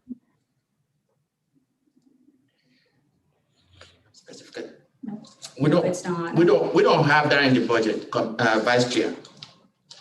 Didn't we roll those funds? And what we are funding for the school systems is the behavioral health. Commissioner Hall, we didn't include those funds as specific contributions to the school systems. What we have included in the budget is funds in our behavioral health budget for a youth counseling program that is being administered with the school systems through Summit Counseling, I believe, Summit Counseling. So can I get some clarification on that? Because I thought we were providing the $250,000 to APS and also to Fulton County Schools based on a resolution or something that was passed, because we did it more than 1 year. We did do it more than 1 year, Commissioner. Vice Chair Paul, thank you for your question. That award to Fulton County Schools as well as APS was done more than 1 year. However, each time those awards were made to the school systems in Fulton County, they were non-recurring awards. And so I don't even think that we made that award in 2020. This isn't the first year it's not been within the budget. Okay. And I was looking through the positions in the budget book, and what came to mind is the fact that, you know, we recently had an exodus in the Department of Arts and Culture and now have 3 vacant positions, starting with the Director of Arts and Culture. But as well, because we are in a public health crisis, which is causing us to have to address an exorbitant number of health and human services needs in the community all across Fulton County, it brought to mind the fact that the Director of Community Development position has been vacant for several years now. And I didn't see anything in the book, but I just need to know what is happening with that position, because it is very needed at this point. I'm sure that Dr. Rochelle would welcome some relief on her of having to do additional director's jobs as well as her own deputy COO position. So can anyone speak to that? I didn't see anything in the budget book that reference anything about it. Does it still exist? Do either one of those still exist? What's that situation? Vice Chair, thank you for your question. Both the Director for Arts and Culture as well as the Director for Community Development, both those positions do still exist and both are funded in the 2021 budget. The County Manager and I reviewed our recruitment plan for those positions last week, and we do plan to post them and have them filled in the first quarter of 2021. Excellent, excellent work. And if you turn to page 5 of the 2021 adopted budget book, you see number 2, which references increase in the non-agency budget by 3.8 million. And then in the first bullet, it says 2.5 million non-recurring will be set aside in a reserve to address the outstanding liabilities associated with the potential transition of personnel to the Independent Board of Health for payout of accrued vacation and comp time. And I won't read the rest of it. Go to the second bullet and it says 1 million recurring will be earmarked towards the additional projected cost of a potential increase in the county's allocation to the Board of Health. I won't read the rest of that because you can read that in the book. And then 340,000, which 200,000 non-recurring and 140,000 recurring will be dedicated towards an estimated increase in our FMLA contract. So for the Board of Health, we have heard through our COVID-19 presentation from Dr. Paxton, we've heard from our constituents and other commissioners that there is a great need for additional hiring of staff to help the Board of Health, not only with the vaccines, but with the call center, with enhancing their website, which people keep reporting is having glitches. And I'm assuming it's probably bandwidth errors because it's being hit so much by a large population and so many other needs. I just don't see where this is necessary to move these funds to do these things at this time when we are in crisis. We don't need to create another crisis on top of a crisis. We need to utilize these funds to beef up the Department of Board of Health and help them be successful in this situation. As we heard, this virus, we have a new one that is highly contagious, 10 times more contagious than the first one that we're dealing with. So I would assume that these numbers that are increasing that we also heard in our COVID-19 update, we're going to be addressing this for quite some time. It's not going away right away. So we need to reconsider these funds. Also, if you turn to page 6 in the adopted budget book, you'll see at the top, it says action required. Well, number 3 on page 5 tells you that we're increasing the non-agency budget by 2.1 million non-recurring and reducing the Department of Information Technology budget by $2.1 million non-recurring, which is going to take away the funding that was supposed to be utilized to address incremental contractual costs resulting from the implementation of the cybersecurity and IT infrastructure roadmap. Now, if everyone remembers, we had a crisis in the city of Atlanta where they were hacked. And the entire reason why we created a cybersecurity plan and an IT infrastructure roadmap was because we didn't want to be placed in a similar situation. So, and it was all confidential because, you know, we didn't want people to know we didn't have cybersecurity. Well, now we have it in our book as public knowledge that we're not even going to fund the cybersecurity and the IT roadmap. And I think that's a travesty. I would like to know what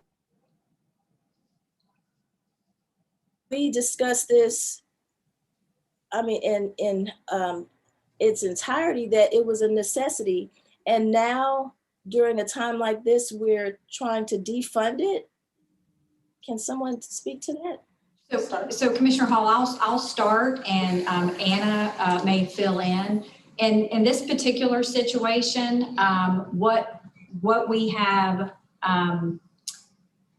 presented to you is a transfer based on the analysis completed by Glenn Melendez, the CIO. The projects for the IT roadmap, all of the cybersecurity projects, all of the infrastructure improvement projects, those are continuing, and we are staying the course with all of those projects. We had initially funded $3.5 million as the anticipated recurring costs associated with all of those improvements. Where we're at along the roadmap, we haven't yet reached the point where all of those recurring costs are in place. And so these were resources that we could pull out and move back down to capital to fund some additional facility needs, and still maintain our progress on the cybersecurity and infrastructure projects. And in fact, I think we will be able to maintain that progress through the next 3 years, I think, until that roadmap, the time frame of that roadmap ends. And at that point in time, that's when we would need to have the full $3.5 million in place for those recurring costs, because that's when we will actually be incurring those recurring costs. I don't know, Ann, if you want to add to that or not. Yeah, Commissioner Hall, thank you for your question. Just as a reminder, we had a $6 million investment in IT over the course of several years. Then the CIO made a presentation, Glenn Melendez, to the Board of Commissioners early last year. And a decision was made, to your point, around the importance and significance of those IT projects to include the cybersecurity projects. And an $18 million capital investment in IT was made at that time. So not only does the CIO have adequate funding to complete all of the projects, he also has enough funding to cover the recurring cost in 2021. And so that is the reason the reduction is being made. Because if you recall, in 2020, an adjustment was made to the DREAM capital budget as well. So what we are trying to do is balance that with the full understanding that IT has adequate funding to address all of their projects, including the cybersecurity projects as well. And so I have combed through my emails to find whether or not that has been explained to us, and I don't see any explanation in writing on these changes and anything that says that, you know, you're still able to meet the cybersecurity needs as necessary to keep us all safe and keep the information safe that we have in our systems. We have enough problems as it is with just trying to access emails and the archive vault. And so, I mean, you really have some security issues, and I'm not trying to speak on them in this particular forum because this is a discussion that should be had in another forum because of the fact that we're talking about security. So I find it grossly negligent that we did not have a discussion about these changes before it went into the budget book so that we can all be sure that we're going to be secure. You know, I use my technology, and you know, I have an IT background, and what I see as far as our technology right now, I'm turning my laptop in because it doesn't work. It's awful. And trying to get a new laptop. I've already contacted Glenn. So this concerns me. And I just want to let that be known and let that be on the record. And so let me go back to the page that has the position changes that are being unfunded. you know, after hearing the presentation from Dr. Paxton and all the concerns about communication and everything, I find it a little odd that we're unfunding a position in external affairs for a community relations coordinator. I know that there is one person that I've seen that is basically a community relations coordinator. Well, there are two, and they are strapped with everything that's going on. So I'm a little concerned about the thought process behind removing a whole position from external affairs and unfunding it. Can someone speak to that? Commissioner, Vice Chair, are you looking at page 40? Yes, 43. It's object 1004. I think that's a temporary position. Page 43? Yes. Okay, absolutely. Oh, this looks like a seasonal position that we established for external affairs. It's a temporary position. So at the time that we established the position, it was for a temporary assignment, which has since ended. Hold on. It doesn't say it's a temporary position. Yeah, it's the code, where it says object code 1004. That is the way, that is the code that we use to fund temporary positions. And the third column from the right, where it says object. So there are temporary positions in this section called temporary seasonal positions, and there are also temporary positions that are not actually noted as temporary in the unfunded position section as well. Yes, they are requesting for this particular position to be unfunded because the assignment has ended. Okay, so everything else that's a temporary position actually says that it is, and this one doesn't. So those temporary positions you're looking at, like the one on page 40, we are actually reestablishing those positions to go through 2021. My point is that this position doesn't indicate that it's temporary, but every other temporary position does.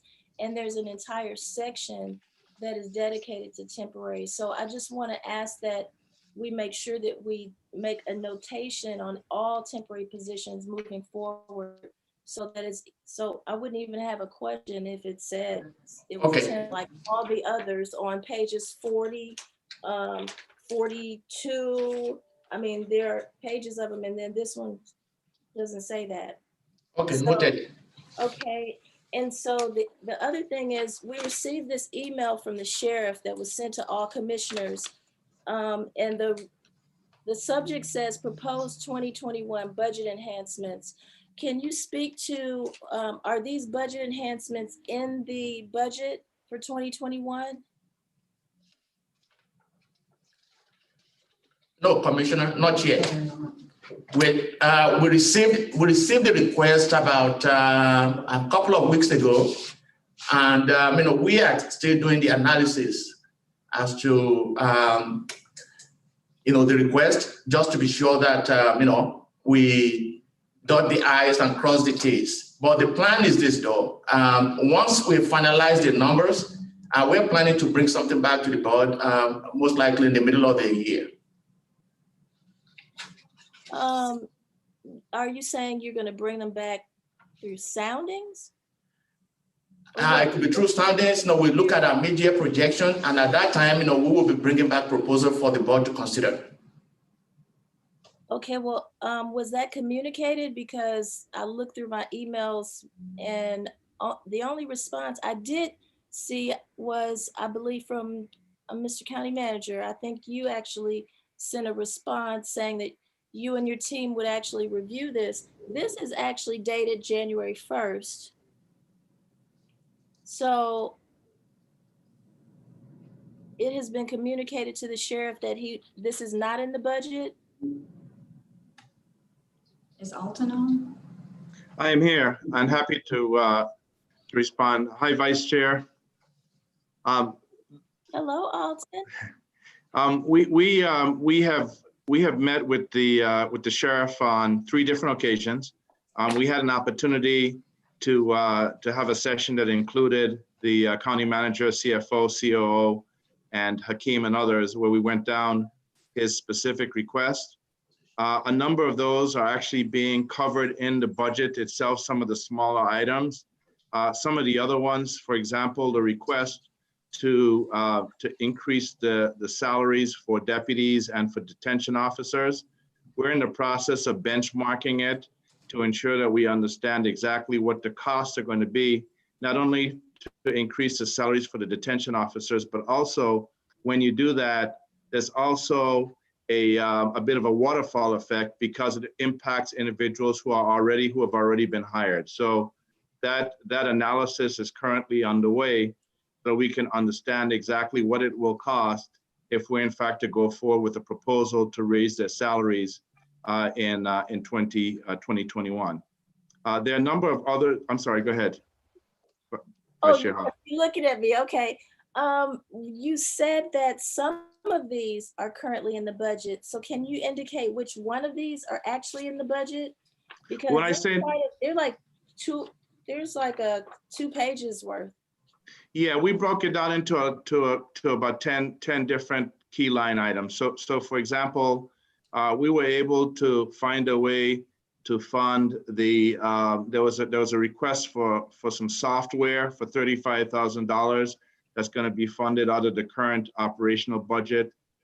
There was a request for canine officers and dogs. And some of that, they were going to go back and figure out exactly what the cost would be to bring 2 of those on instead of the 5. And so for each one of those line items, we actually sat down with the sheriff and talked through them. And then we sent a note back to him saying, this is exactly where we are in the process. And so they are all underway. Some of them, some of the smaller items are going to be covered from the operational budget that's already in the 2021 budget. Some of them really represent incremental spend, for example, like the salary increases, and those we're in the process of trying to analyze exactly what the impact would be, not only in 2021, but as we move out into subsequent years. Okay, so you realize that what you just told me completely contradicts what Hakeem said before you came on, because he said that none of these were in the budget and they would be presented mid-year, and I asked him would that be soundings, and he confirmed that that would be most likely soundings. So I really do want to know for sure what we have included in the budget that we're trying to pass today, because well, yeah, and Hakeem and I are not, I won't say that it's necessarily, when Hakeem was part of the discussions with the sheriff, one of the actions was for them to go back and take a look at their current operational budget to see if some of those things were already included and could be funded. For example, as you can see on the list, one of the items had to do with some psychological training for new officers. Well, some of that is already being done and funded on a regular basis. What he was asking for was some incremental associated with that. So I guess what I'm saying is his initial request needed to have some additional work done to truly understand what the cost of it would be. And so I don't know if you want to go down, I'd have to pull it up in terms of the line item by line item, but some of those, and I'll give you another example. There was a request in there for $2 million to refurbish the 9th floor. Well, that's something that we said we would incorporate into our future plans when it came to the modernization and restacking. Wouldn't necessarily be something we would put forward in the 2021 budget. Yes, that makes sense to just include it in our modernization plans. But there are things on here that concern me, like vests for canine officers, things that are protective to our officers. I want to make sure everyone is safe, especially our employees, because they're on the front line working for us. And so that's why it's very important to me to know what is covered and what isn't, and how we will ensure that it does get covered. So I'm sorry, you contradicted what Hakeem said, and that concerns me. So can anyone confirm that? Confirm what's actually? So Commissioner, if I could try to pull it all together, Vice Chair, I think what I'm going to say is a combination of what Hakeem and Alton said, which are not necessarily contradictory. And if they sounded that way, that wasn't the impression that was intended. I think if you look at the sheriff's list of items, the 3 pages worth, you will see that we did not take those items and fund them in the 2021 budget. Which I think was Hakeem's sentiment. We did not take his items and fund them in the budget. But correspondingly, what Alton is trying to say is that we are in constant communication with the sheriff. Some of the items will and can be covered within his own operating budget. Another set of items, which we're still sorting these, but another set of items will be covered in the county's operating practices. So things like facility improvement, things like vehicle replacement and the like will be covered in our centralized model for replacing those items. So I think it's more of a combination than a contradiction, Vice Chair. And if we presented it as a contradiction, that was not intended. Yeah. I want to make a motion for I want to make a substitute motion to amend the budget because it's very clear in his memo that he specifically says, I have determined that additional monies, not monies that are currently in the sheriff's office budget, but additional monies are needed to effectively fund the operations of the Fulton County Sheriff's Office, be able to meet my constitutional obligations to include and not limited to additional infrastructure enhancements, upgrade technology, and salary increases, and it goes on. And what concerns me about this wording is that he's citing the fact that he needs this to be able to meet his constitutional obligations. And from my training, when I became a new commissioner and I trained for the county commissioner certification through ACCG, it was explained to me by the attorneys at ACCG that if the Board of Commissioners keeps a constitutional officer from being able to meet his required constitutional obligations, that we are then held liable. And I do not want to be held liable. And why should we? If we can find this money, Madam CFO, I would request that you look for this money and so we can meet the required constitutional obligations that the sheriff needs to meet. Madam CFO?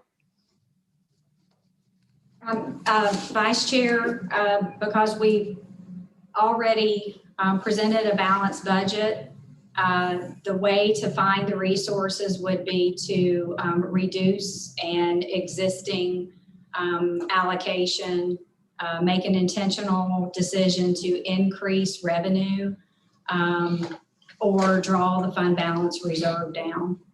Those would be the options available to be able to fund the sheriff's $15 million plus request. Well, you know, one thing that I know about you, Sharon, from my almost 15 years working for the county is that you have been able to work magic, and you have been able to in the past many times find the funding to apply to the needs of the citizens, to our employees. And I'm asking you, and I'm making a substitute motion to amend the budget that we find this money and put it in the budget to make sure that we are covering the sheriff's office and meeting the constitutional obligations that he is required by law to meet, and that we are required by law to ensure that we pass a budget that assists him in doing his job. And we want to make sure our communities are safe as well as our employees. So anyone second that motion? All right, just a minute. I second the motion.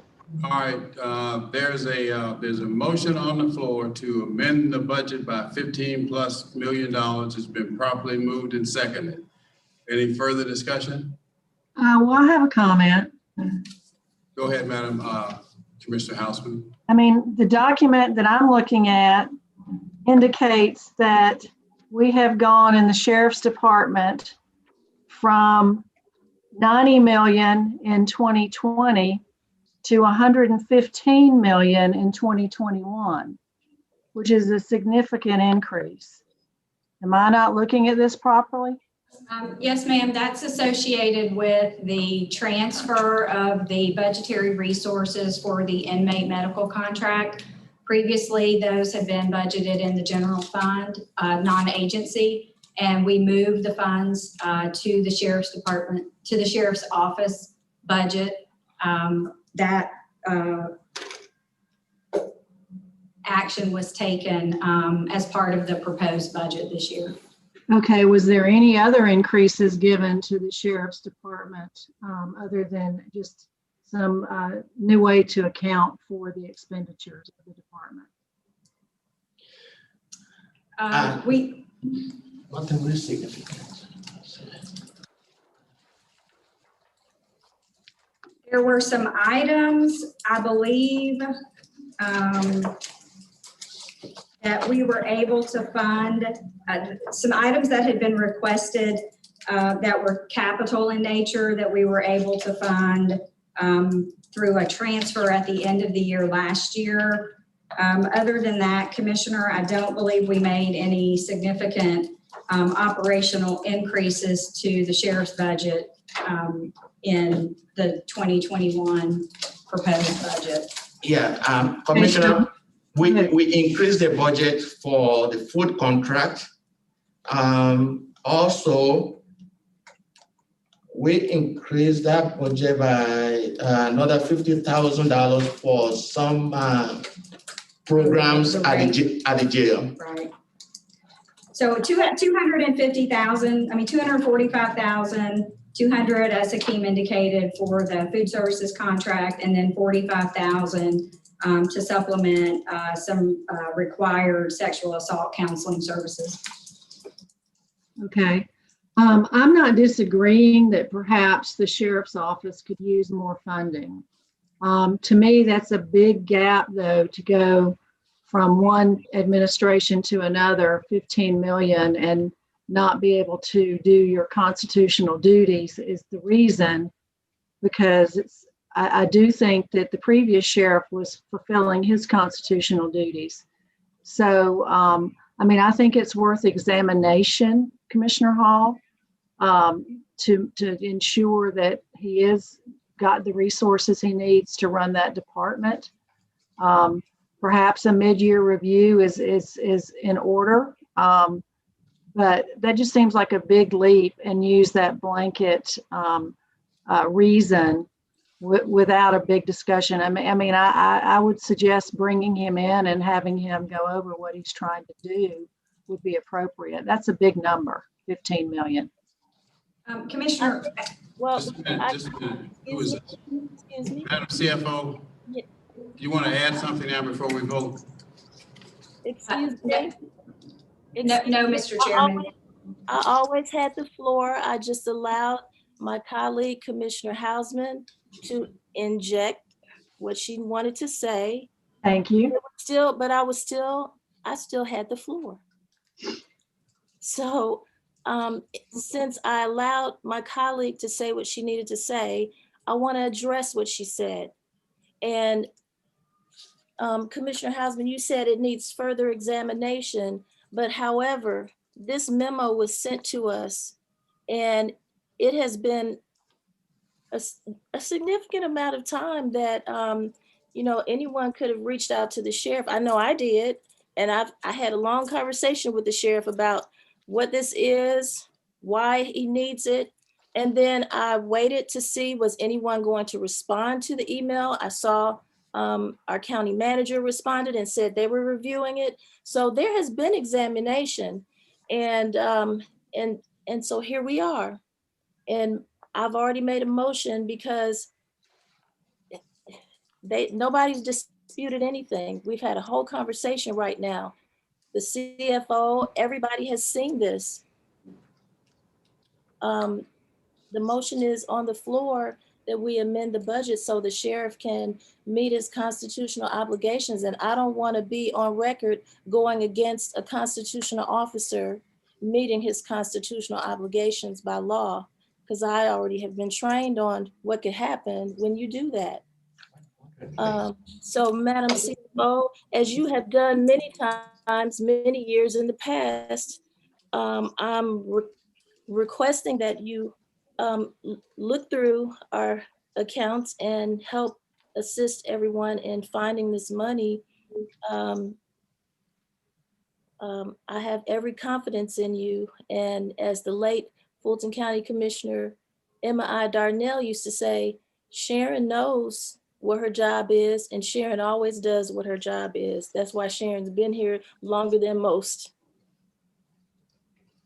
Okay, the motion on the floor is to amend the proposed budget by increasing it by $15.2 million, and it's properly moved and seconded. I think that the suggestion that Commissioner Houseman made regarding a mid-year review is logical and reasonable.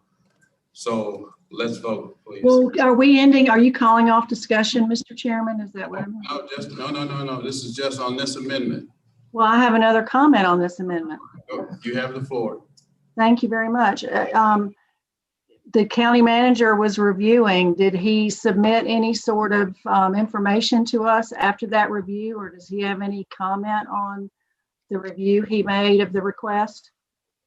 So I'd be glad to comment. I mean, it's essentially what Alton has just gone through. What we did was we took the entire list submitted by the sheriff. We had, I thought, a very good conversation with him on an item by item basis. I would say that the list falls principally into three buckets. Bucket one is he had some small items that I think they just didn't understand that are fundamentally funded in their operating budget. So for example, a $35,000 item is not something he needs incremental funding for. It's something that he can prioritize in his operating budget. So there's a series of things of that nature. There were a couple of things which were the IP cameras for the jail, the vehicle replacements that are funded in our overall capital programs. In fact, we are adding more to the IP camera system than he even requested because we already had an RFP response on that. It had not been acted upon. They're reviewing it to see if the technology fits, but the cost for that is more than he submitted. But that's, again, funded in our overall capital program. And then the third bucket is one that I think deserves more review. In other words, the increase in salary expenses for both the deputies at the jail as well as the folks that are in the courts are something that should be looked at against how are other folks compensating these officers. What is the impact on our retention rates and what are the impacts on our overtime costs? Because when you net all that down, it may be that some of the funding for that will be offset by reduced costs for recruitment and retention and overtime. And at this point, we don't know what that proposal would effectively end up at. So that all being said, we have worked through all of that detail with him. We feel like we're in a good place to move forward on the things that again, he wants to do. And the one exception for more study would be the increase in salaries. And I think that's one of those ones that I don't know if that's that you just submit it on day one and get it approved on day two. Generally, when we do salary increase, we're looking for some kind of market study and analysis of the impact. All right, well, thank you. I mean, I've long said that we underpay our sheriff deputies and that the turnover rate reflects that. Yeah. So, you know, you and I have had that conversation many times, Mr. Manager. Yes. So I don't disagree at all with that. So with all of that you just relayed to us, what would be the number that you know, you said you've talked to the sheriff. He agreed that some of this was already funded. Some of this is already being funded by our capital budget. So what would be the true number, in your opinion, of this $15 million request that would be an addition that is not already somewhere else? So I think the only thing that would be additional would be the cost for the salary increases. I don't Akeem or Alton, do you have that number in front of you if you add the two together? Yeah, I think- 2.6 million for competitive raising of deputy sheriff starting pay. 2 million identified as competitive pay raises for detention officers. And the last personnel item was 2 million for 60 deputy sheriff positions. 6 million. Did they say 6 point something million? 6.6. And then I think you asked the question on a couple of levels. Number one, by the way, even on the 60 that he asked for, upon further discussion of that, there was general agreement that right now he has over 100 vacancies, and that acting upon adding 60 at this stage of the game would not be even something he was recommending. He wanted to set the funds aside effectively, which we don't have good mechanisms to do that, but set the funds aside, and then when full staffing levels were reached, he would go back and then have the authority to start hiring the 60.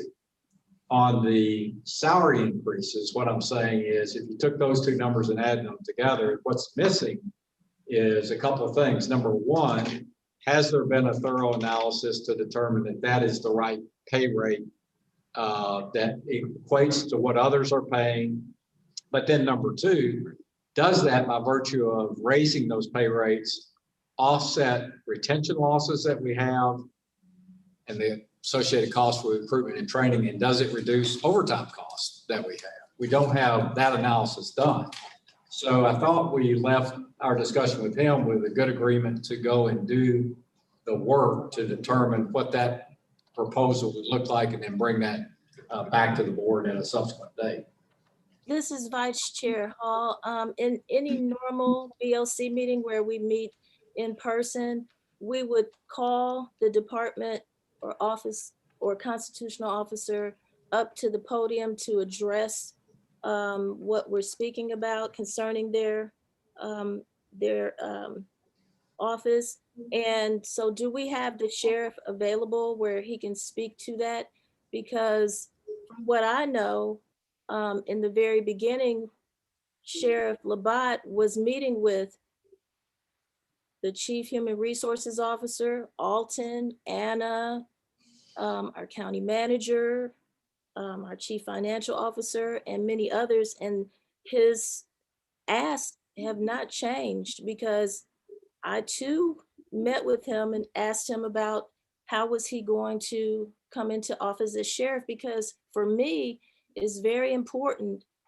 We have high crime. You can read it in the paper every day. And with my district being entirely inside of the city of Atlanta and the outcry for assistance consistently from the 14 neighborhood planning units and the over 50 something neighborhood business and civic associations crying for Fulton County Sheriff's Office to be more involved in public safety, I wanted to know what his plans were, and he does have a plan. He had it coming in the door. So is he on where he can actually speak on this? Because you're saying that he's aware of a lot of things that he's not here to confirm. He's not on. Hello, am I frozen? He's not on it yet, Vice Chair. He's not on there yet? Can someone reach him? Did someone send him a link to be on? All right, let's do this, ladies and gentlemen. If He was waiting to come on. I don't know what happened. He was holding. I just talked to him. Oh, God. He was waiting. Okay, let's do Vice this. Chair, can I ask a quick follow-up question? Go ahead, Yes, you can. Go ahead. Just a minute, ladies and gentlemen. Commissioner Arrington, you have a question? Mr. County Manager, when do you think you will have the numbers done on your side to follow up to the sheriff's request? Good question, Commissioner Arrington. Let me ask, is Ken in that room, Sharon, with you? No, He's not. We can get him. Yeah, we can. Felicia, why don't you go? And did we get a number? Did we get a final number? I mean, out of the 15 million, Mr. Manager, how much were you saying Yes, sir. has been resolved? So I think what has not been resolved was about 4.5 million, 4.6 million in the salary proposal, and then about 2 for an additional 60 officers.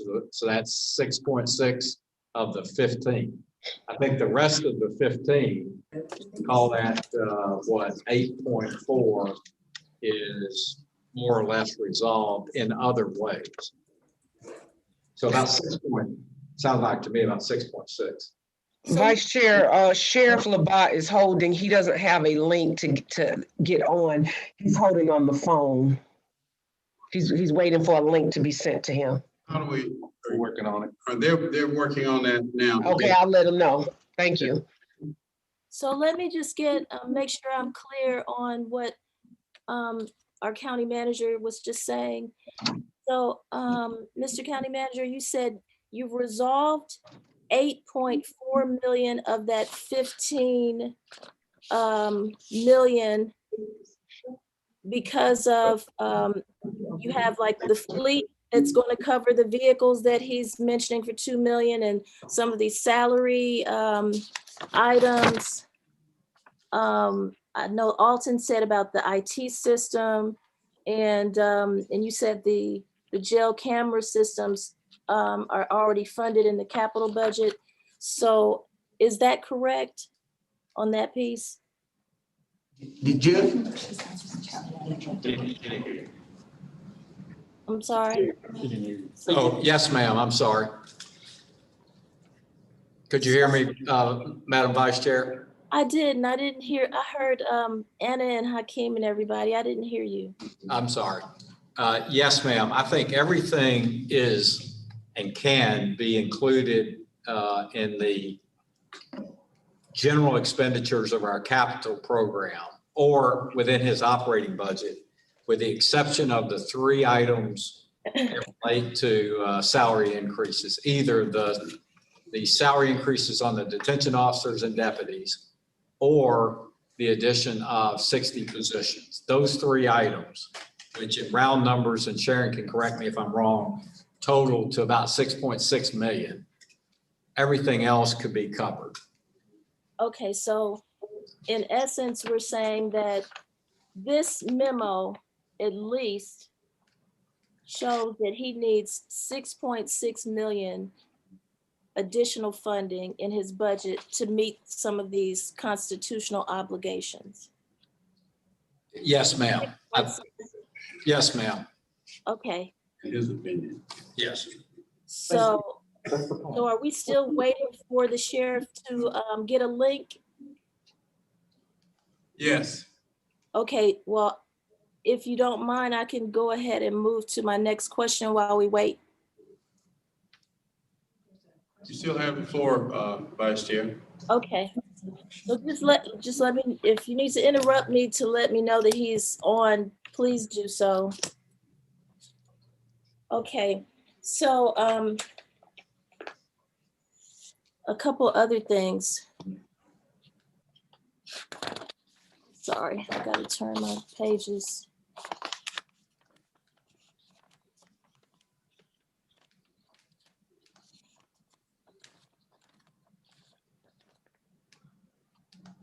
All right, so you know how we fund our grant programs like the community service program grant and the contract for services grant programs.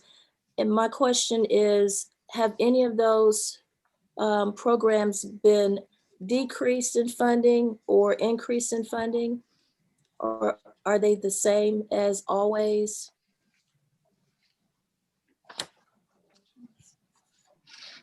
Vice Chair, I believe that the contract, the community services program is funded at the same level as 2020. And the contract for services. Is that in the book? Because I tried to find it and I think I was looking at so much in the book, I just couldn't find it.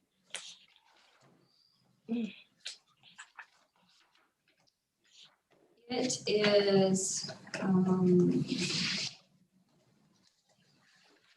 It's actually in the proposed budget, Commissioner, the appropriated budget by program.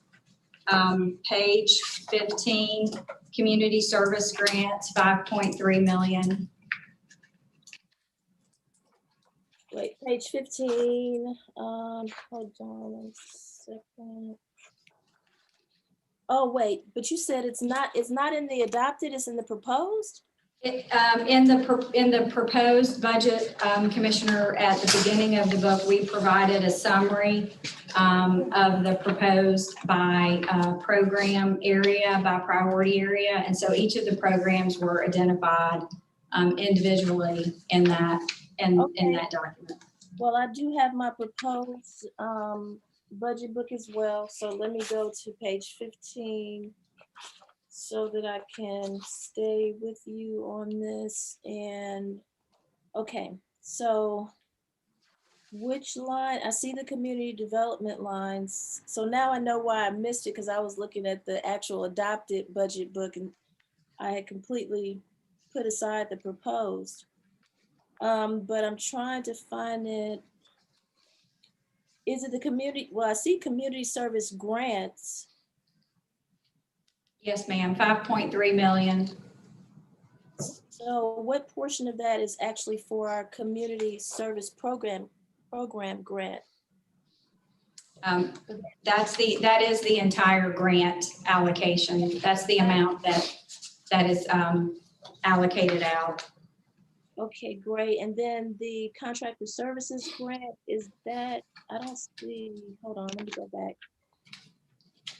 Contracts for services is on page 23, arts and library. And it's embedded in the line that says contracts for services and administration, which has a total of 3.3 million. Can you know how much of that is contracts for services itself? It's usually about 1.5, 1.6, yeah, 1.5, $1.6 million. Great, okay, that shows no change, that it's still the same. That's good. And you know, some people would question why it's important to have arts and culture funding for nonprofits and artists. And with this pandemic and COVID-19 and everything that's going on with people in need, we need grant funding to give to those organizations and individuals that help our society. And the arts have been shown to not only help with the creatives, but it helps with mental and behavioral health issues as well. So I want to make sure that we continue to fund the arts and don't have any decreases. Before I go on, is the sheriff on or getting on? No. No. Oh, yeah, but he has been sent the link. I got a copy of the email. I have been informed that he has been sent the link by email and we're waiting for him. But as of this moment, he is not on. Great, okay, that's great.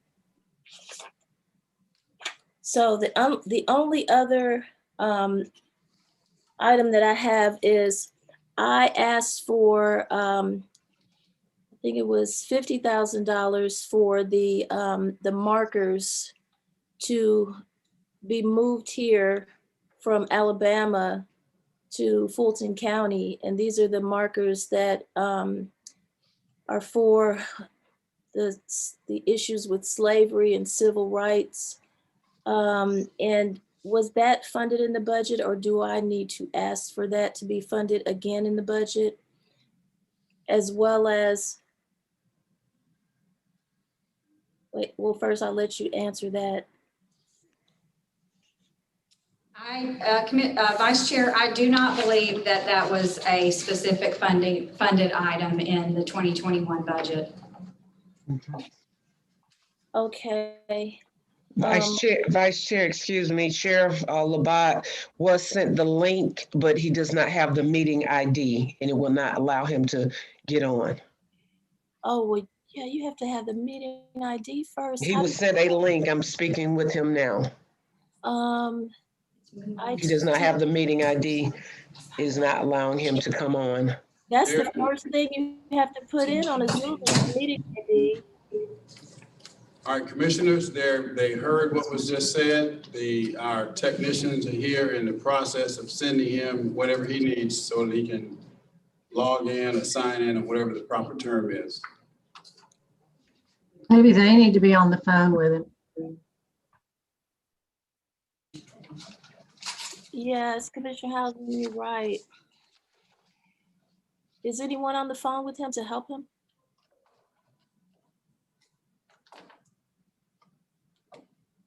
Commissioner Abdul Rahman, Yes, Vice Chair. you're on the phone with him to help him, Yes, ma'am. I'm trying to help him to get on. but did anyone give you the meeting ID? No one has given me the meeting ID, and I don't know if I can send him mine. Will mine work for him? No, he'll probably come up twice. We probably could see his face, but it will still have your name. That's okay. That's fine. Let me forward him mine. Please hold.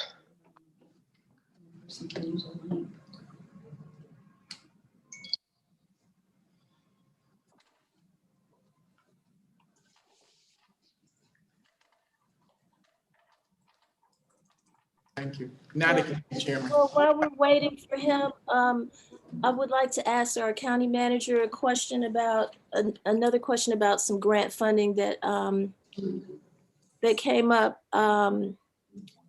So, you know, we have moved to a city of South Fulton, and we had to give them some of our art centers, but we used to apply for grant funding through our arts and culture department. Now that we've moved some of those art centers to City of South Fulton, are they being given the grant funding that we used to receive for those particular art centers that they now have under their possession? Or do we still keep that funding for ourselves?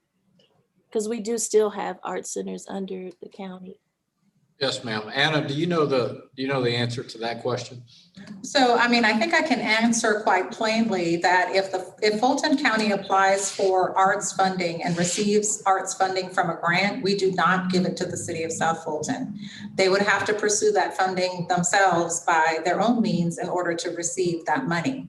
And I would say that if there are arts funds out there available for counties to use, we have every intention to pursue them in 2020 and beyond for not only our art centers that we do currently have and operate, but any other part of the delivery of art services that we do, Commissioner. So when we were applying for grants, we didn't apply for the grant based on the various art centers that we had. The last National Foundation for the Arts grant that I recall us applying for was to develop our cultural action plan. So that wasn't necessarily tied to an art center. I can double check if you give me a minute, and I can find out if we had an art center specific grant that we pursued, but I don't recall us pursuing an arts center grant. We did pursue an art for support of the development of our cultural action plan. Okay, that would be great if you check that. And then when we transferred the art centers and our employees over to City of South Fulton, were there actual grant writers that work for our arts and culture department that were also given to the City of South Fulton? The positions may have had different functions incorporated into the job description, but what I do know is that we have centralized grant acquisition within the finance department, as well as external affairs has a little bit of that responsibility as well. So those responsibilities don't rest within departments, although departments do pursue grants on their own, but we have a centralized model for grants acquisition. Okay, great, thank you. So I had quite a few questions about that because of the transfer that we had to do of those art centers, and what did we do with the budget and the grant funding. So thank you for that, Anna. Yes, ma'am. Do you have the sheriff yet? Commissioner Abdul Rahman? Yes, he was sent my link, so he's trying to get in on through my link. Give me one moment, please. All right.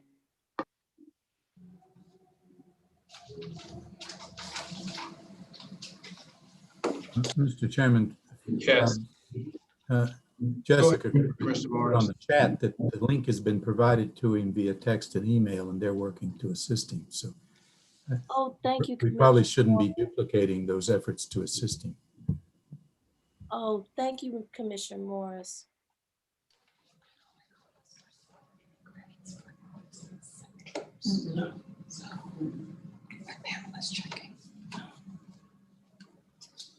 Is it working?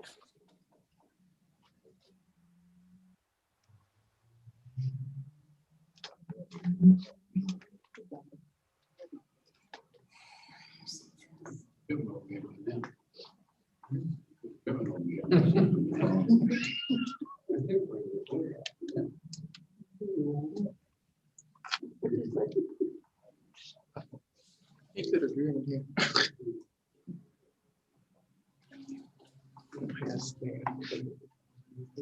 Can anyone tell if he's getting on right now?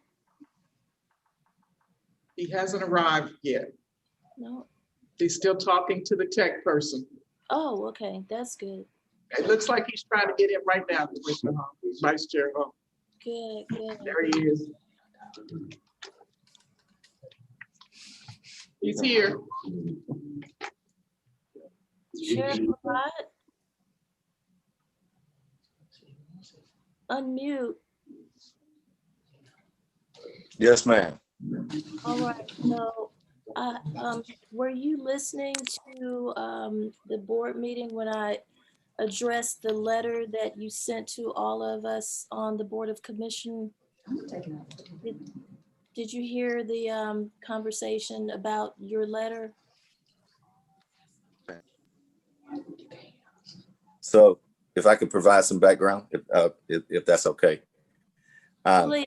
Quite simply, I've been in conversation with Mr. Anderson and his team for months. I understand, Ms. Whitmore, Alton Adams, everybody that's copied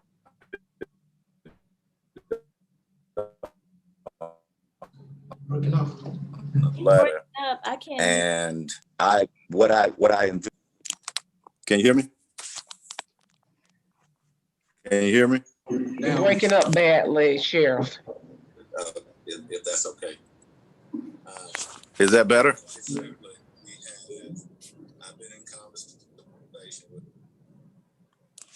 Is that better? Yes, that's better. Okay. I had to take the call on the phone because I'm having a few technical difficulties. But that said, and please let me know if anyone cannot hear. I've had an opportunity to meet with Mr. Anderson and his team, as well as both in some in person. And so it's hard for me to hear. So if I am, please throw your hand up, Alton. I can see you if that's possible, if there's a problem with communication. In short, what I predicted would happen did happen, and there was zero opportunity for us to transition. And as part of that prediction, I knew we would be right where we are with respect to the budget. And so, as someone mentioned earlier, the only monies that moved were monies for the medical contract, which came out of non-agency funding into the sheriff's office at my request, and then a few other items that Mr. Hakeem mentioned as well. What really spawned the letter was an opportunity for us to talk to each commissioner and give them a true sense of where we are with the facility. And so out of an abundance of caution, I will tell you that there are some things that have not been revealed and won't be until we do some further investigation. One of the things that I did have an opportunity to do and meet with Mr. Chairman as well as Herman, Mr. Herman, on was competitive pay raises, as Mr. Anderson pointed out, as well as the pay raises for the actual detention officers. Those numbers were vetted in whatever the system, I believe it's ICS from that perspective. And then as we started peeling back this onion, the best way for me to put it is to really just be honest. And we looked at the fleet from 2020, which had 25 vehicles that are out of life cycle, with a projection of another 25 this year. We have been woefully underfunded as a sheriff's office. Did have an opportunity to sit with Mr. Alton and some of the members on his team with respect to the jail camera system. That system in and of itself would need the upgrades that Mr. Anderson spoke of earlier. I was very satisfied with that piece. The jail management system, I've made no bones about. I am not a fan. We are under technology. We have less technology than the city jail down the street. Let me be clear. And so here's where my confusion lies, because when I left the meeting with Mr. Alton, his team, and some of Mr. Anderson's team, it was less about my operational budget and the things that would be funded as we got ready to move forward with respect to my constitutional obligations, whether it be the K-9 team, whether it be the Power DMS for us to do a better job at managing the facility.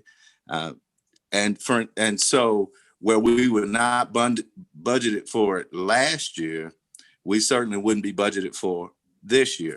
The renovations from the 9th floor, for instance, the sheriff's office is still dated back to the 80s, if you will.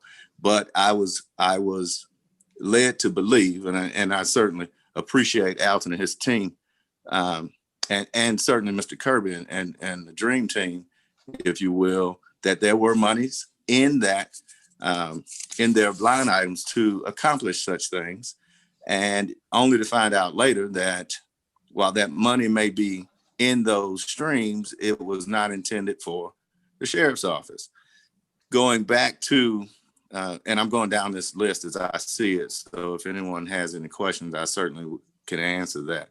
When we start talking about English Avenue, I come to find out, even since our meeting, that English Avenue stood inventory for both the jail as well as the sheriff's office as a whole, to include the motor pool, and they have no tracking system.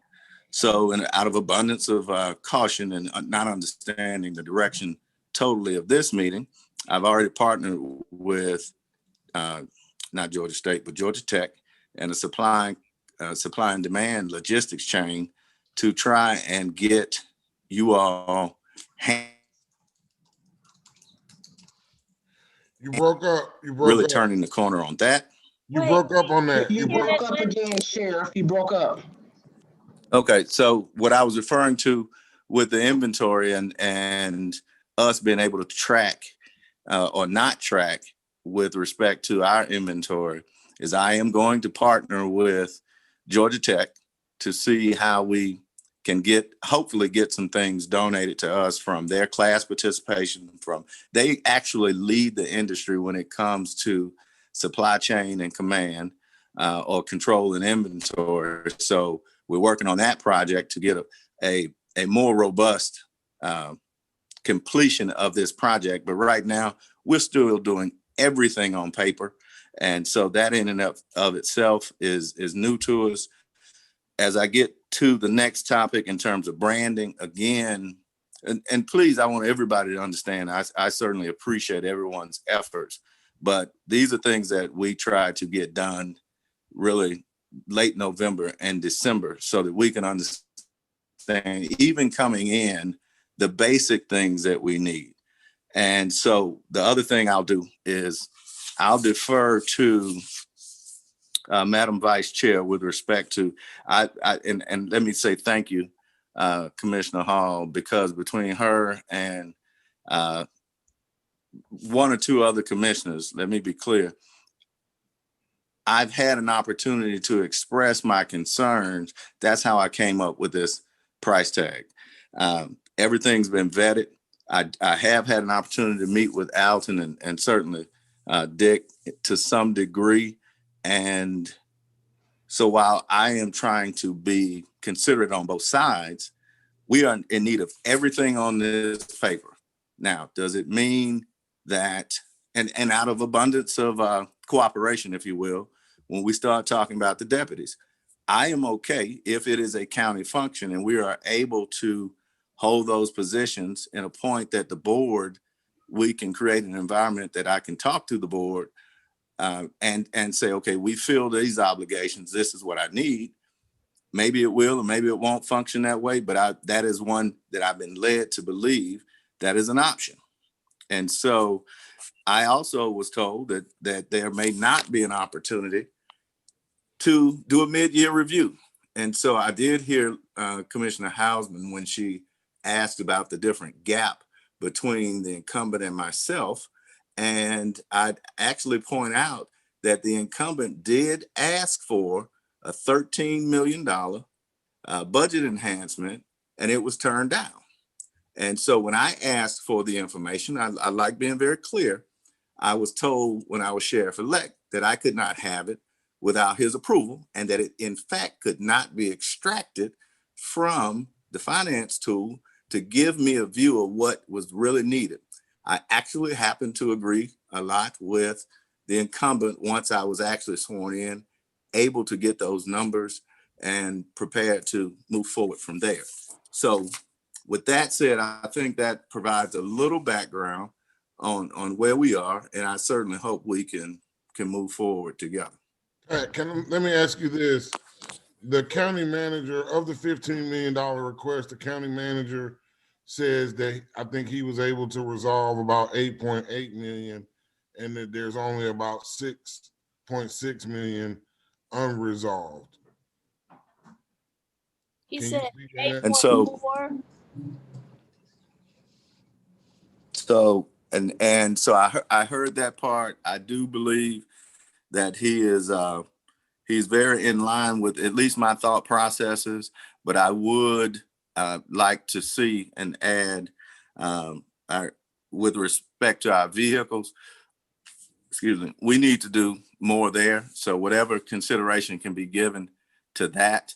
And I certainly want to make sure that we take care of our team as a whole. So if there's an opportunity for us to, and it doesn't have to be all in this line item, and certainly with respect to Commissioner our Deputy COO Kirby, if we can figure a path forward to resolve some of these fleet issues a little quicker, that will certainly help me in that space. But I believe to that extent, I certainly agree with the ability, if it is in fact something we can do, we can come back mid-year and deal with, or try and deal with, the remainder of the $8 million, $7 or $8 million, if that is more appropriate, but at the same time, that allows us a path forward. Wait, I thought the 8.8 million had already been resolved through existing budgets, through capital budgets, your budget, and that there was only 6.6 outstanding that needed to be resolved. No, that's not it, unfortunately, Commissioner Arrington. Okay, I thought Yeah, there's some manager say. No, there's some roadblocks to that. I heard county manager and as well. Well, I won't say roadblock. There's some opportunity there, and so we have to figure that part out. And so I was under the impression after our meeting that, for instance, if it had been resolved, at least it wasn't communicated directly to me.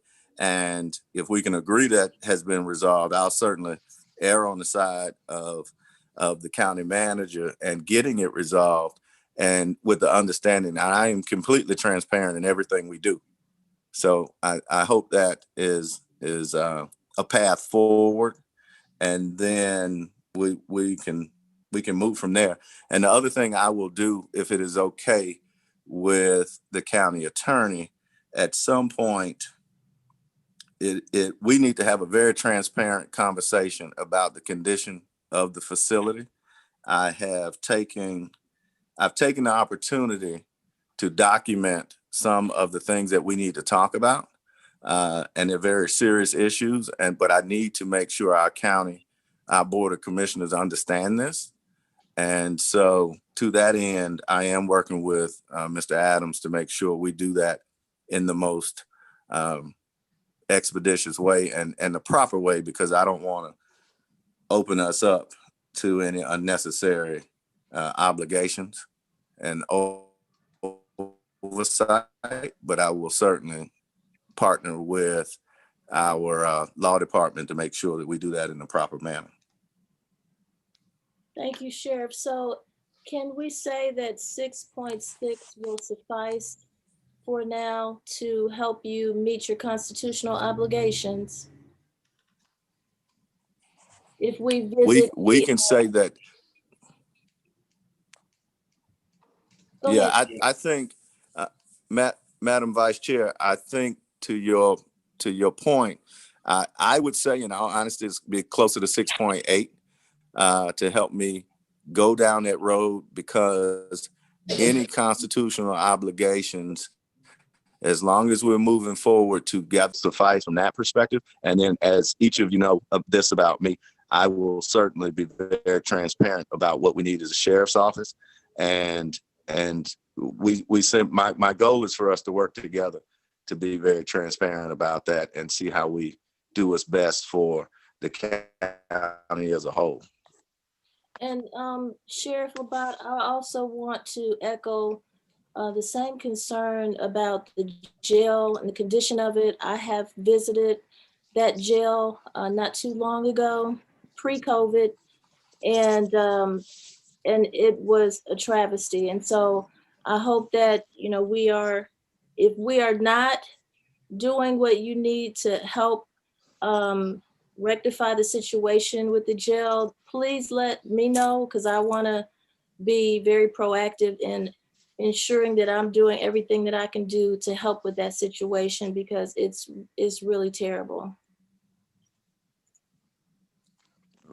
First of all, and the invitation is extended to all of the board. Please, at your convenience, I'd love to walk through the facility with you all so that we can better understand together. And then at the same time, I do want to take an opportunity to compliment Mr. Joe Davis, or Director Joe Davis, and certainly Mr. Kirby, with respect to their responsiveness. I think that may have been part of the problem, is that there is opportunity on both sides. And so we are learning to communicate better. And as we do that, that puts us in a better position.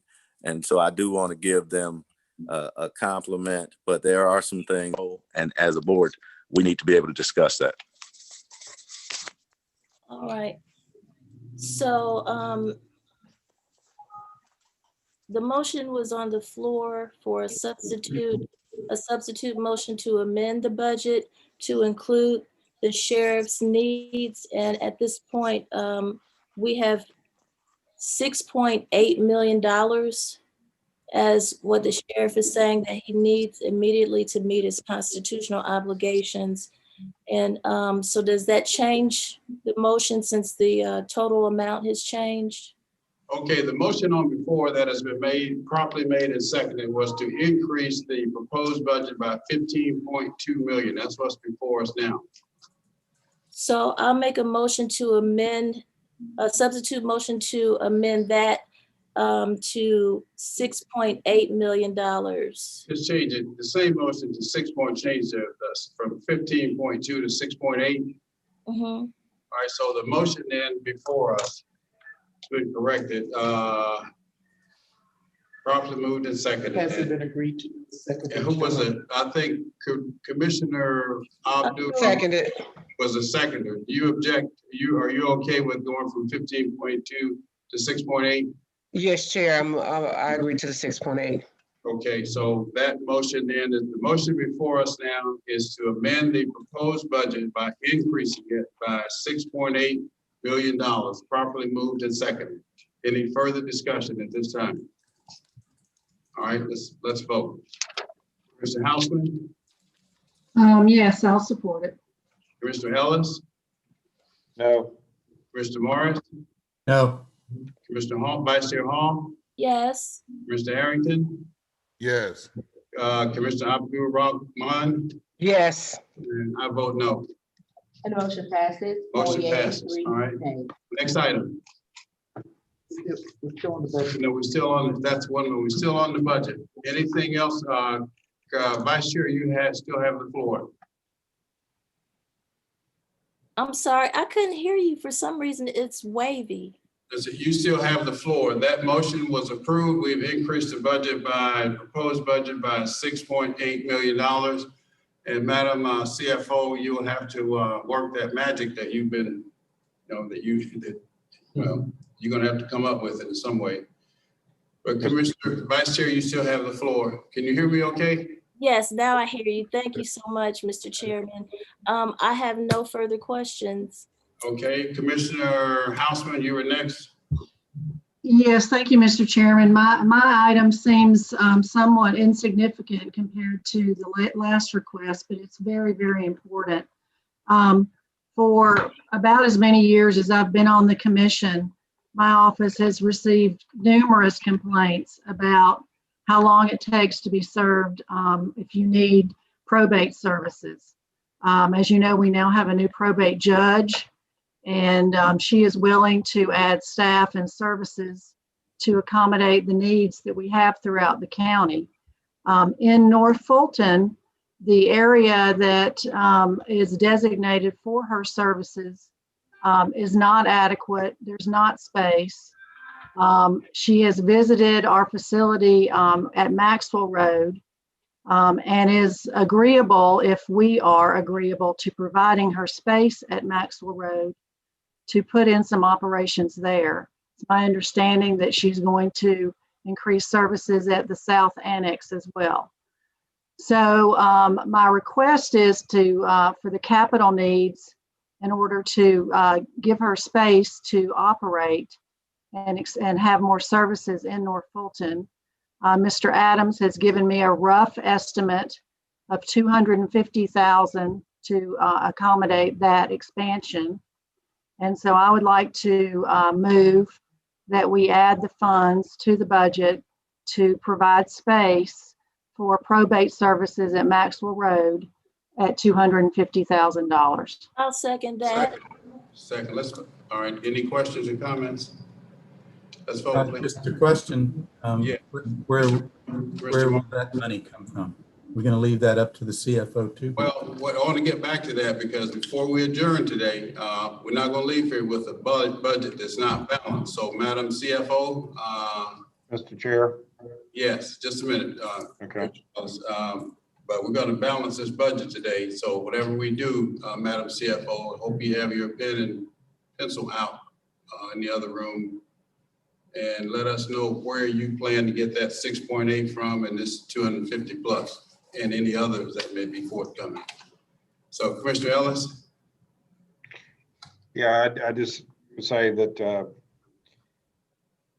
it's been a very interesting discussion. A lot of this had the opportunity to bring this stuff forward over the course of the past couple of months, but be that as it may, I think any other further amendments and all the amendments which have been raised and already approved, I think it's our obligation to identify where it's to come from, not our CFO, given that they presented a proposed budget to us, which we've heretofore not really given them any more commentary on, counter to what they presented. And that all these reductions be solved for with a reduction in the pandemic reserve. I don't see where else it could come from. And so in terms of structuring this, everything we're doing, to me, there's only one place it can come from, and it's there. You know, so I will offer that up in terms of we're bringing forth these modifications and amendments to the budget. And I don't disagree with you, which is when I made my. I don't disagree either. All right, Commissioner Houseman, you had something to add? No, I just said I don't disagree with that either. Okay. Any other comments on the house? Yes, I have. Yes, my I hand did. raised. Oh, All sorry. right, just a minute, we're on the Proposed amendment by Commissioner Houseman. Let's vote, please. Commissioner Houseman, Yes. Mr. Ellis, Yes. Mr. Morris, Vice Chair, No. Vice Chair Hall, Yes. Commissioner Arrington, Yes. Commissioner Abdul Rahman. Yes. I vote yes. Motion passes. Thank you very much. Commissioner Arrington, I've got 3.5 million for you in this Board of Health stuff because that hasn't been approved by the board. And adopting this budget with that 3.5 million in there would be a virtual approval of that or a back door. So we're gonna keep everything transparent, and we're gonna that's the first place where she can start finding money for the sheriff. Why it makes no sense to pay an additional $2 million for the same workers to perform the same functions, and they still won't and pay for their extra abilities. That money is better spent on the sheriff. So that's half of the 6.8 or whatever it is right there. Additionally,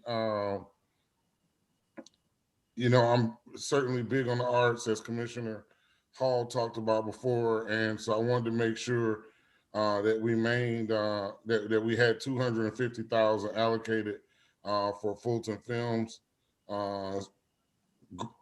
Huge area for growth and activity already existing in Fulton County. So I guess I'll make a motion to add 250 to the budget for Fulton Films. I'll second that, but Commissioner Arrington, I do have to say, in relation to that $3.5 million that is in the budget book, saying that it's going to be going toward the making the Board of Health independent, which I found out that's not true. The Board of Health has already been independent. I have an email from a county attorney in our own county attorney's office stating that it's been independent. So, you know, that's not a clear statement of why they want to do that. But that $3.5 million, I would ask that we use some of that money to help with the website and the communications and the need for additional staffing on the Board of Health side to address the COVID test, the increase in COVID testing, the increase in phone calls and questions and hits to their website. So if we could just, you know, keep that in the forefront of our mind as well, as far as that 3.5. and on the Arrington amendment, properly moved and seconded. Let's vote, please. Commissioner Houseman? Well, I have a question. Yes. I was on a NACO Arts and Culture call last week, and they were going over the latest congressional COVID relief package, and it included $15 billion for arts from the NEA.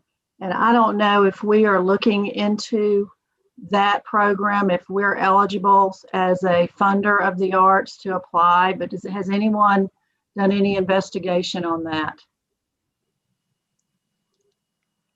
We have not. No, but I think if Anna, Madam COO, if you wouldn't mind following up on that. I know you said we would be following or reaching out for any and all grants on the art side. So if there's an opportunity for COVID funding for arts, then certainly we should pursue that as well. Absolutely, we will do that, Commissioner Arrington. We did apply last year. We were not awarded last year, but we will continue to pursue any available funding for the arts. Awesome, and we had a great online program or offerings. Our arts department was doing a lot of online offerings and courses, and so that may be an opportunity that now we can talk about our successes on the digital. Absolutely, sir.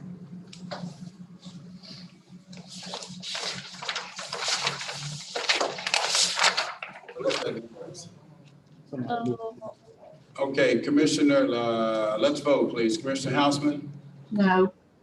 Commissioner Ellis, Commissioner Morris, No. Vice Chair Hall, Yes. Commissioner Arrington, Yes. Commissioner Abdul Rahman. Yes. I vote yes. Motion passes, 4 yeas, 2 nays. Next item. Anyone, who's next? All right, so now then, no further. Now, Miss, we've added what, 6.8 plus 250 plus, well, actually. Plus 500. Plus 500, right? 7.3 million, What is it? total of 7.3 million. 0.3 million.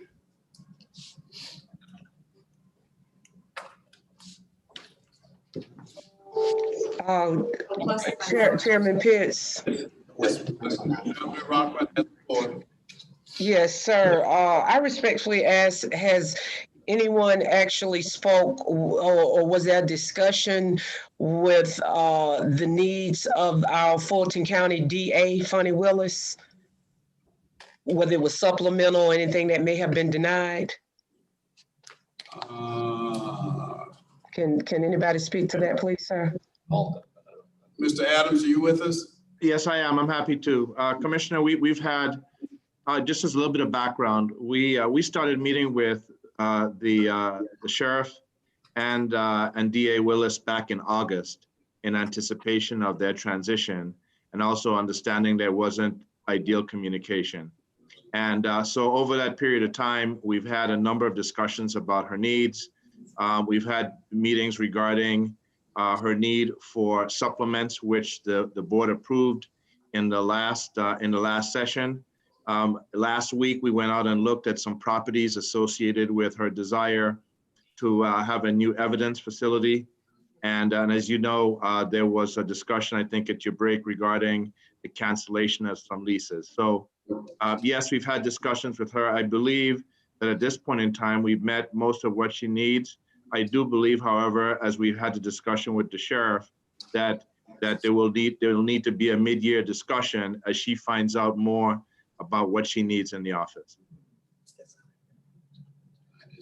And thank you for that, Alton. Let me ask you this, with just to be fair, was there a denial of anything to your knowledge? In the budget, no, not that I'm aware of. Because I know at one point I had a conversation with her about the investigators having vests, and that in her opinion, she felt as though it was a liability that they didn't. Unfortunately, I don't know if that was approved or if that was in the supplemental. So out of fairness, I would think it would be good if we get an opportunity to at least find out. If you don't mind, I have her holding as well. If we don't, if we can find out if that was a denied. I don't know. You may even know if it was approved. I just don't know. Yeah, my understanding, and we met with her actually on Saturday, and she confirmed with us that her investigators had already been measured for those vests and that they were in the process of being ordered. I'm sorry, could you repeat that? I didn't hear you. I said she confirmed with us that at the beginning, I guess the end of last week, that her investigators had already been measured for those vests and that they were in the process of being ordered. Okay, are you aware of a $250,000 that was removed from her budget, and why? I do not know what that specific item is, Commissioner. We've had a number of discussions around, like I said, a range of things, including facilities, including the vests, including the supplements.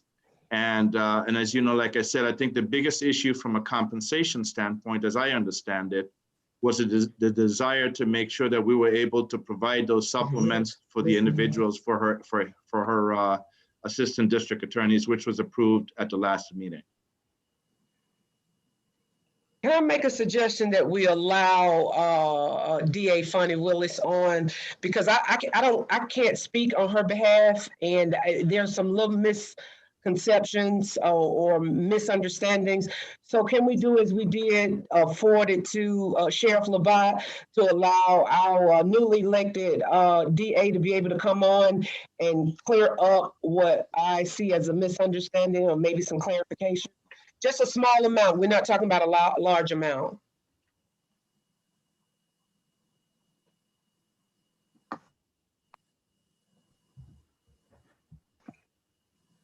Do you know, Commissioner, she has a link already? I can text her as well if I'm you want me sorry. to. I can ask her. Hold.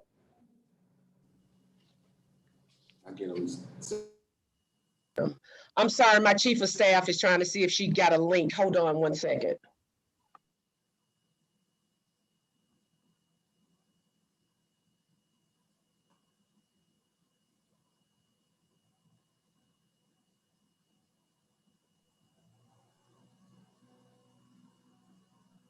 While we're waiting, can I ask a question? Yes, Vice Chair. So do we have any documentation on any of the DA's needs, potential needs? Like we have the document from Commissioner Hall, Vice Chairman Hall, we had had a conversation with the DA back in December, late December, and she was asked to submit her request in the first week of January, and I never received anything. And Hakeem has indicated that he didn't receive anything either for her full request. So I'm not sure if she gave anything to Alton or not. She has not at this point, Sharon. So everything was only a verbal discussion. There's nothing in writing that indicates her needs and any supporting documentation like what the sheriff did? No, I think Commissioner, Vice Chair, to answer your question, a lot of we have daily conversations that include requests from all of our agencies that we will handle in turn. So, for example, the district attorney asked for us to provide a number of shields for their office. And so we had someone go over, do a walkthrough, and now we're in the process of trying to figure out how we fill that need. And so on any given day, there are requests that come through that we try to address as quickly as possible. We haven't gotten kind of a master list from the DA that represents an increment to the budget for 2021. Oh, okay.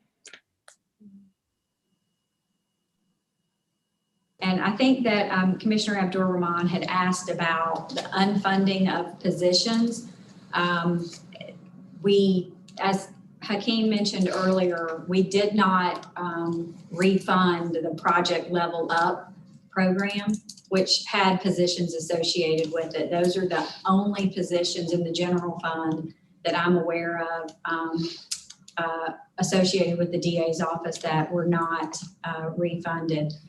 There were also some positions that are funded through the Victim Witness Assistance Fund, which is a special revenue fund funded through fines and fees. And the revenue for that fund has been lower in the last year than it was previous. So it was not going to be able to support the same number of positions. So that might be another area where there was a loss of positions in the DA's office. But again, that was funded out of a special revenue fund. Okay. Commissioner Abdur-Rahman, are we ready yet? Because I do have another question, if we're not. Been sent the link. We're trying to get her on. Vice Chair, continue, please. Okay, so I do have another question. So So you just confirmed that we didn't get anything in writing like we did receive from the sheriff, but do we have any emails that from our DA saying anything about what she may need in the budget that could suffice as something in writing? No, Vice Chair, we do not have any request from her. Oh, okay. Not quite correct. She did ask that we not deduct from her budget expenses that we had to reserve from, that were incurred by the former DA. At the end of the year, you know, there are expenses that come in that may be unprojected. We reserved some funds out of her budget for 2021 to take care of those things. She did ask for that adjustment not to be made. And I don't know if that's 250,000 or whatever she's talking about, but I do want to give her credit for at least asking for that in writing. And I know she talked to me and Sharon about that issue. Okay, that's good info. And while you were speaking, you made me think about, we always have salary savings from vacant positions, and we do have positions we're unfunding. And so if those are resources we can look at as additional monies that could be used in these various areas, that would be great. You know, those funds all rolled over to the non-agency, the balance that you need at the end, the reserve, the 16 point whatever reserve, that's factored into there. Okay, that's in there. Yes, ma'am.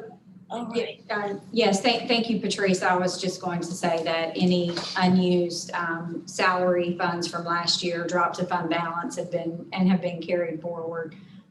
We did include as our recommendations this year to refund vacancies throughout the county.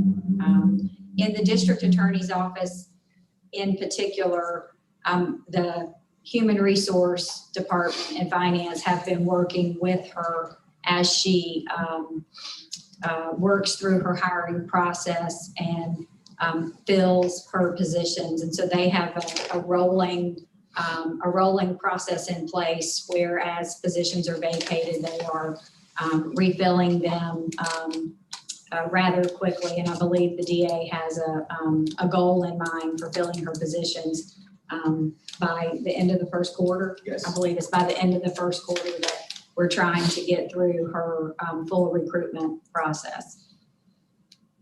Okay, that's great.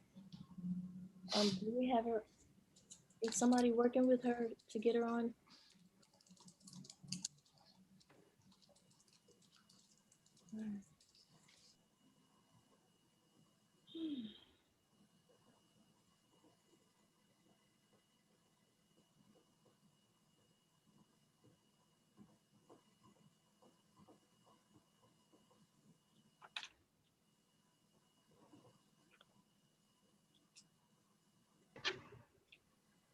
She is stating that she doesn't have the meeting ID. Can we get her the meeting ID? Working on it now, sir. They're working on that now, Commissioner.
Alton, are you talking to us?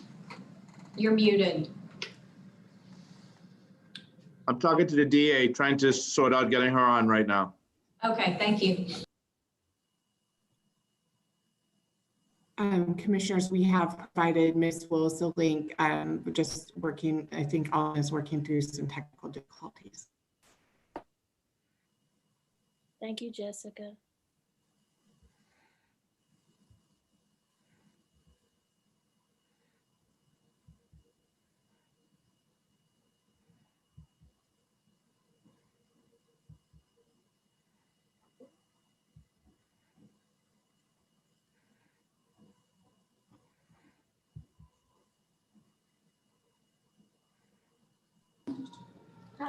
It's us.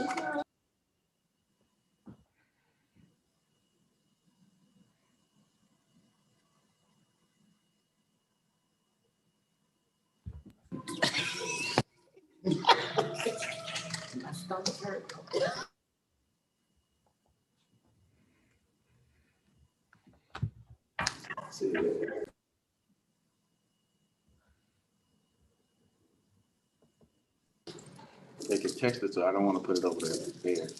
Yeah, you don't want to do that. Commissioner Rockman, can you hear me? Just too much. Bonnie Willis, her number is.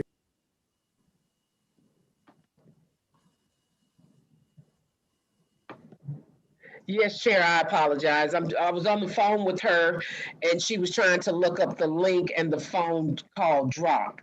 So I'm trying to reach her now to see if she actually got the link because she didn't have the link. And she was going through her email trying to find it. It was sent to the DA. It was sent to her email address, correct? That's correct. It was just resent and should be at the top of her email. Let me, the call dropped. Hold on one second. I just told her, by the way, I was on the phone with her. Oh, okay. Okay, so that's why the call dropped. Okay, all right, Alton, thank you. Okay. She's on the phone now. Hold on one second, everybody. Okay, so Fonnie, DA Willis, I'm sorry.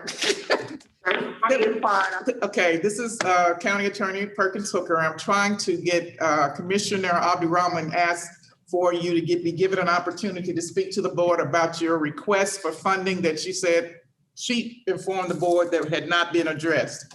So we're calling you on her behalf. We had technical difficulties getting you on. Okay, what are the exact amounts? There are no exact amounts. There was some. She said, Commissioner Abdurrahman, she can hear you. You unmute. Commissioner Abdurrahman. Hold on a second, DA Willis. Okay, yes, County Attorney, I'm unmuted. What were you asking me? What do you want to ask her?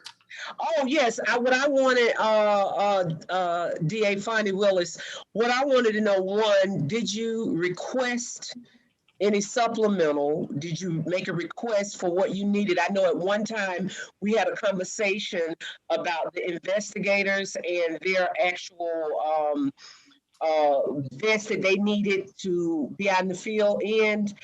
But what I wanted to afford you the opportunity was to let us know if there was a request made and it was denied, or if something was removed. You may not have necessarily requested it, but if it was removed and you needed it, we wanted to forward you the opportunity to speak to the budget and what your needs are. First of all, let me thank the board for allowing me to speak, and probably part of the problem is we need some clarity. So those are two separate issues that I'd like to discuss, Commissioner Khadija. The first one, as you mentioned, was something removed from the budget. Mr. Adams in finance, and it may have been approved, and so if it is, please stop me before I'll talk about it a long time. There was approximately $359,000 removed from the VA budget. We were told that $359,000 was going to be returned. The way that was broken down was there was two separate supplemental positions that equaled $109,000 and some change. I'm not giving you the very exact amount that were supposed to be returned at this budget, as well as $250,000 in salaries. I had discussed that with the entire finance team, and they assured me that at this budget meeting, that money was going to be put back into the budget and that it would be returned to us. So that's item 1 on the agenda, and I know in the whole county budget that may not be a big deal to you all, but what that allows me to do is the 109 in supplement is particularly important. It allows me to income of state which is done in every major metropolitan county, has always been done by this district attorney's office. And so we need to make sure that we have those funds available so that we can bring the top talent to our office. I believe that a previous meeting you all already approved that I was actually going to follow the rules, something that my predecessor had not done. And what I mean by that is there is a statute that guides the fact that you cannot give any ADA to include myself higher than a $50,000 supplement. And so that's already been taken care of in my understanding. This was simply to restore that money back into the budget, money that was already out.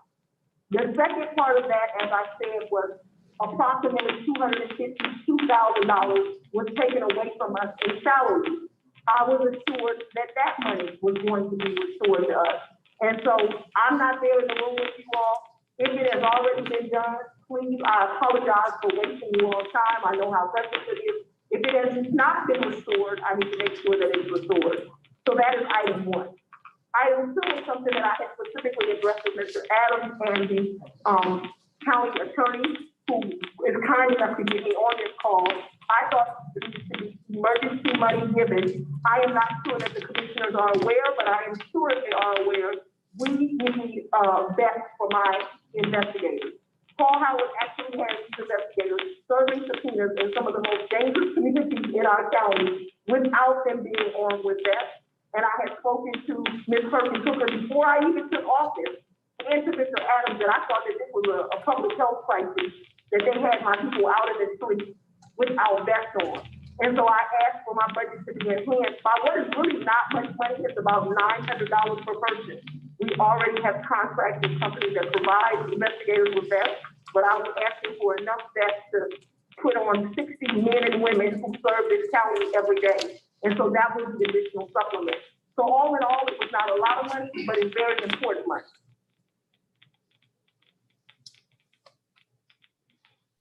Thank you. If I can summarize, it was very difficult for us to hear, but I think what I heard was there was a concern over about $350,000 in some salary related costs that she indicated she was assured by the budget staff was restored.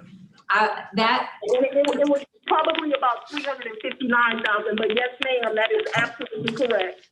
Right, so I believe that is in reference to vacancies that originally were not included in part of the DA's base budget, but we subsequently did make the decision, and it's included in our recommendation, to fund all of our vacancies except those positions that had been vacant for 2 or more years.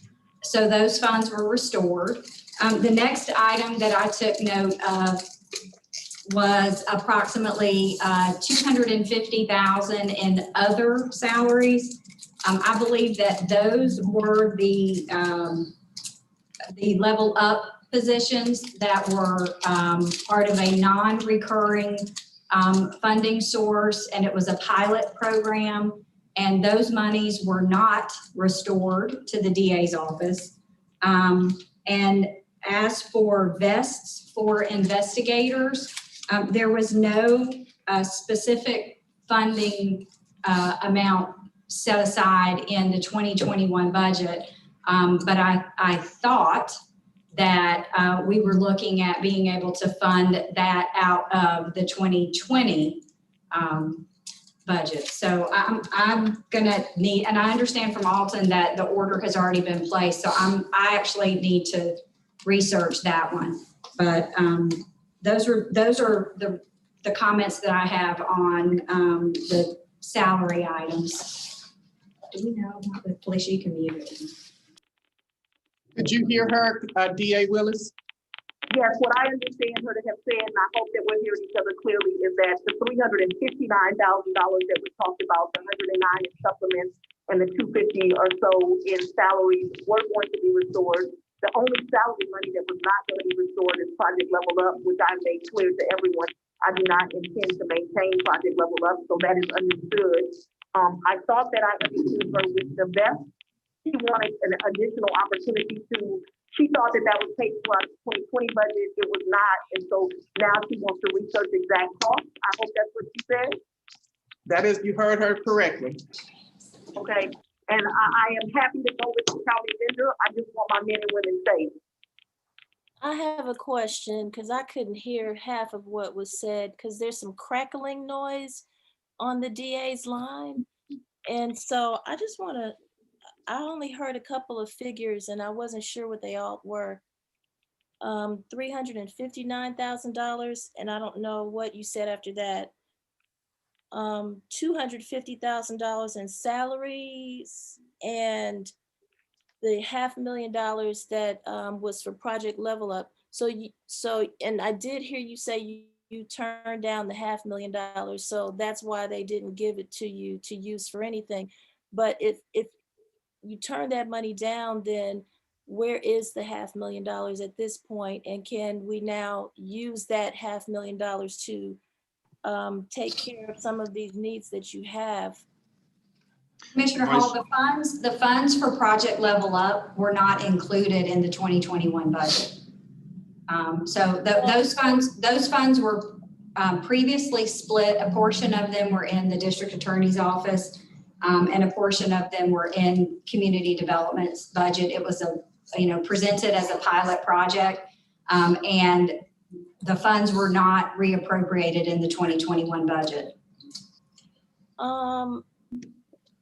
I do recall that when we passed the resolution, we passed it was going to be for the current year and then the upcoming year, because we had haggled over this for so many months on getting that money to the DA's office that by the time it actually passed, there were only so many months left in that year, and then we were supposed to continue on to the next year. So can you just clarify for me which 2 years that was actually for? Was it? Yes, Vice Chair. 19 and 20. yeah. 2019 and 2020. Okay, and so where did the $500,000 come from before? It was a non-recurring expense item. So it was being funded out of the fund balance that we were carrying forward from one year to the next. Okay, and so that being said, Sharon, could you find that $500,000 and at least apply that to the DA's office to cover some of these needs that she's saying she has? And if she's saying this in relation to having spoken to several of you, and I'm assuming there have to be some emails because a lot of this couldn't have just been verbal. So does anyone have anything in writing that that says what the needs are?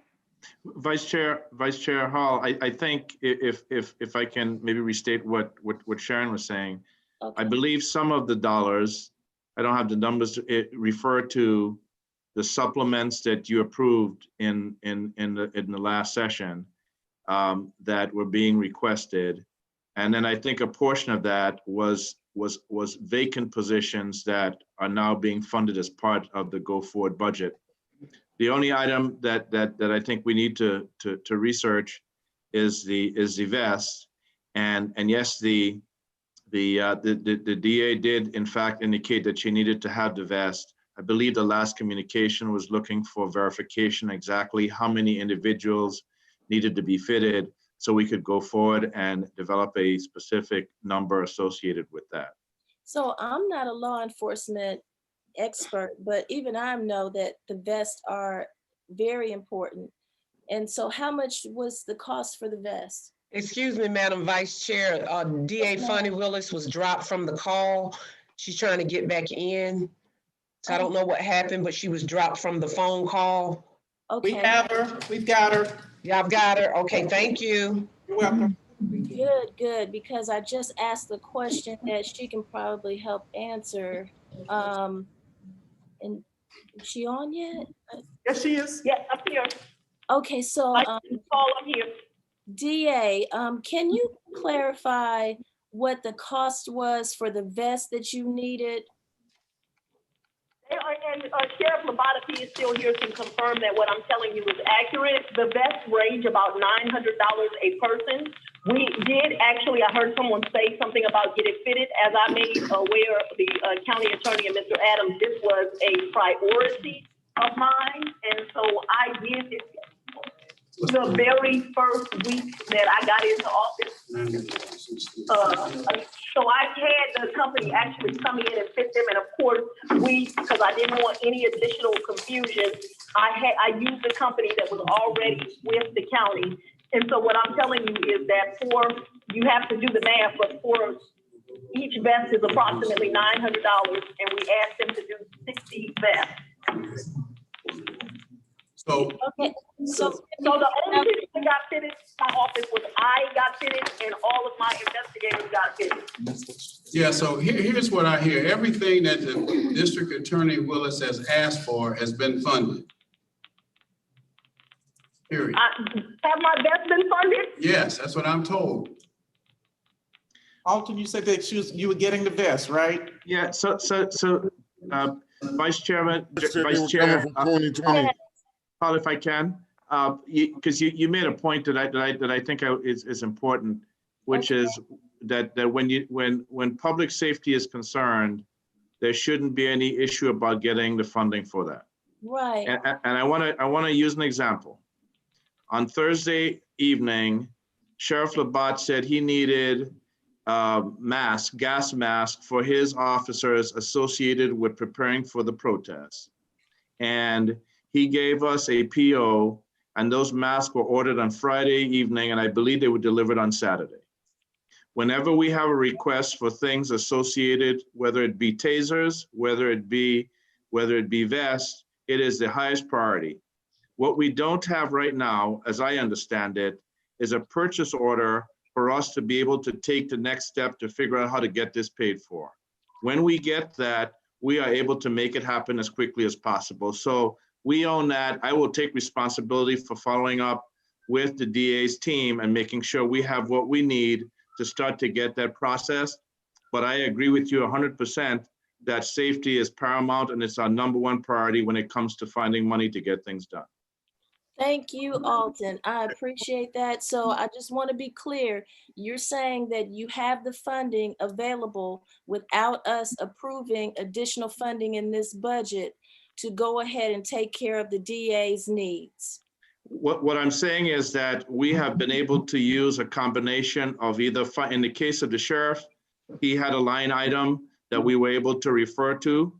In the case of the DA, I don't know, because I haven't had a chance to talk to her finance person. But what I am saying to you is we find a way to get it done for our officers, either by helping them find it in their operating budget, or the county manager at times using his emergency authorities to make it happen. Well, Alton, I have to say this. I'm an absolute person. I can't go off of maybe and possibly and all that. I need to know for sure, because once we approve this budget, it's done. And then we have all these other processes that take a long time to get things funded, like our soundings and everything.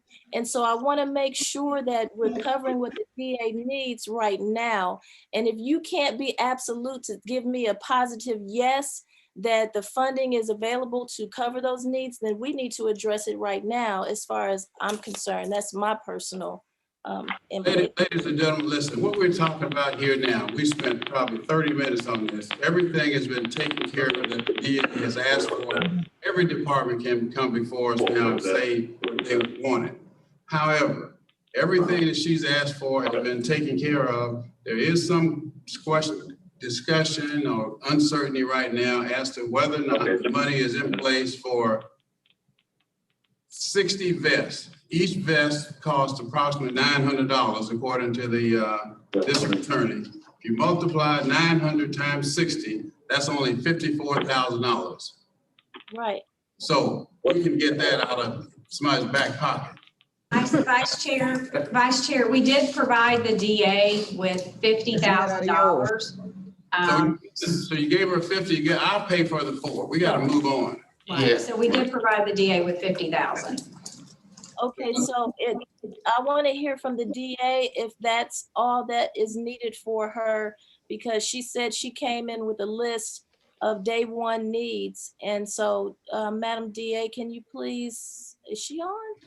Well, what we're asking for now on day one is that, but the board is very well aware, and Mr. Adams has been working with me, and we will be coming back in April. And so I want to be somebody that's completely transparent. I've made every commissioner, with maybe the exception of Madam Khadijah, because she just came onto the board aware that our evidence is in shambles. Alton Adams has been, more than gracious. He went out with me to a facility, but we are going to be asking for a major enhancement to get this evidence together.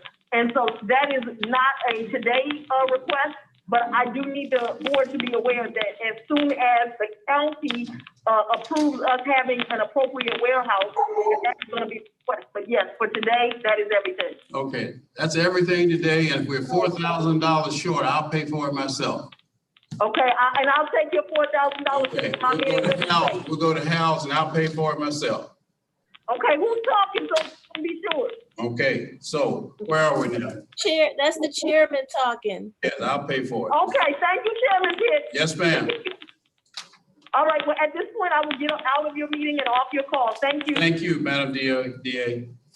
Bye-bye. Okay, so that's taken care of. Now, where are we on the 7.3?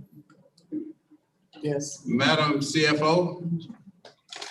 Yes, Mr. Chairman. The total that I still have is $7.3 million. My recommendation would be to reduce the allocation in the emergency reserve that we increased as part of this recommendation. We were adding funds to it, so we would reduce that by the 7.3 million, which would leave us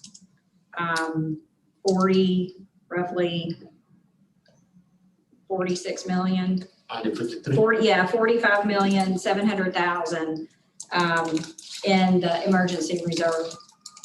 Okay. Everybody clear on that? Let's cast our vote so we can move on. Commissioner Houseman? Is this for the budget itself? No, this is on, well, this will be balancing the budget. Remember, we increased the budget by 7.3, and that had to come from someplace. So she just identified where the 7.3 would come from. Was there a motion? I missed that. Was the motion earlier? I thought we were on. Mr. Chair. Yes. And where can she repeat where it's coming from? Madam, Just a minute. Repeat what's the source of the 7.3, Madam CFO? One more time. My recommendation would be to reduce the emergency response reserve by the 7.3 million. And that would bring the emergency response reserve to 45,700,000. And that would balance the budget. The budget would stay balanced, yes, sir. We would increase the the sheriff's budget by 6.8 million. We would increase the probate court by 250,000. We would increase external affairs by 250,000, and we would reduce the emergency reserve, which is housed in non-agency, by 7.3 million. Everybody clear? It's pretty straightforward. Mr. Chair? Yes, sir. Commissioner Ellis? I'd like to reframe that in the form of a motion that the general fund budget be adopted with the modifications that Ms. Whitmore has identified, with the additions of the 6.8, 250, and 250 respectively into those three areas, and the reduction of the pandemic reserve by 7.3 million. All right, that's a good summary of what's before us. Any questions, anyone? Mr. Chair. Yeah, external affairs or Fulton Films?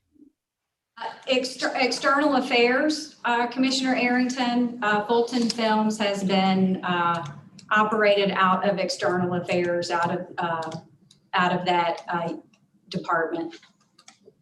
Thank you. Mr. Chairman, parliamentary procedures, and you need to also get approval of the budget resolution. No, Mr. Chair, that is my motion, that the budget be approved in accordance with that resolution with those changes that were just spelled out. Thank you. Okay. Any other questions at this point? Need a second. All right, I need a second. All right, I'll second it to get us moving forward. I'm sorry. I guess maybe it's my connection, but I heard only part of Commissioner Ellis' motion, and the rest was garbled. I'll try to speak more clearly if needed. It wasn't you. I think it might have been my connection. So can you hear now, Vice Chair? But, go ahead, Commissioner Ellis, and I'll let you know if I missed anything. Repeat it one more time, Commissioner Ellis. The motion which I made and which Chairman Pitts seconded was that the general fund budget be approved with the modifications that were outlined by Ms. Whitmore. The 7.3 million being reallocated into those three areas, the 6.8, 250, and 250 respectively. Between, I believe, the sheriffs and the probate court and the films, whether that was external affairs, I believe, and that the pandemic reserve accordingly be reduced by 7.3 million. Pandemic, what? I'm sorry. The pandemic reserve be reduced by 7.3 million, which is the total of those three items that previously were added. Okay, I do have a question about what the pandemic reserve is actually supposed to be used for, though. It was what was outlined in the budget earlier. Ms. Whitmore, would you explain that one more time, please? Thank you, Mr. Chairman. Thank you for the question, Vice Chair. I'm referring to the 53 million that's been set aside for the emergency response reserve. The details of which were covered during our COVID response update today. It provides for, in summary, 17.3 million for the health response, including testing and vaccination support for the Board of Health, as well as 35.7 for operational stability. The 7.3 million would be taken from the 11 million that we had reserved for the development of a hazard pay program. So you're taking from the hazard pay to cover this? That's my recommendation. There's some legislation that's been proposed or is to be proposed, the Coronavirus Rescue Act, that includes a hazard pay component. We don't know the details of that yet. So earlier today, in fact, the manager and I had a conversation that we would need to tailor our hazard pay program around anything that may be coming out as part of a federal funding package. So that would be my recommendation for how to reallocate the budget to accommodate these actions by the board. Okay, because that was one of my questions earlier about the hazard pay, because I received emails concerning that and the employees and their families being concerned about them being on the front line helping with the vaccinations. And I did hear Mr. County Manager, he gave a great response. And so your follow-up just adds to that, but it causes me concern because you don't seem to be sure that you're going to be able to cover that with the process that you're looking at. So, but I heard you. Thank you. All right, the motion before us is to approve as amended, and I have properly moved and seconded. Let's cast your votes, please. Commissioner Houseman? Yes. Mr. Ellis? Is Ellis here? Commissioner Morris? Oh, yes, Mr. Chair. All right, Commissioner Morris? No. Vice Chair Hall? Is she there? Commissioner Harrington?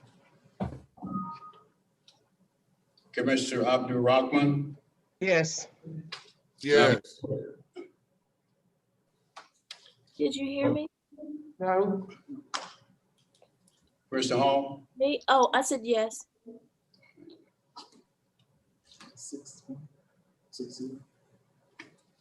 And the motion passes. 6 yeas, 1 nay. All right, next. On page 7. 21-0060 finance request approval of recommended proposal to provide annual audit services. This is your annual audit. JC Group, is a motion to approve? So moved. All right, second, let's vote, please. Commissioner Houseman? Yes. Commissioner Ellis? Yes. Commissioner Morris? Yes. Vice Chair Hall? Yes. Commissioner Harrington? Commissioner Abdul Rahman? Yes. I vote yes. And the motion passes 6 yeas, 0 nays. 21-0023 Human Resource Management request approval to the HR policy criminal background check. Motion, please. So moved. All right, second, let's vote, please. Houseman? Yes. Ellis? Yes. Morris? Yes. Hall? Harrington? Yes. Abdul Rahman? Yes. And I vote yes. Yes. The motion passes unanimously. 21-0061 Human Resources Management request approval to make routine modifications to the classification section of the classification and compensation plan. Entertain a motion. Is there a second? Is there a second? Second. All right, properly moved and seconded. Cast your votes, please. Houseman?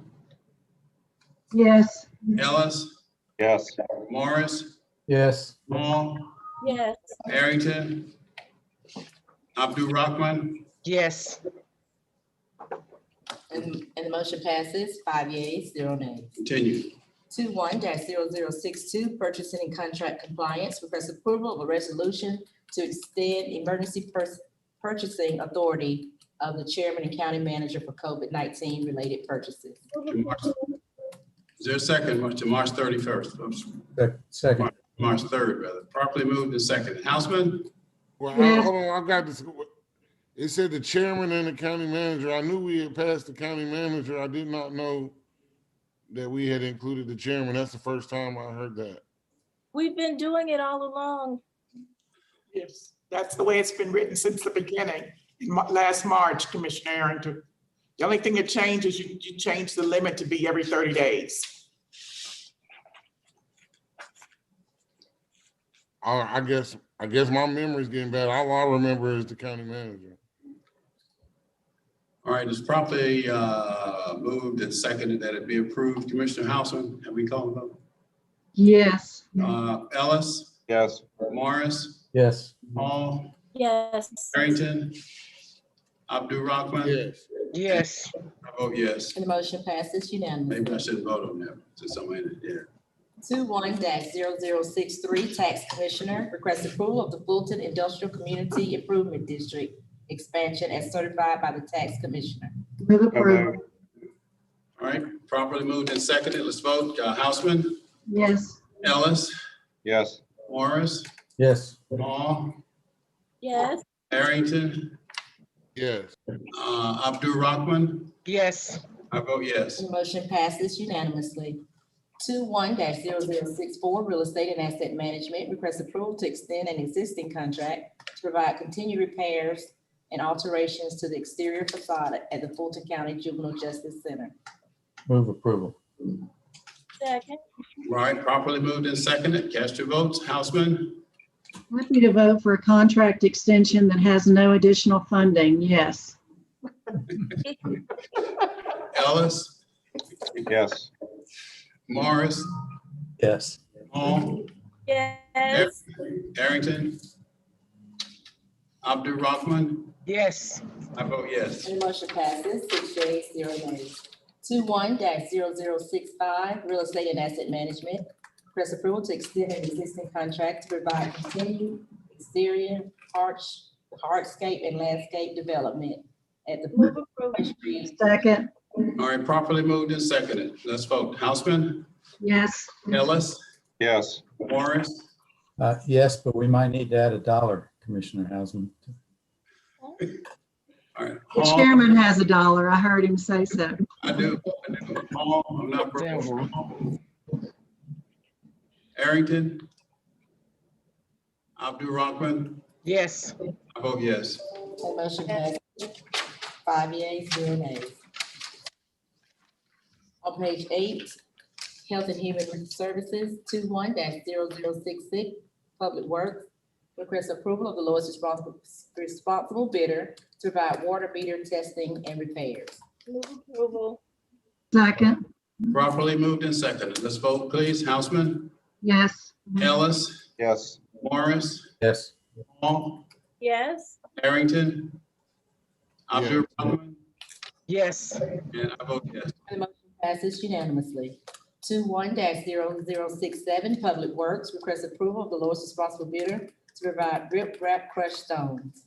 Move approval, Second. Properly moved and seconded. Let's vote. Commissioner Houseman, yes. Mr. Ellis, Yes. Commissioner Morris, Yes. Vice Chair Hall, Yes. Commissioner Arrington, Commissioner Abdul Rahman, Yes. and I vote yes. And the motion passes 6 yeas, 0 nays. 21-0068, Behavioral Health and Development Disabilities. Request approval of a MOU with the City of Atlanta to continue the operation, governance, and responsibilities of the newly restructured Atlanta Fulton Pre-Arrest Diversion Law Enforcement Assisted Diversion Policy Coordinating Group and Operational Working Group. Mr. Chairman, this is Vice Chair Hall. I have a few questions. You have the floor, Commissioner, Vice Chair. Okay, so. Okay. Right.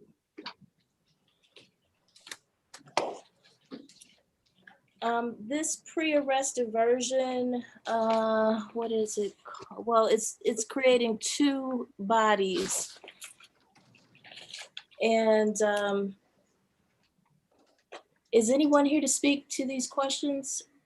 Good afternoon, Commissioner Hall. I am here. Mr. Adams is here, and Dr. Rochelle is also here. Between the 3 of us, and I do believe that our Director for Behavioral Health is on as well. So between us, I think we'll be able to answer your questions, ma'am. Great, thank you. So I used to host a pre-arrest diversion working group monthly, and so this is near and dear to my heart for us to do something like this, but I have quite a few questions because having hosted those meetings for over a year, it really taught me a lot about the pre-arrest diversion process and its needs, and I want to thank our COO and our county manager and Latrina Foster and so many other county executives who did attend some of those meetings, excuse me, across the street at the Center for Civic Innovation. The first thing that stuck out to me is that when addressing pre-arrest diversion and its process, there are many people who should have a seat at the table when you're addressing that process and the brokenness of it and the need and the opportunity to mend it into something that's going to really help the community, especially our homeless population and our jail overcrowding situation. So, so my question is with these 2 different groups, and I need to turn on some light. You have I wish there was a way to shortcut the PCG group, and you have the OWG group. And it appears to me that there are some people who are missing at the table. So if somebody could speak to how the choice and decision was made on the members of these two group, the coordinating group and the working group? Vice Chair Hall, the groups that you see there were actually chosen by Moki and her team. Mhm. So we're participating. We're kind of one of the people who sit at the table. And so there's some Fulton County representatives on the team, but the actual formation of the group was driven by Moki and her organization. Okay, that's good to know, because when it comes down to the need for additional members, how will that be addressed? Will I that be think that Moki, and who's responsible for? that's led by Moki and her team. Okay, I just want to be clear, because I don't want it to come back and be said that our county executives are responsible for anything going wrong with this. So I'm trying to make sure I identify who the responsible parties are. And how will the BOC receive updates from both of these groups? I didn't see that in here. I think the plan, and I'll let Latrina weigh in too. She and I have been partnering on this, but I think the expectation is, like many of the committees that we do have a seat at the table at, we would come back to you after those meetings and provide an update.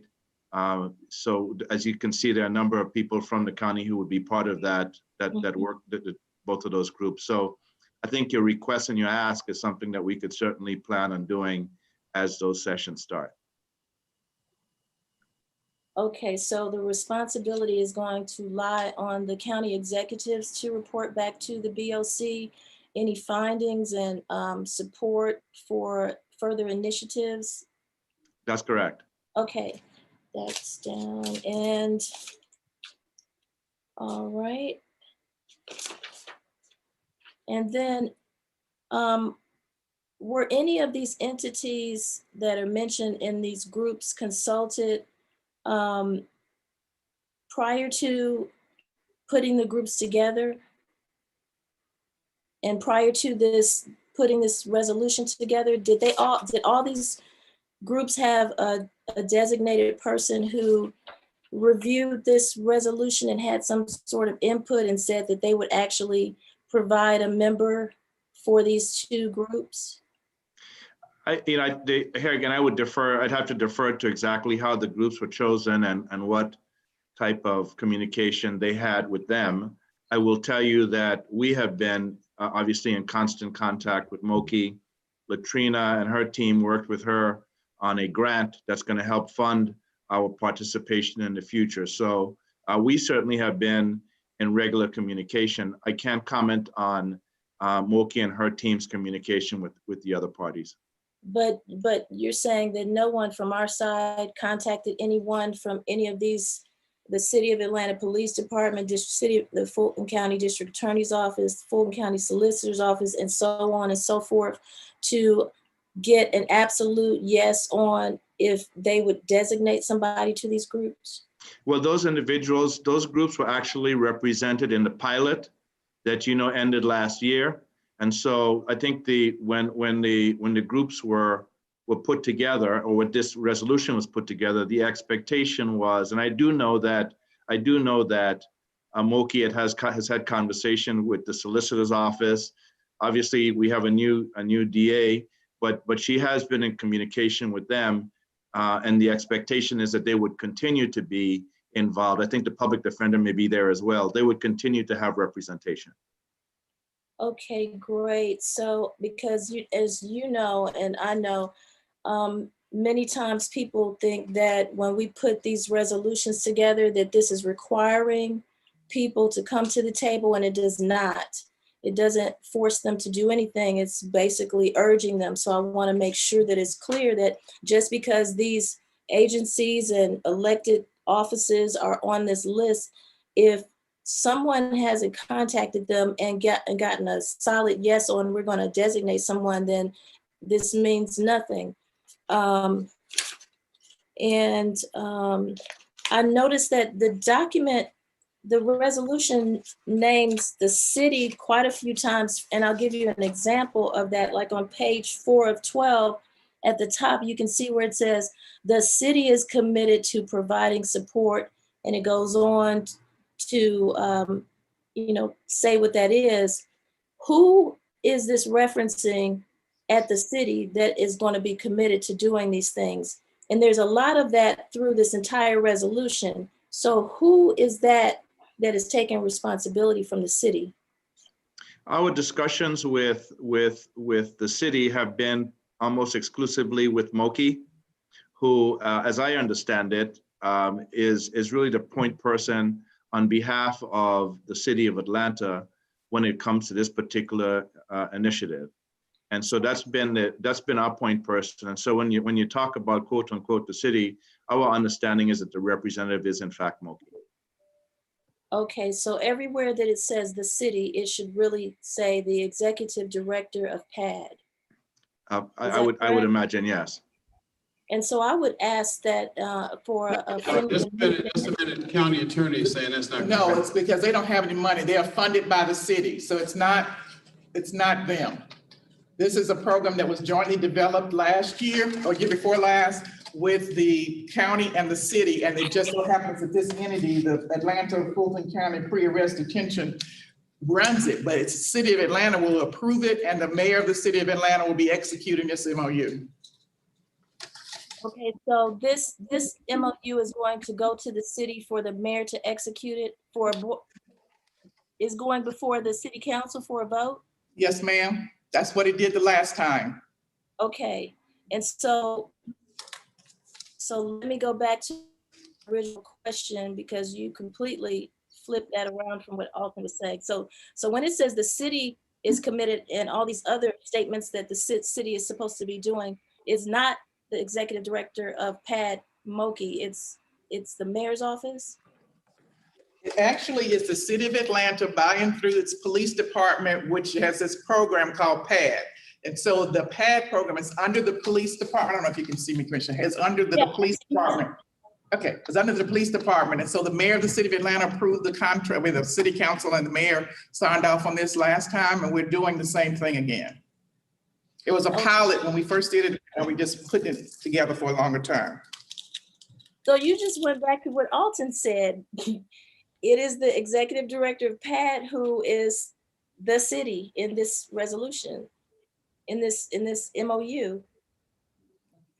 The answer to your question is no. The city of Atlanta is the entity, the people who are working on it will be just like if we wanted to enter into a contract for, in fact, it is like this. The DA and the solicitor are under the county. The county has to enter into the contract, even though the DA and the solicitor might be the actual people running a program like this. And so it is the PAD office at the city, but it's the city of Atlanta, Fulton County project, and the money is coming from the city and the county and going for a grant together.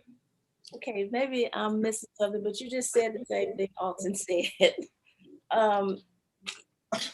Alton, I see you. Yes, you're saying the same thing that Alton said. I forget how Dick says it. We're aggressively agreeing or something like that.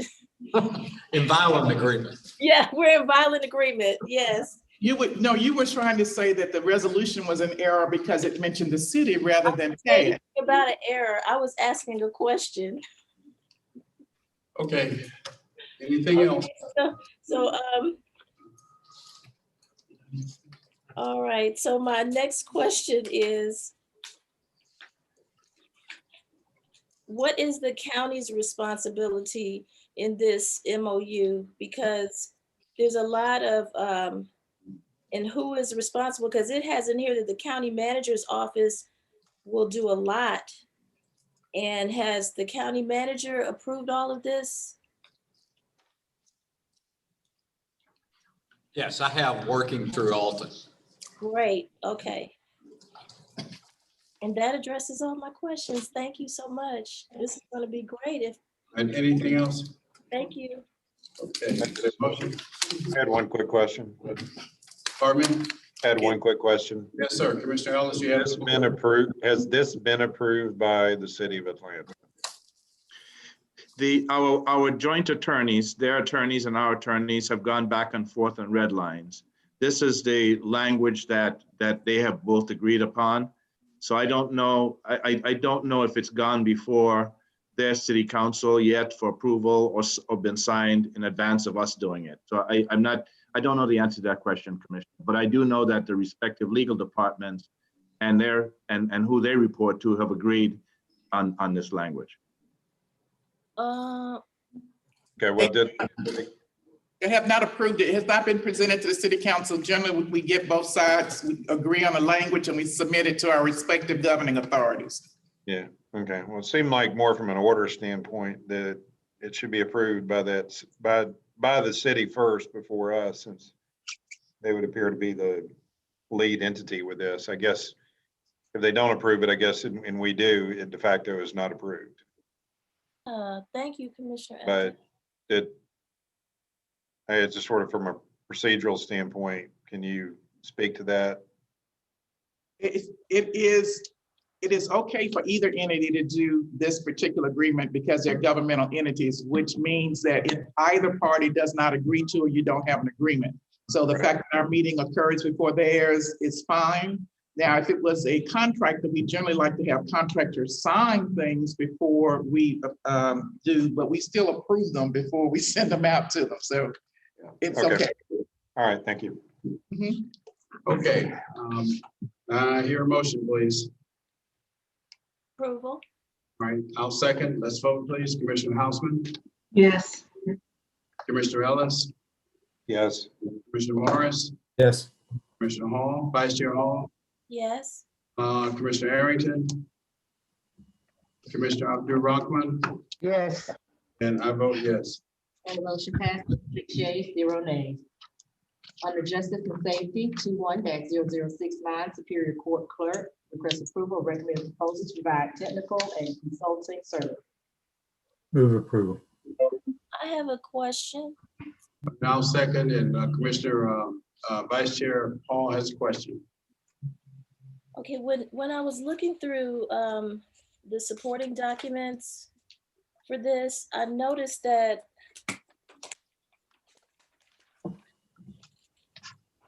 on, you know, it says that as commissioners, we're supposed to receive, let me find that statement. Second. That we're supposed to receive all of the proposal information, but I could only find this interoffice memo, and it has a signature page on it. And I noticed that it has all the signatures except for the probate judge's signature. And that, can somebody have this document to even be able to sign it? So Commissioner, good afternoon. This is Felicia Strong Whitaker.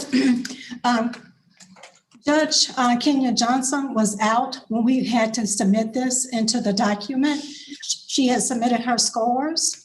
And so we now have the DocuSign document with her signature on it, but it was too late for us to upload it at the time that this all had to be uploaded, but we do have that. Great, okay, good. And so, and I want to thank Solicitor General Keith Gamage for providing an email about this, because once I saw that we didn't have the probate judge's signature, it of course put me on pause, because I was like, we need someone from that side to have some input. But Keith Gamage did give them great recommendation, and I appreciate that. But I did have another question, because it says requesting approval of recommended proposals, but in his email, it appears that they're already working and they're doing a great job. So they already have a contract with us? Yes. Go Go ahead, I'm Alton. No, the reason that you saw that, Vice Chair Hall, is that we went through an RFP process. The vendor we chose is the vendor who we've actually been working with for the last 1.5 years, associated with everything from expediting to working on the virtual courts and et cetera. So what you heard from the solicitor when he saw the agenda item and the fact that we had in fact put an agenda item to continue that was his kind of recognition and an appreciation for the work that they had done previously. So they did work without a contract? I'm trying to understand. They've been on contract with us for the last year and a half. Okay, so they have been on contract. That's correct. Yes. Yes. Okay. I'm sorry. Yes, they have. That's okay. All right, well, I'll move approval. I'll second. Let's vote, please. Commissioner Houseman, Yes. Commissioner Ellis, Yes. Commissioner Morris, Yes. Vice Chair Hall, Yes. Commissioner Harrington, Commissioner Abdul-Rahman, Yes. and I vote yes. And the motion passes, 6 yeas, 0 nays. Bottom of page 8, Commissioner action items, 20-0622, sponsored by Chairman Pitts. Request approval of resolution in support of the continuing transition of the Fulton County Board of Health and for other. Okay, this legislation has been before us for some time. We last talked about it, I believe, at our meeting on January 6th. We adjourned before the next meeting. So this will be the first time that it's before us since January 6th reading discussion. I won't waste time with the history. We all know the history, but this is a pretty straightforward, not pretty straightforward. It is straightforward legislation being consistent with state law that was passed. This furthers the transition of our Board of Health to the state system. You know that we are the only one of the 159 counties that's still operating, at least was, its own health department. This will put us in line with the other 158 counties based upon state law. I think there's no doubt in my mind as to whether or not this is going to happen. And I think the deal, agreement that has been worked out between the county and the Board of Health is the best possible deal for the employees. It can only go downhill for the employees, from my perspective. In fact, of the 300 plus employees in that department, more than 2/3 of them are unclassified, which is significant. Under this proposal, every employee will receive a job, same salary, same title, and comparable benefits. And nothing could be better than that. Going forward, if this does not go forward, then all bets are off and no one would be guaranteed a position. So again, that's why I say that this is the best possible deal for the employees, and it's going to happen. And I would respectfully ask for your approval, support, and I'm going to move approval today. I have my hand up. All right. Second. Mr. Chairman, I'll second it for purposes of discussion, although I have some questions. All right. Chair, I'm going to have to respectfully abstain for this vote. I have contractual relationship with the Georgia Department of Health, so I will be abstaining from this vote, please, sir. Thank you, Commissioner Abdul-Rahman. Commissioner Vice Chair Hall. And Commissioner Harrington. Houseman, Morris, and Arrington. I believe Morris was before me. Okay. Hall, Morris, Houseman, Arrington. All right, Vice Chair Hall. All right, so let's address what was just stated. For one, I want to start with the statement about if we don't pass this, then those Fulton County employees will not be guaranteed a job. And the only way that they wouldn't be guaranteed a job is if somebody riffed them, which is a reduction in force, which is the same as a layoff, or terminated them by firing them. And that would have to be done from the Fulton County side of the house because they are Fulton County employees. I want to read to you one of the hundreds of emails, texts, social media, direct messages, and everything that I've received from Board of Health employees and their families and their friends and neighbors. And because they're pretty much all the same, and I'm still getting them as late as last night. But it says, on behalf of many Fulton County health employees, we're asking the commissioners not to vote yes on the BOH transition. That is not to vote yes on the BOH transition. We are the employees that actually go to a physical place and interface with clients daily, provide COVID testing and vaccines. It is very hard to focus on the global pandemic if we need to also worry about employment and benefits. We still have questions even after the town hall meeting, and waiting to after the vote is not very encouraging. As we struggle with rollout of vaccines, scheduling of 65 plus and others, let's focus on this pandemic. Do not vote yes on BOH transition. We need time to get through one crisis at a time. And I do agree with that, because as I stated several times before in past BLC meetings, I've pulled up the HB 885 legislation. I've pulled up the actual code that it references. There is nothing in either one that says that we must transfer Fulton County employees to the state. And so, that's not true. And there is nothing in this resolution that absolutely states that they will absolutely be hired and kept on as employees. And then the other statement about the other counties, there have been a significant number of counties across the United States who tried to do this and it failed, and they reversed it. And many of those were in some of the leadership programs through the National Association of Counties, County Leadership Institute.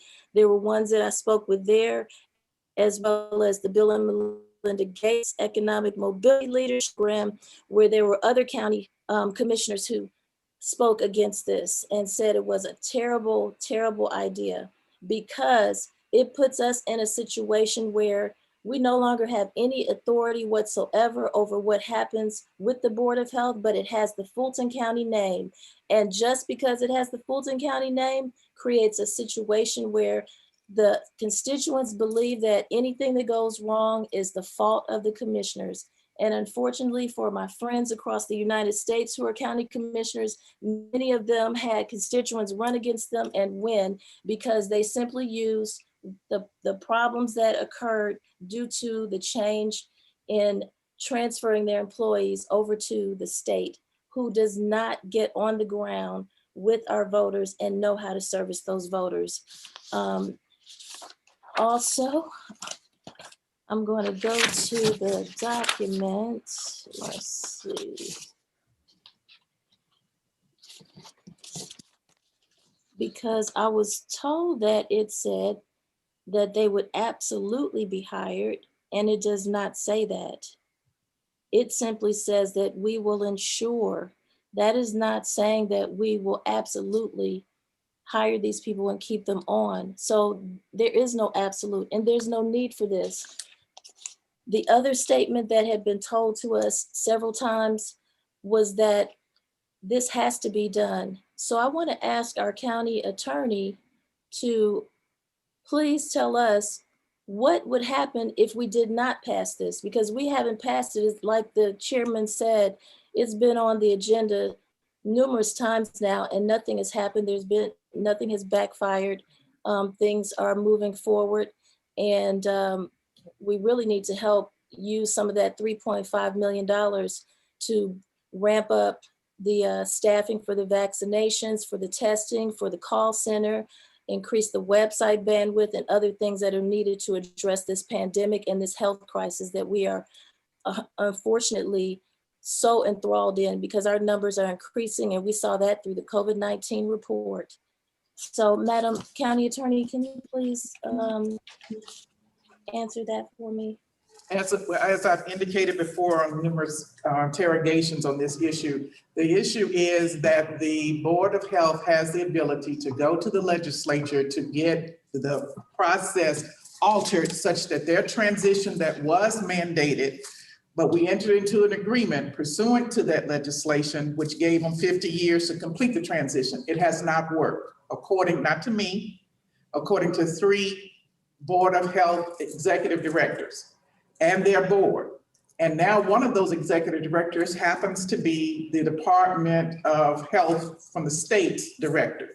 So they have sympathy at the state level on the fact of what they're dealing with here. So what we were trying to do in the county manager, and I was not part of that latter negotiations of this document. I just helped, with the legal stuff once they concluded this, is they were trying to facilitate a way to address the concerns that the commissioners raised about the employees, their benefits, their salaries, their titles, et cetera, such that they could negotiate with the Board of Health a way to smooth in through a glide path this transition, rather than allowing the Board of Health just to say, okay, we're going to the legislature, getting a law change, and then those employees will not be protected at all. And so that's the reason why we were dealing with an urgency, because it's January, the legislative session has just kind of convened. They're going to be only here for a few months, and we have the ability to try to pass the negotiated glide path, if you will. It takes them through July, and it allows for the employees to be protected. So that's the summary. The employees are protected regardless because they're Fulton County employees. And in order for the Board of Health District Director to get rid of any employees, they have to go through the county process, through the HR process. And that is what has kept these employees from being terminated to begin with, because none of the previous district directors wanted to go through the county process. So that is that. Now, as far as your statement about being interrogated, I hope you do not feel that I'm interrogating you, because that is that's the furthest thing from what I'm trying to do. I'm just trying to get some answers and trying to make a good decision that where other people are not negatively impacted, and that would be our Fulton County Board of Health employees. So that being said, the other thing that we were told was that this must happen because the Board of Health needs to be a separate entity of itself. Well, I have an email from one of the county attorneys within Fulton County where they said the Board of Health has been a separate entity since 2017. And so that could not be the case. That couldn't be what's needed right now because they're already a separate entity. I'm not of the mind of putting people in a situation, especially during a pandemic and everything that's going on, and people are suffering and hurting, and there's a great need. I'm not in the mind of putting people out on the streets, and that's what this would do. I want to make it clear that if the state wants to do whatever they need to do, let it be on them that they put people out in the streets. But I don't want it to be said that I put anybody out in the streets. And a vote for this is exactly that's going to be what happens. People are not going to keep their jobs. So just know that. Thank you. All right, Commissioner Arrington. Commissioner Arrington. Yes, thank you. Unfortunately, I'm not going to be able to support this. I think there's just been too much misleading information. Commissioner Hall is right. We've been told all these different things. This must happen. This is going to go through. Maybe it will. I don't know, but I'm not going to be able to support it. Even the earlier item on the agenda, the independent Board of Health, they're not independent if we've got to pay them money. This proposal calls for us to pay the exact same amount of employees $2 million more because the state won't make up the difference. That doesn't make any sense to me. I can't understand how anyone, any of you colleagues, would vote to pay a certain group of individuals. Okay, how about this? I've got a Big Mac. Will you pay $10 for it? Why would you pay more money for something than you have to? It doesn't make sense. And y'all are saying we don't have $7.3 million to pay for something else? Well, here's another two. I found 3.5 earlier. Here's another 2. That's 5.5 million to pay for the other things that we need to pay for. This is absolutely wasteful. There is no reason to pay the same amount of employees $2 million more because the state is too cheap to pay them. I don't care if the Board of Health goes to the state capitol. Guess what? I know how to go to the state capitol too. That doesn't scare me. That doesn't scare me at all. They go lobby, we'll go lobby. Somebody will win or lose. But we already, as Commissioner Hall stated, they are already an independent entity. So any illusion or anything that they're not an independent entity is false and misleading. Now, they're not truly independent because they want at least $10 million a year from us. And then now they want us to pay another $2 million for the same amount of employees that we're currently paying to make up the difference because they're too cheap to make up the difference. Why would we pay $2 million more for the same number of employees yielding the same amount of service? Moreover, the case has not been made as to how this is going to benefit the public health. How is this going to benefit public health outcomes in Fulton County? Not one person in 6 months has been able to answer that question. Not one person in 6 months has been able to answer the question on how this will better public health outcomes. Mr. County Manager, let me ask you, do you know how this agreement will benefit public health outcomes? No, sir, we have not been able to get a quantified answer to that. I rest my case. Okay, Commissioner Morris. Yeah, I'm torn about this. I understand the desire of the Board of Health to have all of its workforce under one set of employment rules and payrolls and benefits and all that. And I am informed, and this addresses Commissioner Hall's point a little bit, I am informed that the Board of Health is determined to get to that status one way or the other. And the other way, of course, is to go out and hire folks, maybe hire some of our county employees to fill some of the jobs over there, to hire folks outside of our county, and that the county has negotiated this agreement, really, this resolution, this plan, so that all of the county employees will end up with jobs. Because if we don't do this, as I understand it, the Board of Health may fill its employment with some of our folks and some folks outside of our system, which means that all of our employees will not have jobs, and the county will have to do a RIF to end the rest of the employment for our folks. So I understand why folks feel that we need to make this, pass this resolution. What bothers me, of course, is, as I've said before, I've been over to Central on a number of occasions to have tests.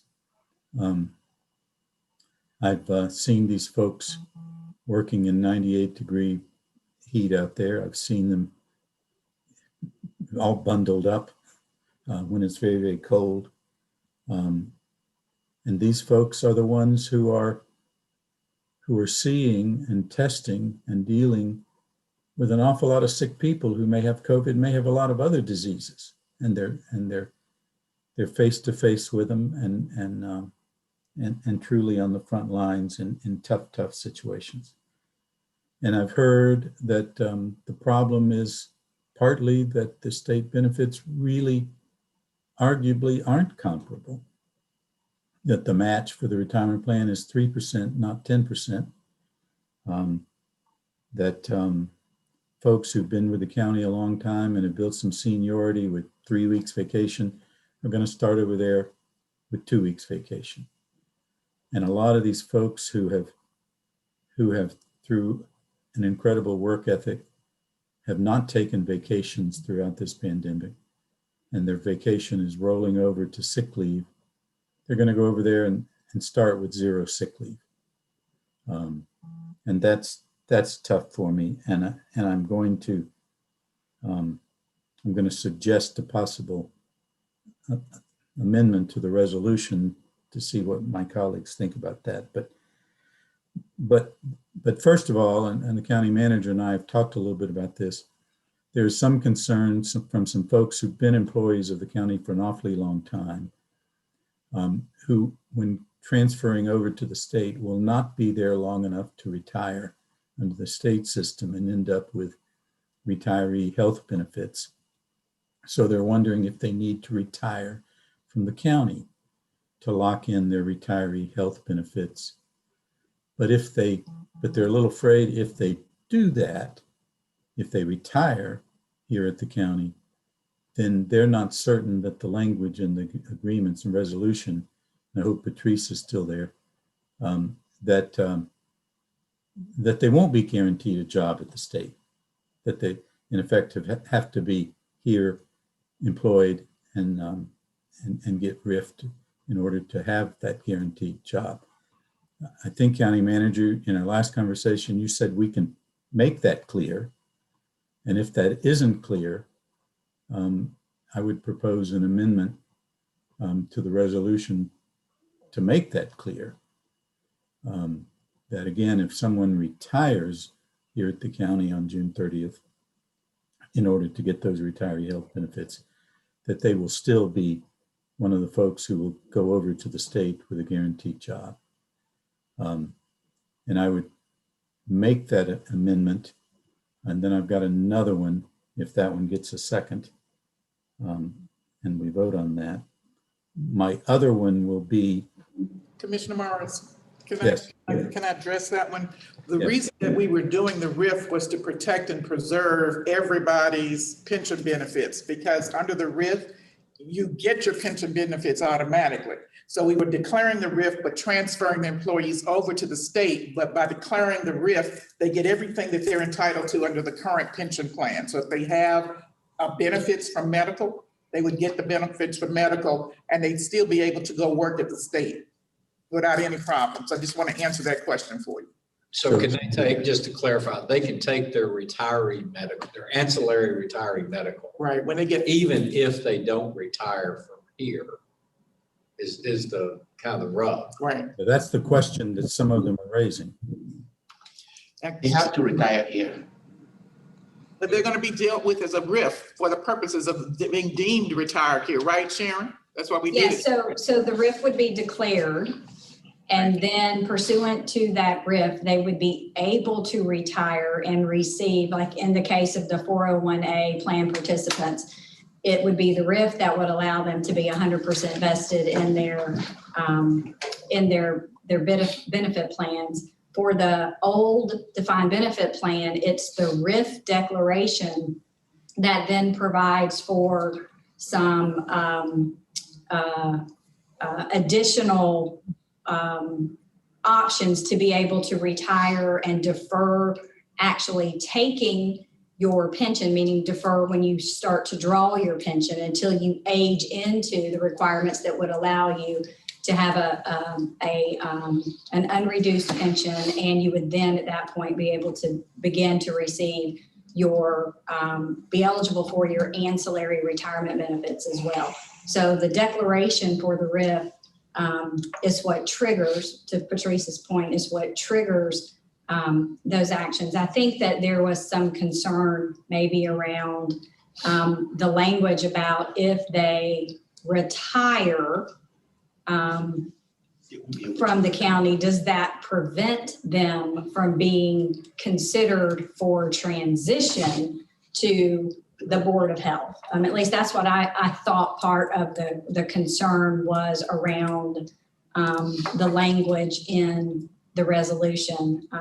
And I think we had talked about maybe trying to find a way to make that clear that the Board of Health would accept, would be accepting all employees pursuant to this action, even if they did in fact retire from the county in order to preserve those benefits that they have earned. So that's exactly the point, exactly the point that it's been expressed to me and I'm trying to express here.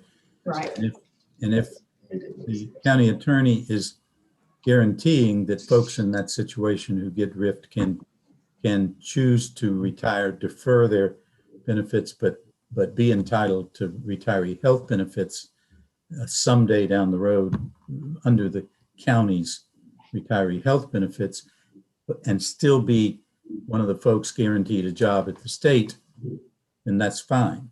Yes. If there's any doubt about that, I'd love some language in the resolution to remove that doubt.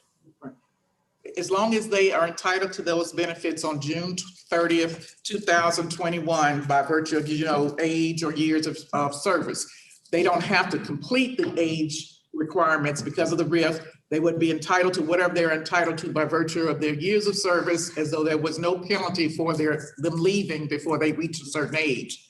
And then what would happen on that June 30th date, according to page 6 of the red line version of this, then in accordance with this resolution, without the necessity of engaging in placement efforts, all impacted employees, since the Board of Health will accept all employees in comparable state positions. So they go automatically over, even though they're deemed to have quote unquote retired or severed employment with Fulton County, to preserve their benefits by virtue of their RIF. Again, the benefit specifically they're concerned about is retiree health benefits, because they'll never work for the state long enough to retire and get it there. If they have it so long, they would be entitled to it now. If they have it as of June, if they're entitled to those everybody isn't, like I wasn't. If they're entitled to those benefits as of June 30th, 2021, then they would be able to preserve those. All right. Well, based on that, I'll withdraw my motion, but this tape will certainly be called upon if that's a problem someday. The other issue that bothers me a lot are these folks who built up a lot of sick leave or some sick leave, haven't been able to take it because they've been working so hard throughout this pandemic, and they're going to start over there on July 1st with no accrued sick leave. And the county manager and I talked a little bit, without getting into specifics, about the possibility of the county paying our folks for some of that sick leave. And I know we don't usually do that, so it would require action by this commission. And I think the county manager said the calculation of that accrued sick leave was about $1.5 million. And it occurs to me, if somebody's got a day or so, again, they're getting a guaranteed job here, and they wouldn't have it if we don't do this, as I understand it, and Board of Health go hire other folks. So maybe it's okay for them to lose some of that. And if somebody has thousands and thousands of hours, that may not be something we want to pay for either. So I'm wondering about the possibility of paying folks for sick leave come June 30th, if for amounts over a week's worth, up to 2 weeks worth. So somebody's got 3 weeks worth gets paid 2 weeks. Somebody who's got 2 weeks worth gets paid a week. Somebody with 4 days doesn't get paid anything. That seemed to me to be something. Still not great, and I don't know what the tab for that would be. I'm guessing a few $100,000 maybe. But I'll make a motion that we amend the resolution to do that, and see if my colleagues think that's a good idea or not. All right, I'll second that motion to amend. And that's it, Mr. we take a vote on that. I had my hand up all this time. Just a minute, we have wait, please. Got a motion on the floor to amend. Does that go before my comments? Oh, that's right, Commissioner Hausman, you were first, and then I put my hand up. And Commissioner Hausman so graciously allowed me to go first. That was very sweet of you. So when y'all get finished, I have the order written in which the speakers raise their hands. If this is incorrect, please correct me. The next speaker is Commissioner Liz Hausman. Thank you, Mr. Chairman Rob Pitts. I appreciate that. I did have a question about the vacation benefits. What happens to our employees' vacation benefits? They are paid out vacation benefits the way they normally would if you sever employment. You get, the vacation is what you get automatically.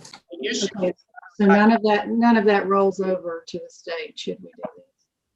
No, ma'am, they'll be paid their vacation, they'll be paid their comp time, any comp time that they have on the books, as well as any holiday earned time. So those are our three forms of compensable leave time that are paid out to any employee when they leave employment with the county. We refer it to their bust out, we refer to it as their bust out check.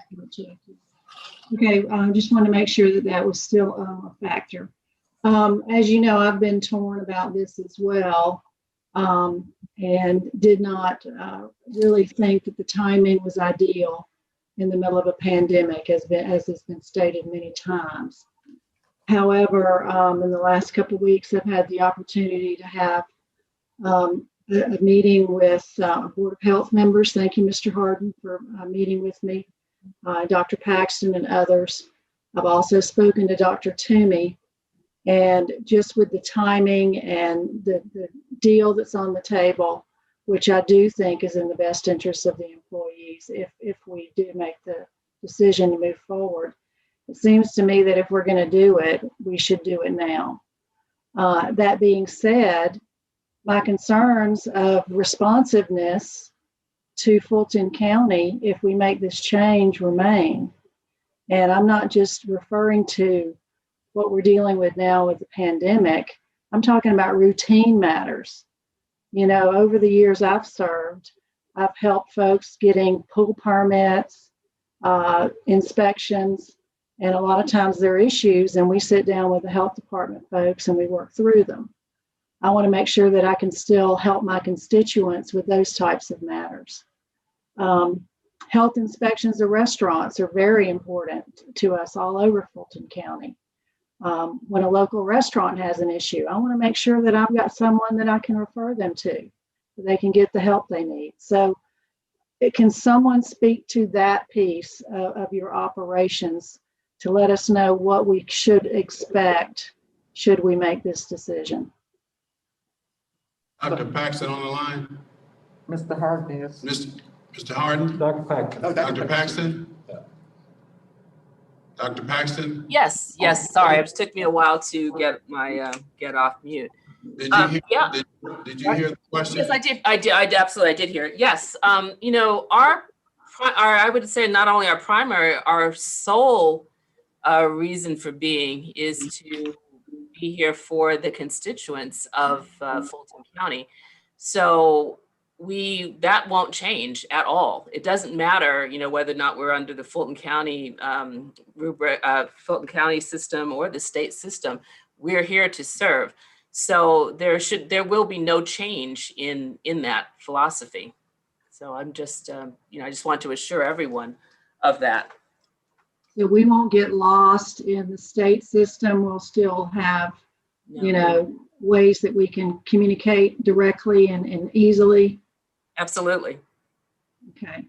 Well, that is my main concern is the constituents that we serve and the employees. And I think this is a good deal for the employees. It's probably better than what they would get at a later date. So if this is going to happen, I guess this is the best that we can do. And so I've decided that I can support it, but I'm serious you know, if a year down the road, it is not working, I'll be the first to be jumping up and down in Commissioner Hall, you know, saying you were right, and that we would have to do something to change it, because we do need to make sure that the needs of our constituents are always served, and served properly, quickly, and efficiently.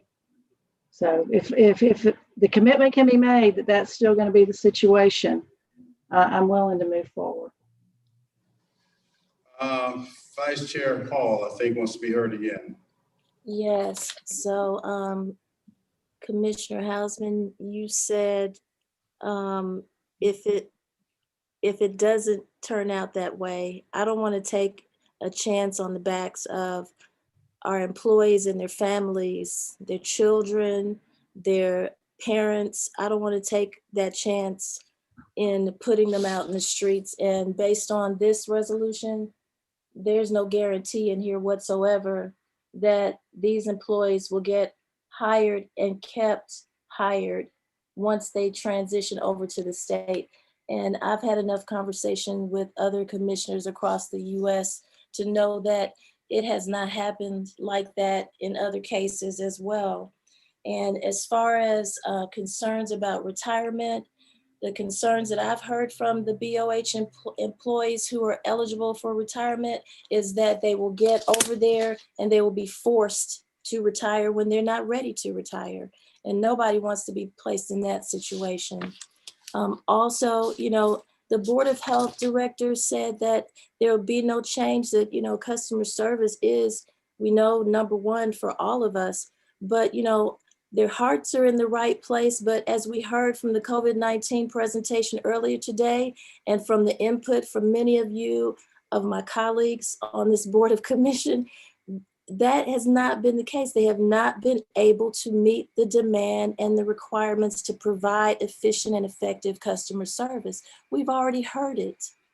And so why would we go and spend $3.5 million to transition our employees over to a situation that the questions have not been answered? And you yourself, Commissioner Hausman and Commissioner Morris, have stated in your line of questioning and your statements that there's still stuff up in the air. So why would you vote on something where it's not absolute? There's nothing written in this resolution that guarantees any of what you've talked about. And you can read it for yourself. I did, I have it highlighted. You know, $3.5 million will help us with every issue that we raised earlier when Dr. Paxton presented her Board of Health COVID-19 vaccination communications plan and everything else. But to use that money to put our employees in a situation that's not guaranteed and that could have them on the street right along with everybody else that we're trying to help with rental, mortgage, and utility assistance, homelessness, and the like, it just doesn't make any sense to me whatsoever. So I think I've been very clear on, if the state wants to fight this issue, I'm willing to allow them to do that, but I'm not willing to vote against the employees, and a vote for this is a vote against the employees. I think they've made that very clear. Thank you. Thank you very much. All right, what's before us now is the Morris amendment, which I seconded. So let's approve the Morris amendment, then we'll go to the, assuming that passes, then we'll go to the main motion as amended. So on the Morris amendment to approve, Commissioner Hausman. Yes. Sorry, what's the language? We didn't even clarify what his amendment was going to involve as far as the language. The notes that I had from his comments were to amend the resolution to incorporate a provision to pay all Fulton County employees for sick leave at an amount for sick leave accrued over a week, up to 2 weeks, for just from a week to 2 weeks, depending on how much they have accrued. But that's what will be added to this resolution.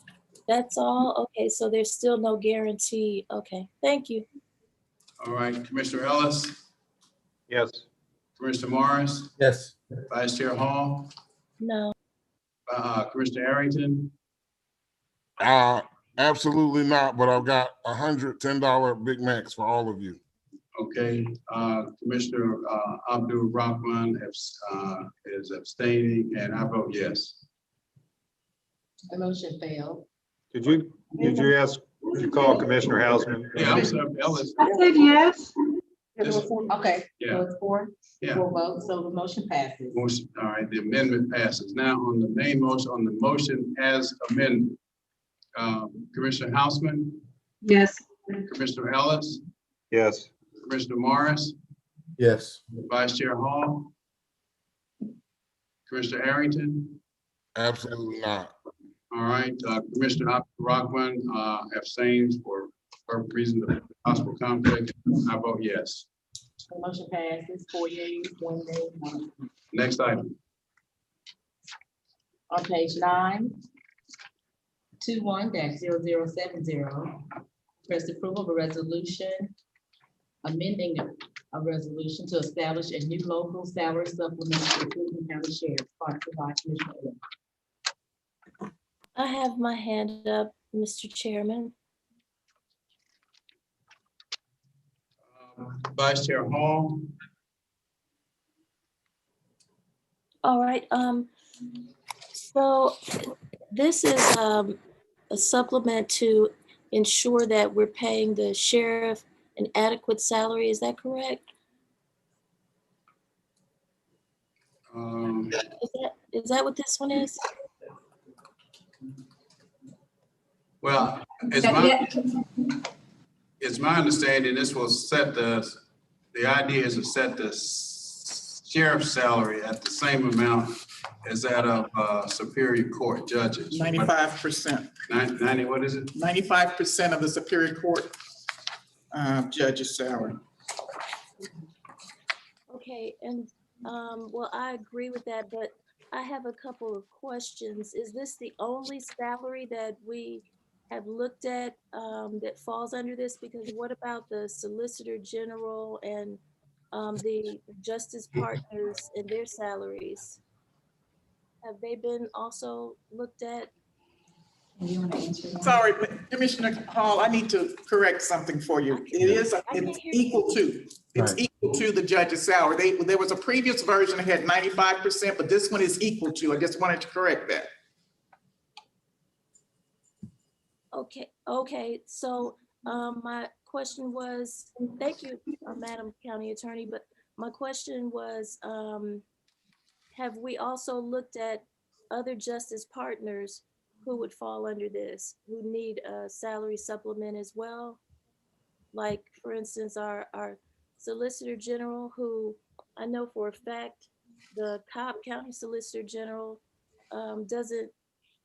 makes $199,000 a year. Our Solicitor General doesn't even make close to that. And he manages more employees and has more of a budget. And, you know, our county, we have a lot of crime and that's a court that is very active. And some of our other justice partners, you know, in 1988, there was a resolution for the justice constitutional officers to determine pay from the county. You know, why are the other constitutional officers included in this, or have we looked at it? I don't know the answer to that, Madam Vice Chair, but I don't think so. And this is Commissioner very Arrington. Yeah. Commissioner Arrington, are you with us now? Arrington, do you? Oh, yes.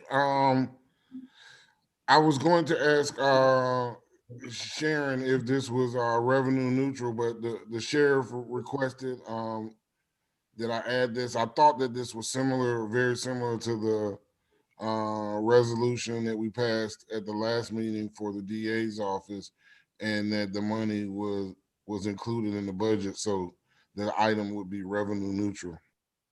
Is it? It's a slight increase from what I believe the former sheriff was making. Isn't that right, Ken? Yes. So it would require a little bit of funding, but I'm sure that with the additional resources that the board has already provided to the sheriff, that he could cover the increase out of that $6.8 million. But one of the Vice Chair's questions though is, do we know what other sheriffs are making? Do we know what other officers are making? Have we seen that? We have not done an analysis comparing our elected officials and constitutional officers to other elected officials and constitutional officers. Oh, you have, Ken? Yes. Oh, I wasn't. Okay, Oh, I'm sorry. sorry about that. Ken apparently does have a comparison. Good afternoon, Commissioners. Yes, looking at the other constitutional officers, in this specific case, the sheriff in Cobb, Gwinnett, and DeKalb, they all make roughly about 140 on the high side, on the low side, and 153 on the high side, DeKalb, while our current sheriff makes 166.84. And all of their salaries are calculated based on the ACCG guide that directs how the elected official salaries are to be calculated and paid by the counties. Well, I'd like to see what you have, because we may be getting the cart before the horse here. I mean, it may be the right thing to do, but I think we need the information. Mr. Chairman, I'd like to be in the queue. Commissioner Hall still has, Vice Chair Hall still has the floor, and followed by Commissioner Morris. Okay, that was a lot of interaction. So let me make sure I'm clear on this. This is an increase. It's just a slight increase, but it is an increase. And so my question still stands, because I didn't hear anyone really answer it. Have we looked at this same need across the justice partners? To see? Madam Vice Chair, I apologize. I can barely hear you. Really? All right, can you hear me better now? A little. A little, very little. Oh, you know what? I'm sorry. I put a piece of paper over the speaker by accident. Can you hear me better? Yes. Okay. So my lost my train of thought. Okay, so what I was saying is, my question is, have we looked at the other justice partners and their needs for salary supplement as well? Because as I stated earlier, in 1998, there was a resolution for justice constitutional officers that determined pay from the county. And so have we looked at the other justice partners like our Solicitor General and others across the board? Because we know we are the largest county in the state of Georgia, and that court system it's a lot of work. So can anybody answer that? Commissioner Hall, right now, the way the constitutional officers in the court are paid is they're all tied to a percentage of the Superior Court judges' salaries. And that is the way that it's been structured for a number of years. Ken does have information comparing the solicitor, the sheriff, the Superior Court clerk, yes, and the probate judge. Yeah.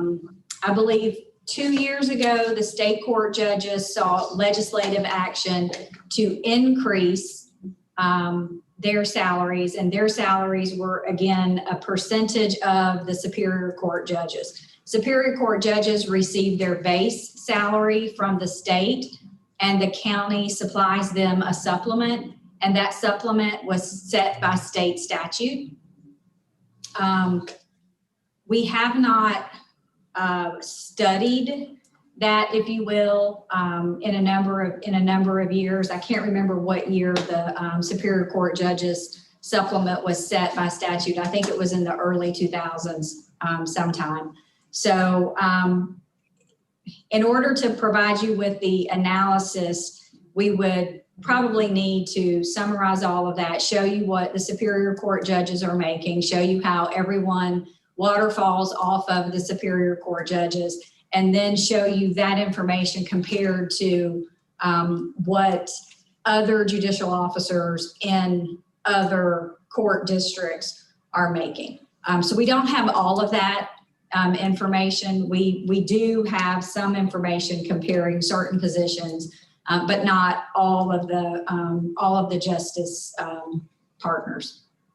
And I think in order to provide you with the full analysis, we would need to look at it and include the Superior Court judges, because right now that's what everyone waterfalls off of. Sharon, thank you so much for that. Because I don't have to say it, because that's what I was going to ask for. So I want to request that that be provided. I don't know if my colleagues would like that information as well, but I know I'd like that information. And if you could have it before the next BOC meeting, that would be wonderful. We should be able to, as long as the other jurisdictions provide the information that we would need if they are providing supplements. But I think we should be able to do that. Okay, great. Thank you so much. Commissioner Morris? Yeah, I'm going to suggest that we hold this, and it sounds like that's where we're headed. I would also like, Sharon, to know not only what they all make in other jurisdictions, but the percentage of supplement for those sheriffs that get a supplement compared to the Superior Court judges. In other words, does DeKalb do 90%? Does Cobb do 95%? And so on. I'm not sure we ought to be out there on this. And I guess the other thought is the optics of a brand new elected sheriff, coming forth for a pay raise out of the box. He may well deserve it, and goodness knows it's not a job I would want. And it's a slight amount, so I'm not going to have any problem with that. But I would suggest, Mr. Chairman, that we hold it, and I'll make that motion. The motion to hold, and without any, well, we need a formal vote to hold. I'll second that motion. Okay. Well, I would ask. Commissioner Arrington? I would also ask that the number of cases or number of inmates also be included, because I mean, just looking at salaries alone, I don't know that will give us the full picture. Because I think we need to know the caseloads for, obviously everyone other than the sheriff, and for the sheriff, we would likely need to compare the number of, I don't know, daily or yearly inmates or something to that effect. Okay, the motion before us is to hold, and Commissioner Hall, Vice Chair Hall wants to be heard again. So I was going to say is that I would not want to hold up this for the sheriff, because he's coming in new and has a big task ahead of him with the crime that has increased. We see what's going on with the city of Atlanta and the Buckhead Coalition and the Black Futurist Group, the Women on the Rise, and all these groups that are angry about the level of crime that's happening across the city. And so he has a very big task, and he came in the door with a plan of action to address the crime, and has already spoken to the other law enforcement agencies to ensure that they can hit the ground running. And so I am of the mind that when somebody comes in like that and they're doing the work, you compensate people for the work that they're doing. So I wouldn't want to hold it, but I do want to continue forward with looking at the other justice partners, and that's why I asked that question. Thank you. Motion before us is to hold. Let's vote, please. Commissioner Hausman? Commissioner Ellis? Yes, and Mr. Chair, I'm going to have to sign off now too. Okay, we need to hustle, guys. Commissioner Morris? Yes. Vice Chair Hall? Commissioner Arrington? Commissioner Abdul Rahman? No. And I vote yes. All right, motion fails. What's your pleasure? Motion to approve. Is there a second? Second. All right. On the motion to approve, Commissioner Hausman? Commissioner Ellis? Commissioner Morris, Vice Chair Hall, Yes. Commissioner Arrington, Yes. Commissioner Abdul Rahman, Yes. and what's the vote? 3 fails for lack of 4 votes, 4 affirmative votes. All right, next item is health. 21-0071, request approval of a resolution to rename the Commission on Elderly Affairs to the Commission on Elder Affairs, to change the membership of the Commission on the Elderly Affairs to better effectuate its mission and for other purposes, sponsored by Vice Chair Hall. Just really quick, this was brought to me by the Commission on Elderly Affairs to update their membership and their name to be more current. They felt like the name was outdated. They're simply changing it from elderly to elder. And the body makeup of the board, they're changing it to be more in line with how we set up our boards today. I'll move approval. Second. All right. And let me just say, Commissioner Khadijah Abdul Rahman wanted to co-sponsor this, but I don't see her name on it. So noted. Add Abdul Rahman to the resolution. So noted. All right. Thank you. Motion is to approve. Houseman, Ellis, Morris, Vice Chair Hall, Yes. Arrington, Yes. Abdul Rahman, Yes. and I'll vote yes. The motion passes 48-1. Next item. 21-0072, request approval of a resolution of the Fulton County Board of Commissioners to declare racism a public health crisis in Fulton County, to establish a task force to study and evaluate existing county policies to promote and support policies that prioritize access for people of color to health care and other resources that promote healthy lifestyle and for other purposes, sponsored by Vice Chair Hall. Okay, and just really quick on this.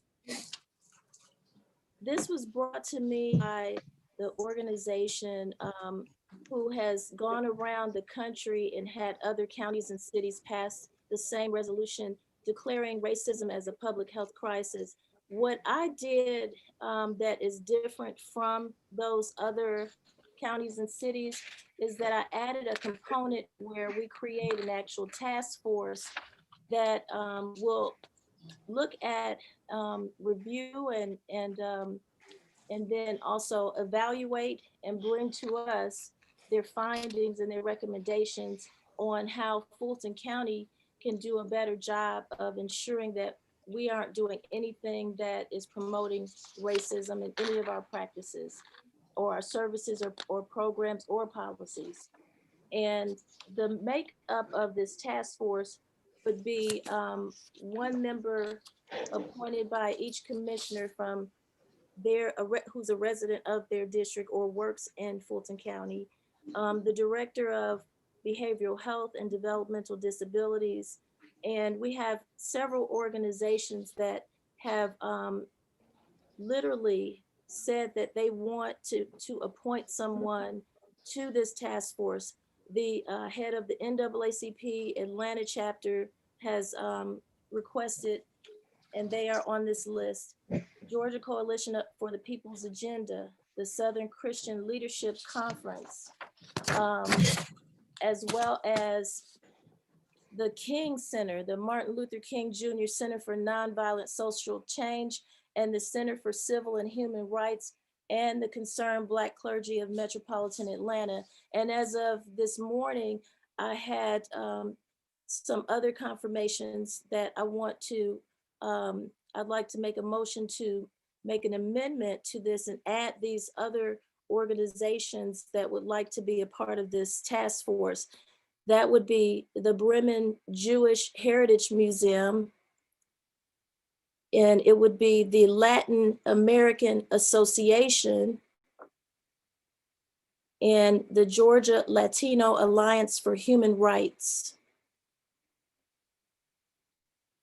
And that would be my motion to amend.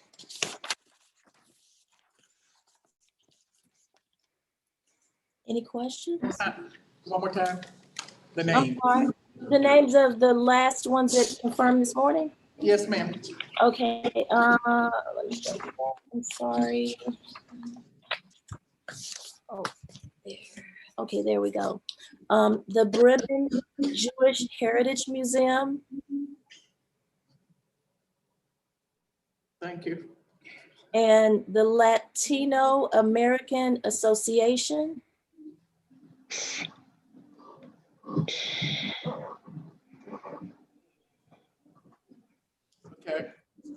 and the Georgia Latino Alliance for Human Rights.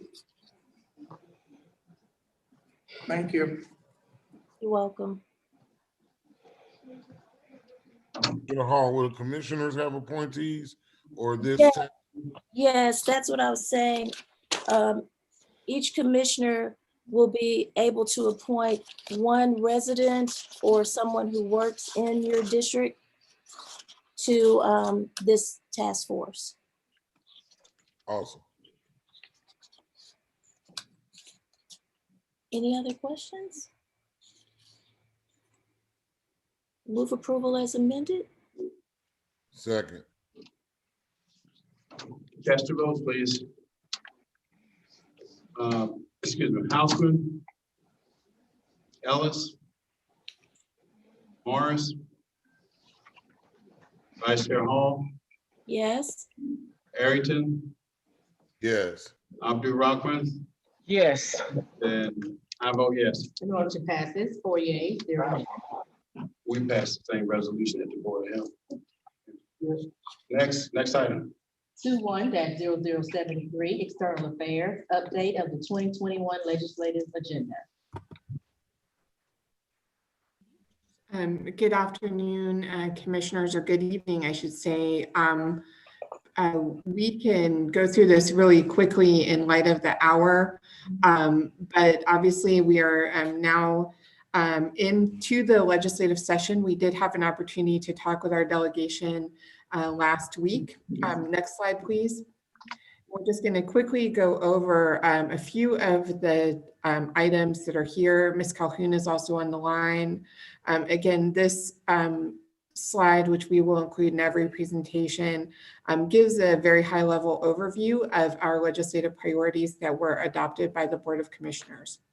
I also want to note that the board receives an update every week from our office with an update about legislation. If there's ever a bill that you're interested in that we have not been tracking, please just let us know and we will make sure to add those.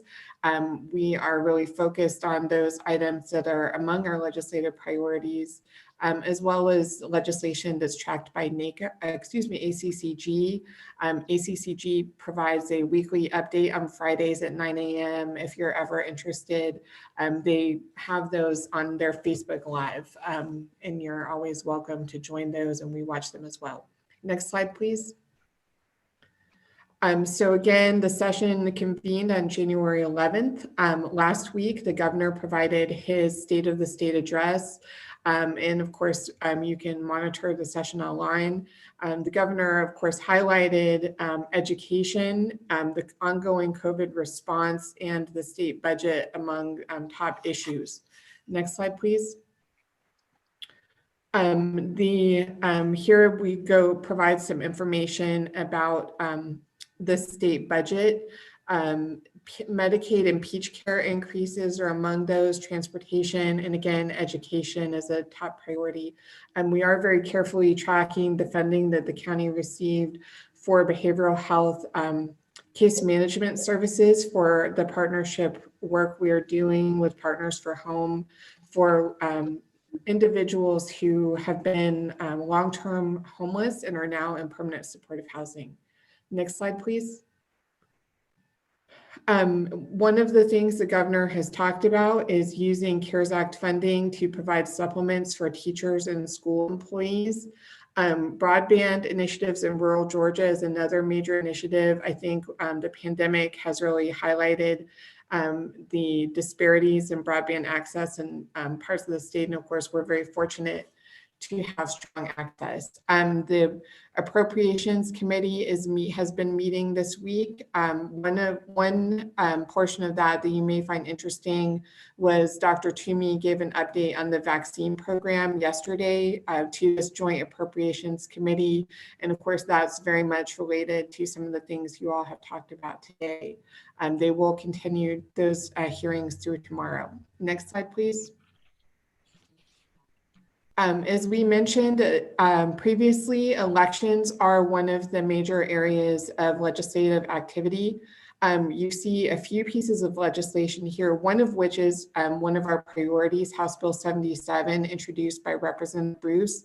This is the so-called voting centers legislation that would allow voters to cast their ballot anywhere on election day as they do during early voting.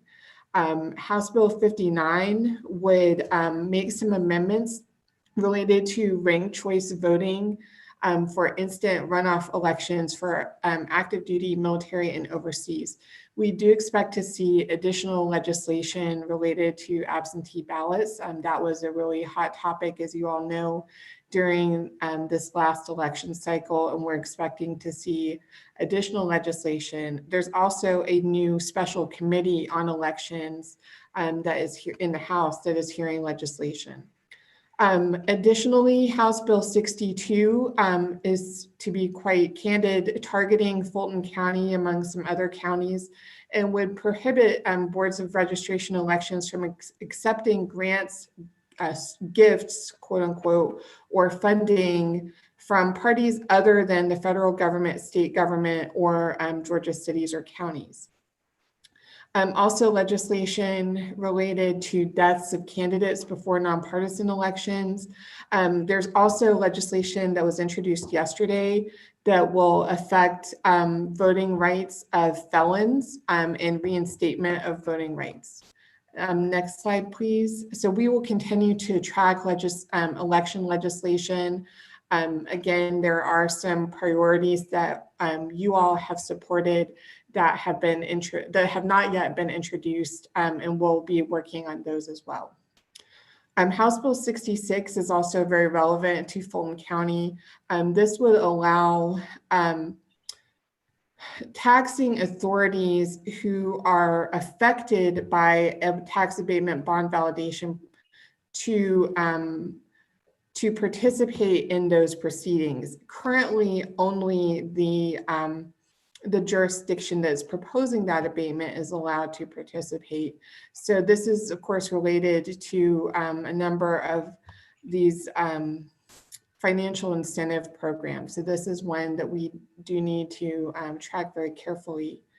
And then in addition, this is House Bill 75 is related to the millage rate notification requirements. This is something that, it's a complex piece of legislation, but it would clarify that when a proposed millage rate is higher than the rollback rate, would result in higher government tax revenue, and individual property owners' taxes may or may not go up. So I'm sure this is one that we will hear more about, and we'll try to look at this with our tax offices and our finance department to make sure that this adequately represents the county. We, as you know, Fulton County is a jurisdiction that has a floating homestead exemption. We were really the original floating homestead exemption in Georgia. So this would, be one thing that would affect us directly. Next slide, please.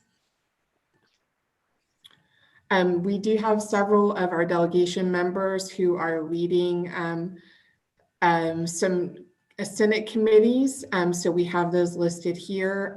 Also on the House side, I think we have Representative Martin and Representative Dollar are also chairing committees. Next slide, please. And those were the House committees were announced today. Adjournment calendar, you see here, they're in committee right now. So with that, next slide, please. I think this may be the last slide. We can take any questions or comments. Again, we will probably have more activity to report at your first meeting in February.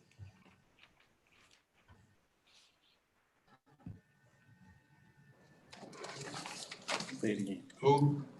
Repeat what you said. What? Repeat what you just said. Any questions for Ms. Corbett? No questions? Don't believe it. Thank you, commissioners. Have a good evening. Okay. It's not 9 to 5 job. All right, let's continue, Madam Clerk.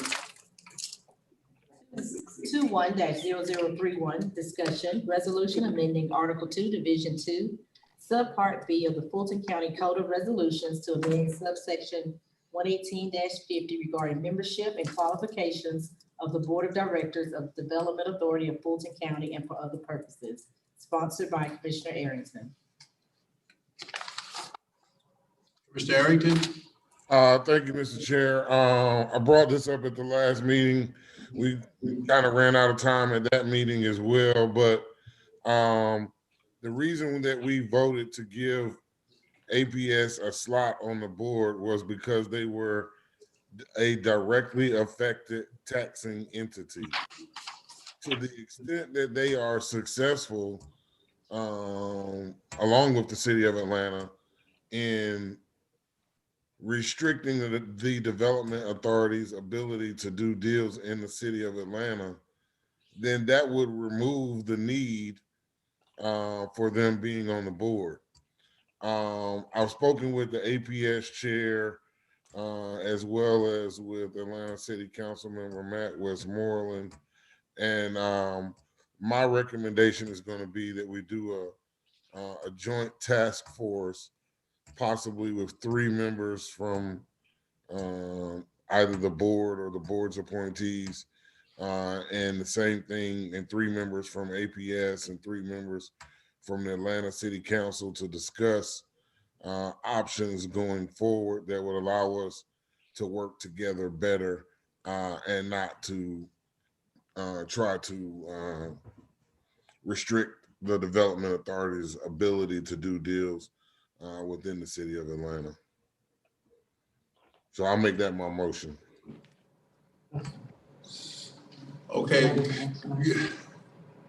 Commissioner Tepper, repeat the motion, please, sir. To establish a task force with the city of Atlanta and Atlanta Public Schools that will be comprised of 3 members from each of those entities to make recommendations and to have further discussions on how the 3 entities can work better together.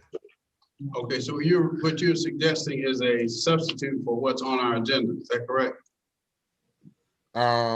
Well, I guess I put it down as a discussion item. I'm happy to have the discussion, but given the hour, I'm recommending that we do a task force and invite City of Atlanta and APS to, put 3 members on that task force each. And I'm, open to suggestions if anyone has anything else that they think we should consider. But I would rather see these entities working together than working to try to oppose each other. I think the Development Authority will submit that they have added money to the tax base, not only for Fulton County, but APS, the City of Atlanta, and Fulton County Schools. And I remember they presented a deck back in September or October of 2020 showing the direct impact, the direct tax revenue that they contributed in 2019 to all 4 of those different entities, APS, Fulton County Schools, City of Atlanta, as well as Fulton County. So that is my motion, and certainly I'll put it down for discussion. So if anyone wants to have discussion or possibly suggest a different composition for the board or anything like that, I'm open to all of it. I think it's adequate. I think the way you described it is adequate. It makes sense. So it was on the agenda as a discussion item. So now you're proposing a motion, which is, okay, that's before. So I heard a second. Yes, I have a question. Well, And I'd like to be heard when she's comment. Okay, Commissioner, Vice Chair Hall, then Commissioner Morris. So I think that I would like to hear Commissioner Arrington why you put it on here, because when I saw it, I went and actually pulled some additional information and hold on. I think I got too much stuff here. I pulled additional information to really understand the why behind the resolution, and what my Director of Legislative and Community Affairs and I did was we looked at the resolution that Atlanta Board of Education passed, which they passed it October, looks like October last year. And it was a resolution calling for the Development Authority of Fulton County to cease acting as issuer for lease purchase taxable revenue bonds within the city limits. And we pulled that resolution and I see where the direct conflict comes from, because they're saying that they want the Development Authority to stop doing what they were created to do. So that creates the direct issue, which needs to be addressed. I don't think addressing it would be to remove them from the board, though. I think that everyone needs a seat at the table to have input into the different projects that come before the Development Authority of Fulton County, because we need that input, because they serve residents who are the children and families of Atlanta and the children and families of Fulton County schools, just like we serve the voting residents within our district. And so I believe that everyone needs that seat to have input on those projects, to ensure that we're pushing projects that are going to be beneficial for our communities and our neighborhoods, our children, our seniors, affordable housing, and those things that are needed, development that's sorely needed northwest of the Mercedes-Benz Stadium and southwest and southeast. And so I think removing them from the board is not an option. But the creation of the task force, I have a question about that, because you named 3 entities. Can you read for me? Fulton County, City of Atlanta, and APS. Okay, so when you say Fulton County, who at Fulton County? Is it appointees from the Board of Commissioners, or is it an executive? I would say appointees from the Board of Commissioners, or it could be 3 members of the Board of Commissioners, whatever our pleasure is. So when you say that, it makes me feel like we're recreating a whole nother Development Authority of Fulton County Board, because they're actually going to be looking at those, the proposals or things that come through the Development Authority, well, to the Development Authority of Fulton County, but that's what the Development Authority of Fulton County is there to do anyway. So I just need a little more clarification on exactly what the task force would be doing. So the task force will not be issuing any bonds or doing anything like that. The task force is just so we can talk with APS and the City of Atlanta about ways that our Development Authority can work with them, because they are the entities that get money from the taxes. So for example, APS in the, and you know, to some extent, I think they're looking at it short term, and I don't think they're looking at the long-term picture. In 2019, the taxes prior to investment from our Development Authority were 4.8 million. The additional taxes due to investments as a result of the Development Authority of Fulton County took it to 35.2 million. And there were 13 million in tax incentives. So that equals 2019 taxes paid were 26.9 million. So without the investment from the Development Authority of Fulton County, there would have only been $4.8 million in taxes available for APS. Same thing for Atlanta, well, similar thing for City of Atlanta. 2019, 2.3 million was the amount of the taxes prior to the investment from Development Authority. If you add the additional taxes due to investment, that number goes to 17.4 million in taxes for the City of Atlanta. If you take out 6.5 million in tax incentives, that equals 2019 taxes paid to the City of Atlanta of 11.6 million, up from 2.3 million. Similar thing for Fulton County Schools and for Fulton County. So I don't think the Development Authority has done a good job of explaining the benefit and the impact. That doesn't include any of the jobs that were created. I think one project alone created over 900 jobs. I think the Development Authority needs to do a better job of marketing, promoting, and educating what it is that it does.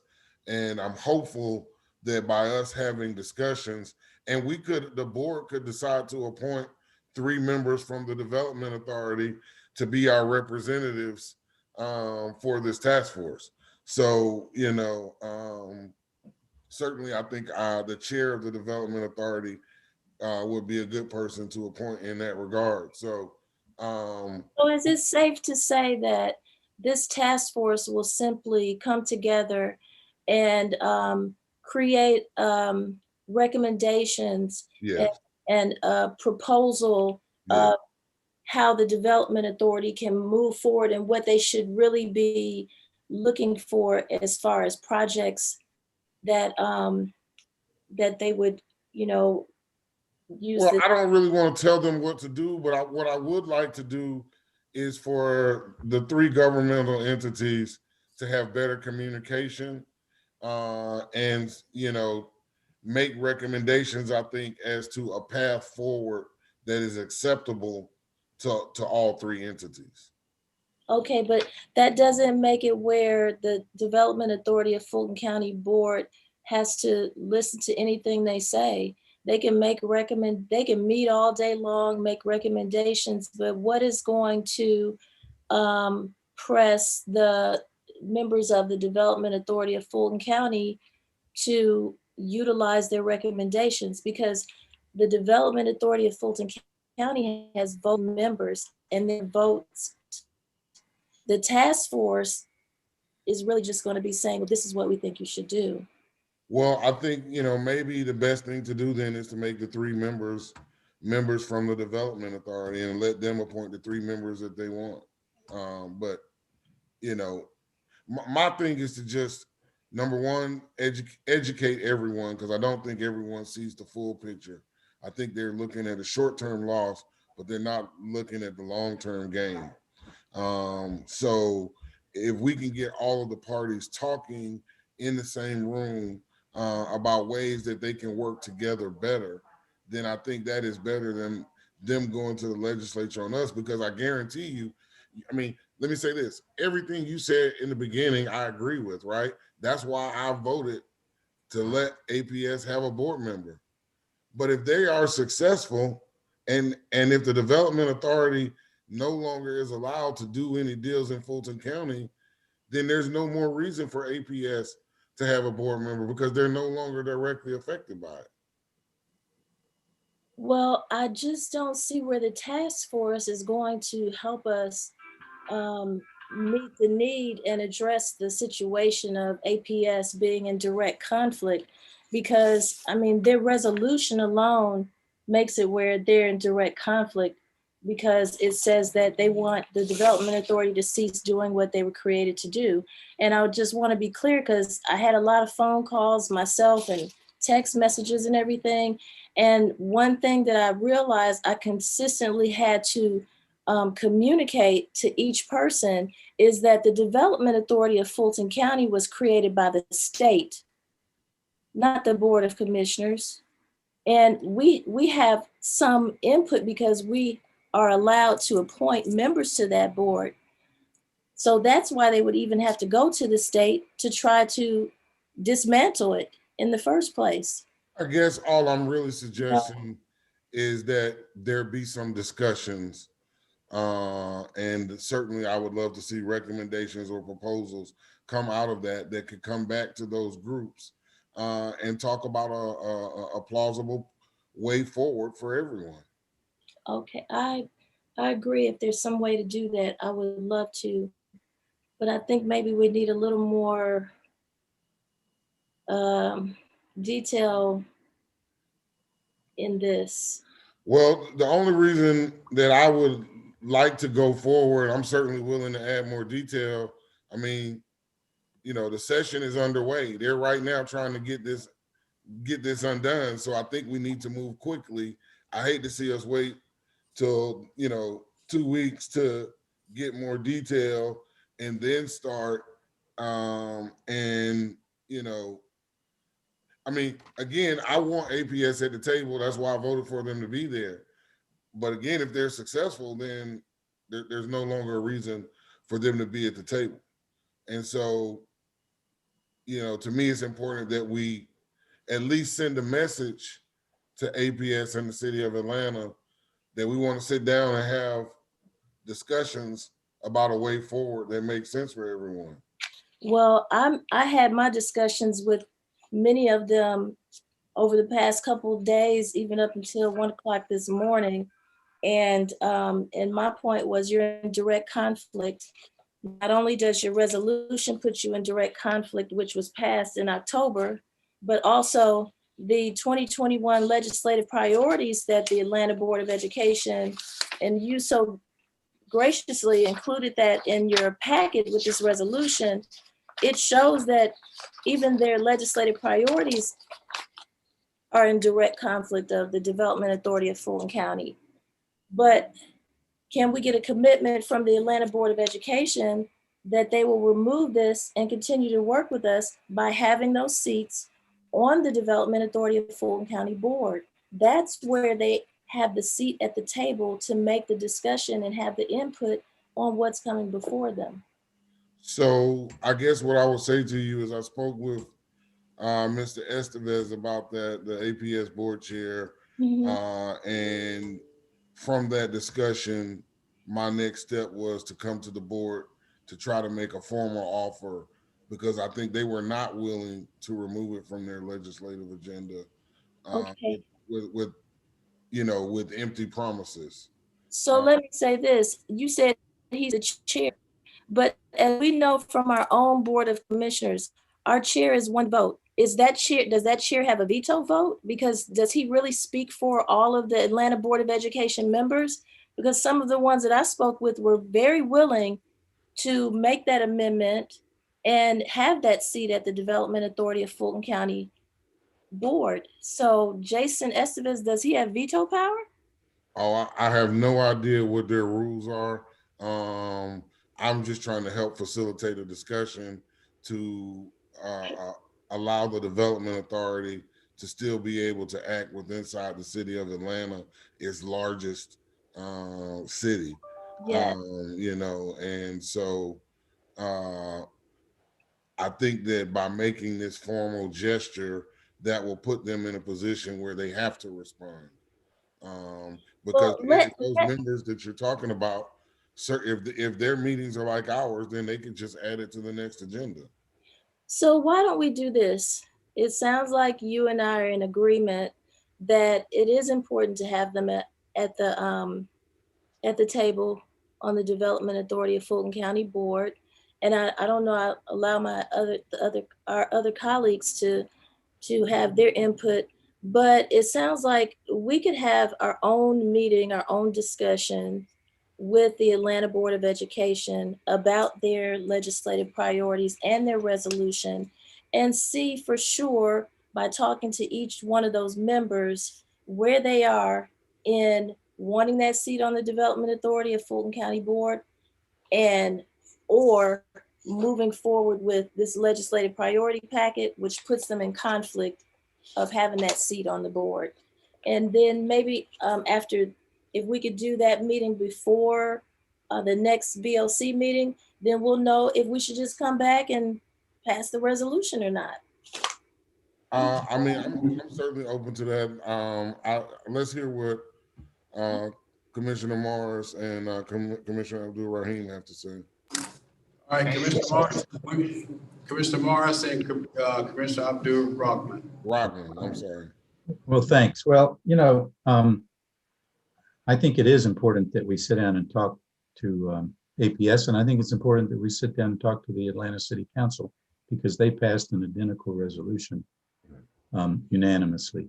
And the issue really, Marvin, it is the concern, and maybe you've heard me say this many times because I started hearing it on the campaign trail in 2014 from my Buckhead neighborhoods who wondered why in God's good name is the Fulton County Development Authority giving tax abatements for luxury apartments in Buckhead. The thought is those things are going to happen anyway without the tax abatement. And that's the flaw in the numbers that the Development Authority of Fulton County touts, is that a lot of those projects would have happened without the tax abatements.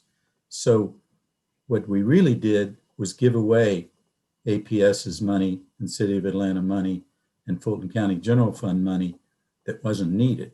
And I've raised it with the Development Authority. It's no secret. Some developers came to me early on saying, I got to take it because it's free money and I owe it a fiduciary duty to my investors and my partners, but my project doesn't need it. My project would happen anyway. And that's the concern of APS. That's the concern of the City Council. They understand those numbers that you cited, but what's missing is this but-for test. Again, I've gone to lunch and dinner with the Development Authority members and talked about it. And I said, you've got to look and say, would this project happen without this abatement? And if so, we shouldn't give them the abatement. And I've been watching the Development Authority meetings. I go to a lot of them now. I go virtually now to some of them. But we actually had a project in Buckhead that they turned down. I don't know if you all saw the press, the Loudermilk building, office building in Buckhead. And lo and behold, the next day, the Loudermilk company announced they were going to do the project anyway, even though they'd gotten tax abatement turned down. And if we hadn't been raising these questions, they probably would have voted to do the tax abatement, and it would have just been an unnecessary expenditure of tax money. So I think it's really, really important that we sit down and talk to these folks. I think it's really important that this commission sit down with APS board. We've done it in the past. We haven't done it in a long time, and it's tough to do it now with COVID. But that's really the issue, Marvin. And if the Development Authority of Fulton County would say no more frequently to those projects that would happen anyway. Talk to developers. Some developers are real upfront with me about, yeah, I'd do this. Because when I started raising these issues, Al Nash started sending the developer to me if it was in my district. And I would sit down and see all their pretty pictures and I would say, would you do this project without this abatement? And almost invariably, they would say yes. Almost invariably. Now, someone would say, I'm not going to say that publicly.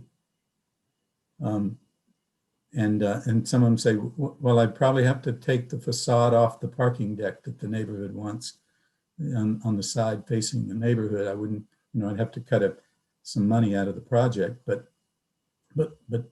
especially in that luxury apartment boom in Buckhead, one of them said, my God, the luxury apartment market in Buckhead is so hot, of course we'd do this project without the abatements. And the last one that I sat down with anybody with was an office building in Atlantic Station. And they said, well, the reason we need the abatement is because we pass it through to the office tenants and their rent. And the Development Authority gave abatements to the Seelig property and to the MetLife property. And so we've got to have it in order to compete with them for our tenants. Now that's a sad commentary, to think it's a domino effect that we created that causes the need for it. So I think we need to sit down with them. We ought to not be in a fight with them. I don't think we ought to be in a fight with anybody, especially our fellow government. So I'd be all for a sit down with them. I'd be for a task force. But I think it needs to be commissioners on that task force, not DAFC members. All right, Commissioner Abdul Rahman. You know, I really wish I could be in a position to say how lovely it would be to turn down a whole bunch of developers that run in the Southwest Atlanta or South County. Commissioner Morris, I wish I had that going on. So on that note, I'm going to say, I understand all the stakeholders at the table and I understand APS's view, but I do think that this requires us to have a little bit more conversation about it to make sure that we're all on the same page. Because to echo, you're going to get what you're going to get in Buckhead regardless. And so I think it's only fair that if we're talking about doing this, that we do it fair and we do it fair to everyone involved. And we also understand that there is a unequal that we need to try our best to correct. So Commissioner Arrington, I don't know if because you know it's late in the evening. I'm a new commissioner, so had I known I was gonna go this late, I wouldn't have been taking calls up to 2 o'clock in the morning. But nevertheless, at any rate, if we're going to vote or if it's discussion or if we're going to actually hold it or table it, I'm a little bit confused on that right now. But I just wanted to be known that I think that all stakeholders need to be at the table. And I think that we need to be fair if we're going to look at this from the perspective of the developers. I have no problem with the developers. I have problems with it not being equal with quality development. That's the problem I have. And so at any rate, I would ask if we're going to table this or whatever, or make it a little more refined so everybody can be at the table. I really would appreciate that. Thank you. All right, Commissioner Arrington again, followed by Vice Chair Hall again. I'm agreeable to whatever the majority of the group wants to do. I would like to see us take some action today, but I understand that people may not want to take action today and may want to take time to discuss it more and to come up with more details. I think that what happens is when you do a $50 million bond deal, the value of the property increases by at least that $50 million. And when it increases by that 50 million, and I hear your but-for test, when it increases by that amount, then you're able to get more tax dollars as a result of it. So I'm open to whatever you guys want to do. I just wanted to start the discussion, I guess whatever is the will of the group. All right, Vice Chair Hall. I just wanted to echo the same sentiments as Commissioner Morris, that there are projects that are going to happen regardless of a tax abatement, or, they're just going to happen. And especially in Midtown, downtown, Buckhead, we had that project that made the news about the market rate apartments or condos at Atlantic Station.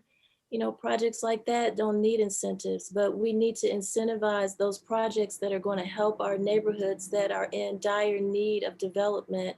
We need to incentivize those projects that are for affordable housing. And every time you give a tax abatement to a wealthy development project, you have to remember that those taxes fall back on the working people and the low income wage earners who are trying to maintain their own homes, the seniors. And we hear from all of these people routinely when it's time for those tax bills to go out. Those projects increase the tax base and make it where their properties increase. And so we need for those people who can pay for those projects to pay the taxes on those projects so that we don't put that burden on our everyday working residents and our seniors who are retired. I agree wholeheartedly. That's why I'm recommending that we sit down with them and discuss it. I'm a little worried, Commissioner Morris, that I don't know enough about the operations of the Development Authority in order to speak intelligently and or educate, but maybe we could invite them to our meeting, and maybe we could do a joint meeting with APS. Maybe that's something that we could agree on today, is to invite APS to do a joint meeting and invite the Development Authority to speak at that meeting.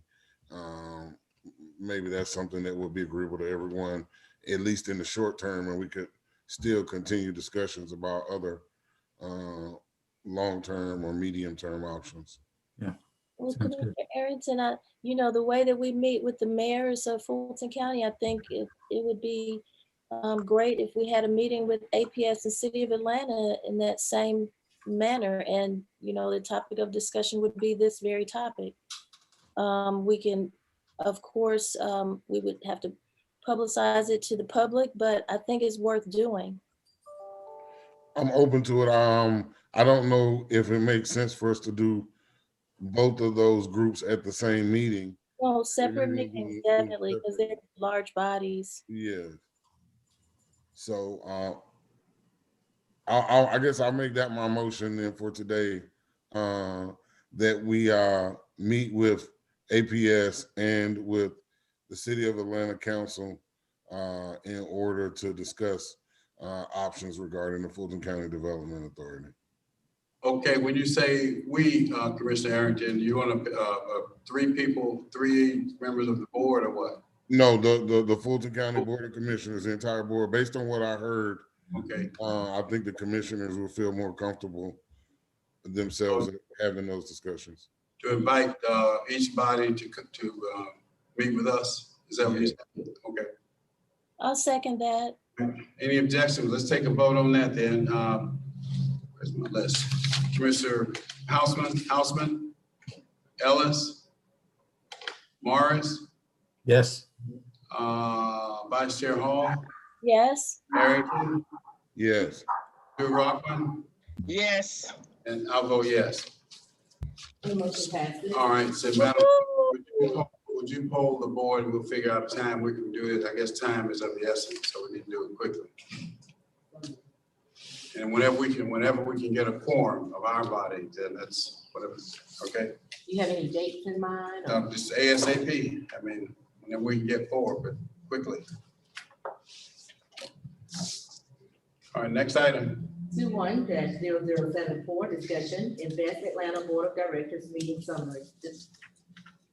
Commissioner Morris? Yeah, this is the other development authority that does business in the city, and it focuses on bonds for title for affordable housing projects, which Commissioner Abdur Rahman ought to be one of the focuses throughout this county. But it's just a summary of the actions taken. If anybody wants any more detail on any of those actions, let me know and I'll get that documentation for you. Okay, next item. 21-0075, discussion, Atlanta Beltline CEO report, sponsored by Commissioner Morris. And that's, as always, a summary of the CEO's report to the Beltline Board or the Beltline Executive Committee, depending on whether it's a full board meeting or executive committee. And again, if anybody wants any information on on anything in that or any of the press recently about the affordable housing, the 3 acres that the Beltline bought in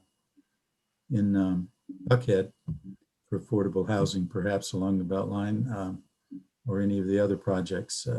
I'd be happy to get that information for you as well. That's it, Mr. Chairman. All right, Madam Clerk, any other matters that come before us? No, sir, no. All right, no further matters that come before us today. Anything anybody wants to say before we adjourn? Yeah, I have another hour-long speech I'd like to give. No, I will yield mine. I'll yield my 2 minutes to you. All right, no further matters that come before us today. We are adjourned. Thank you very much. Good night.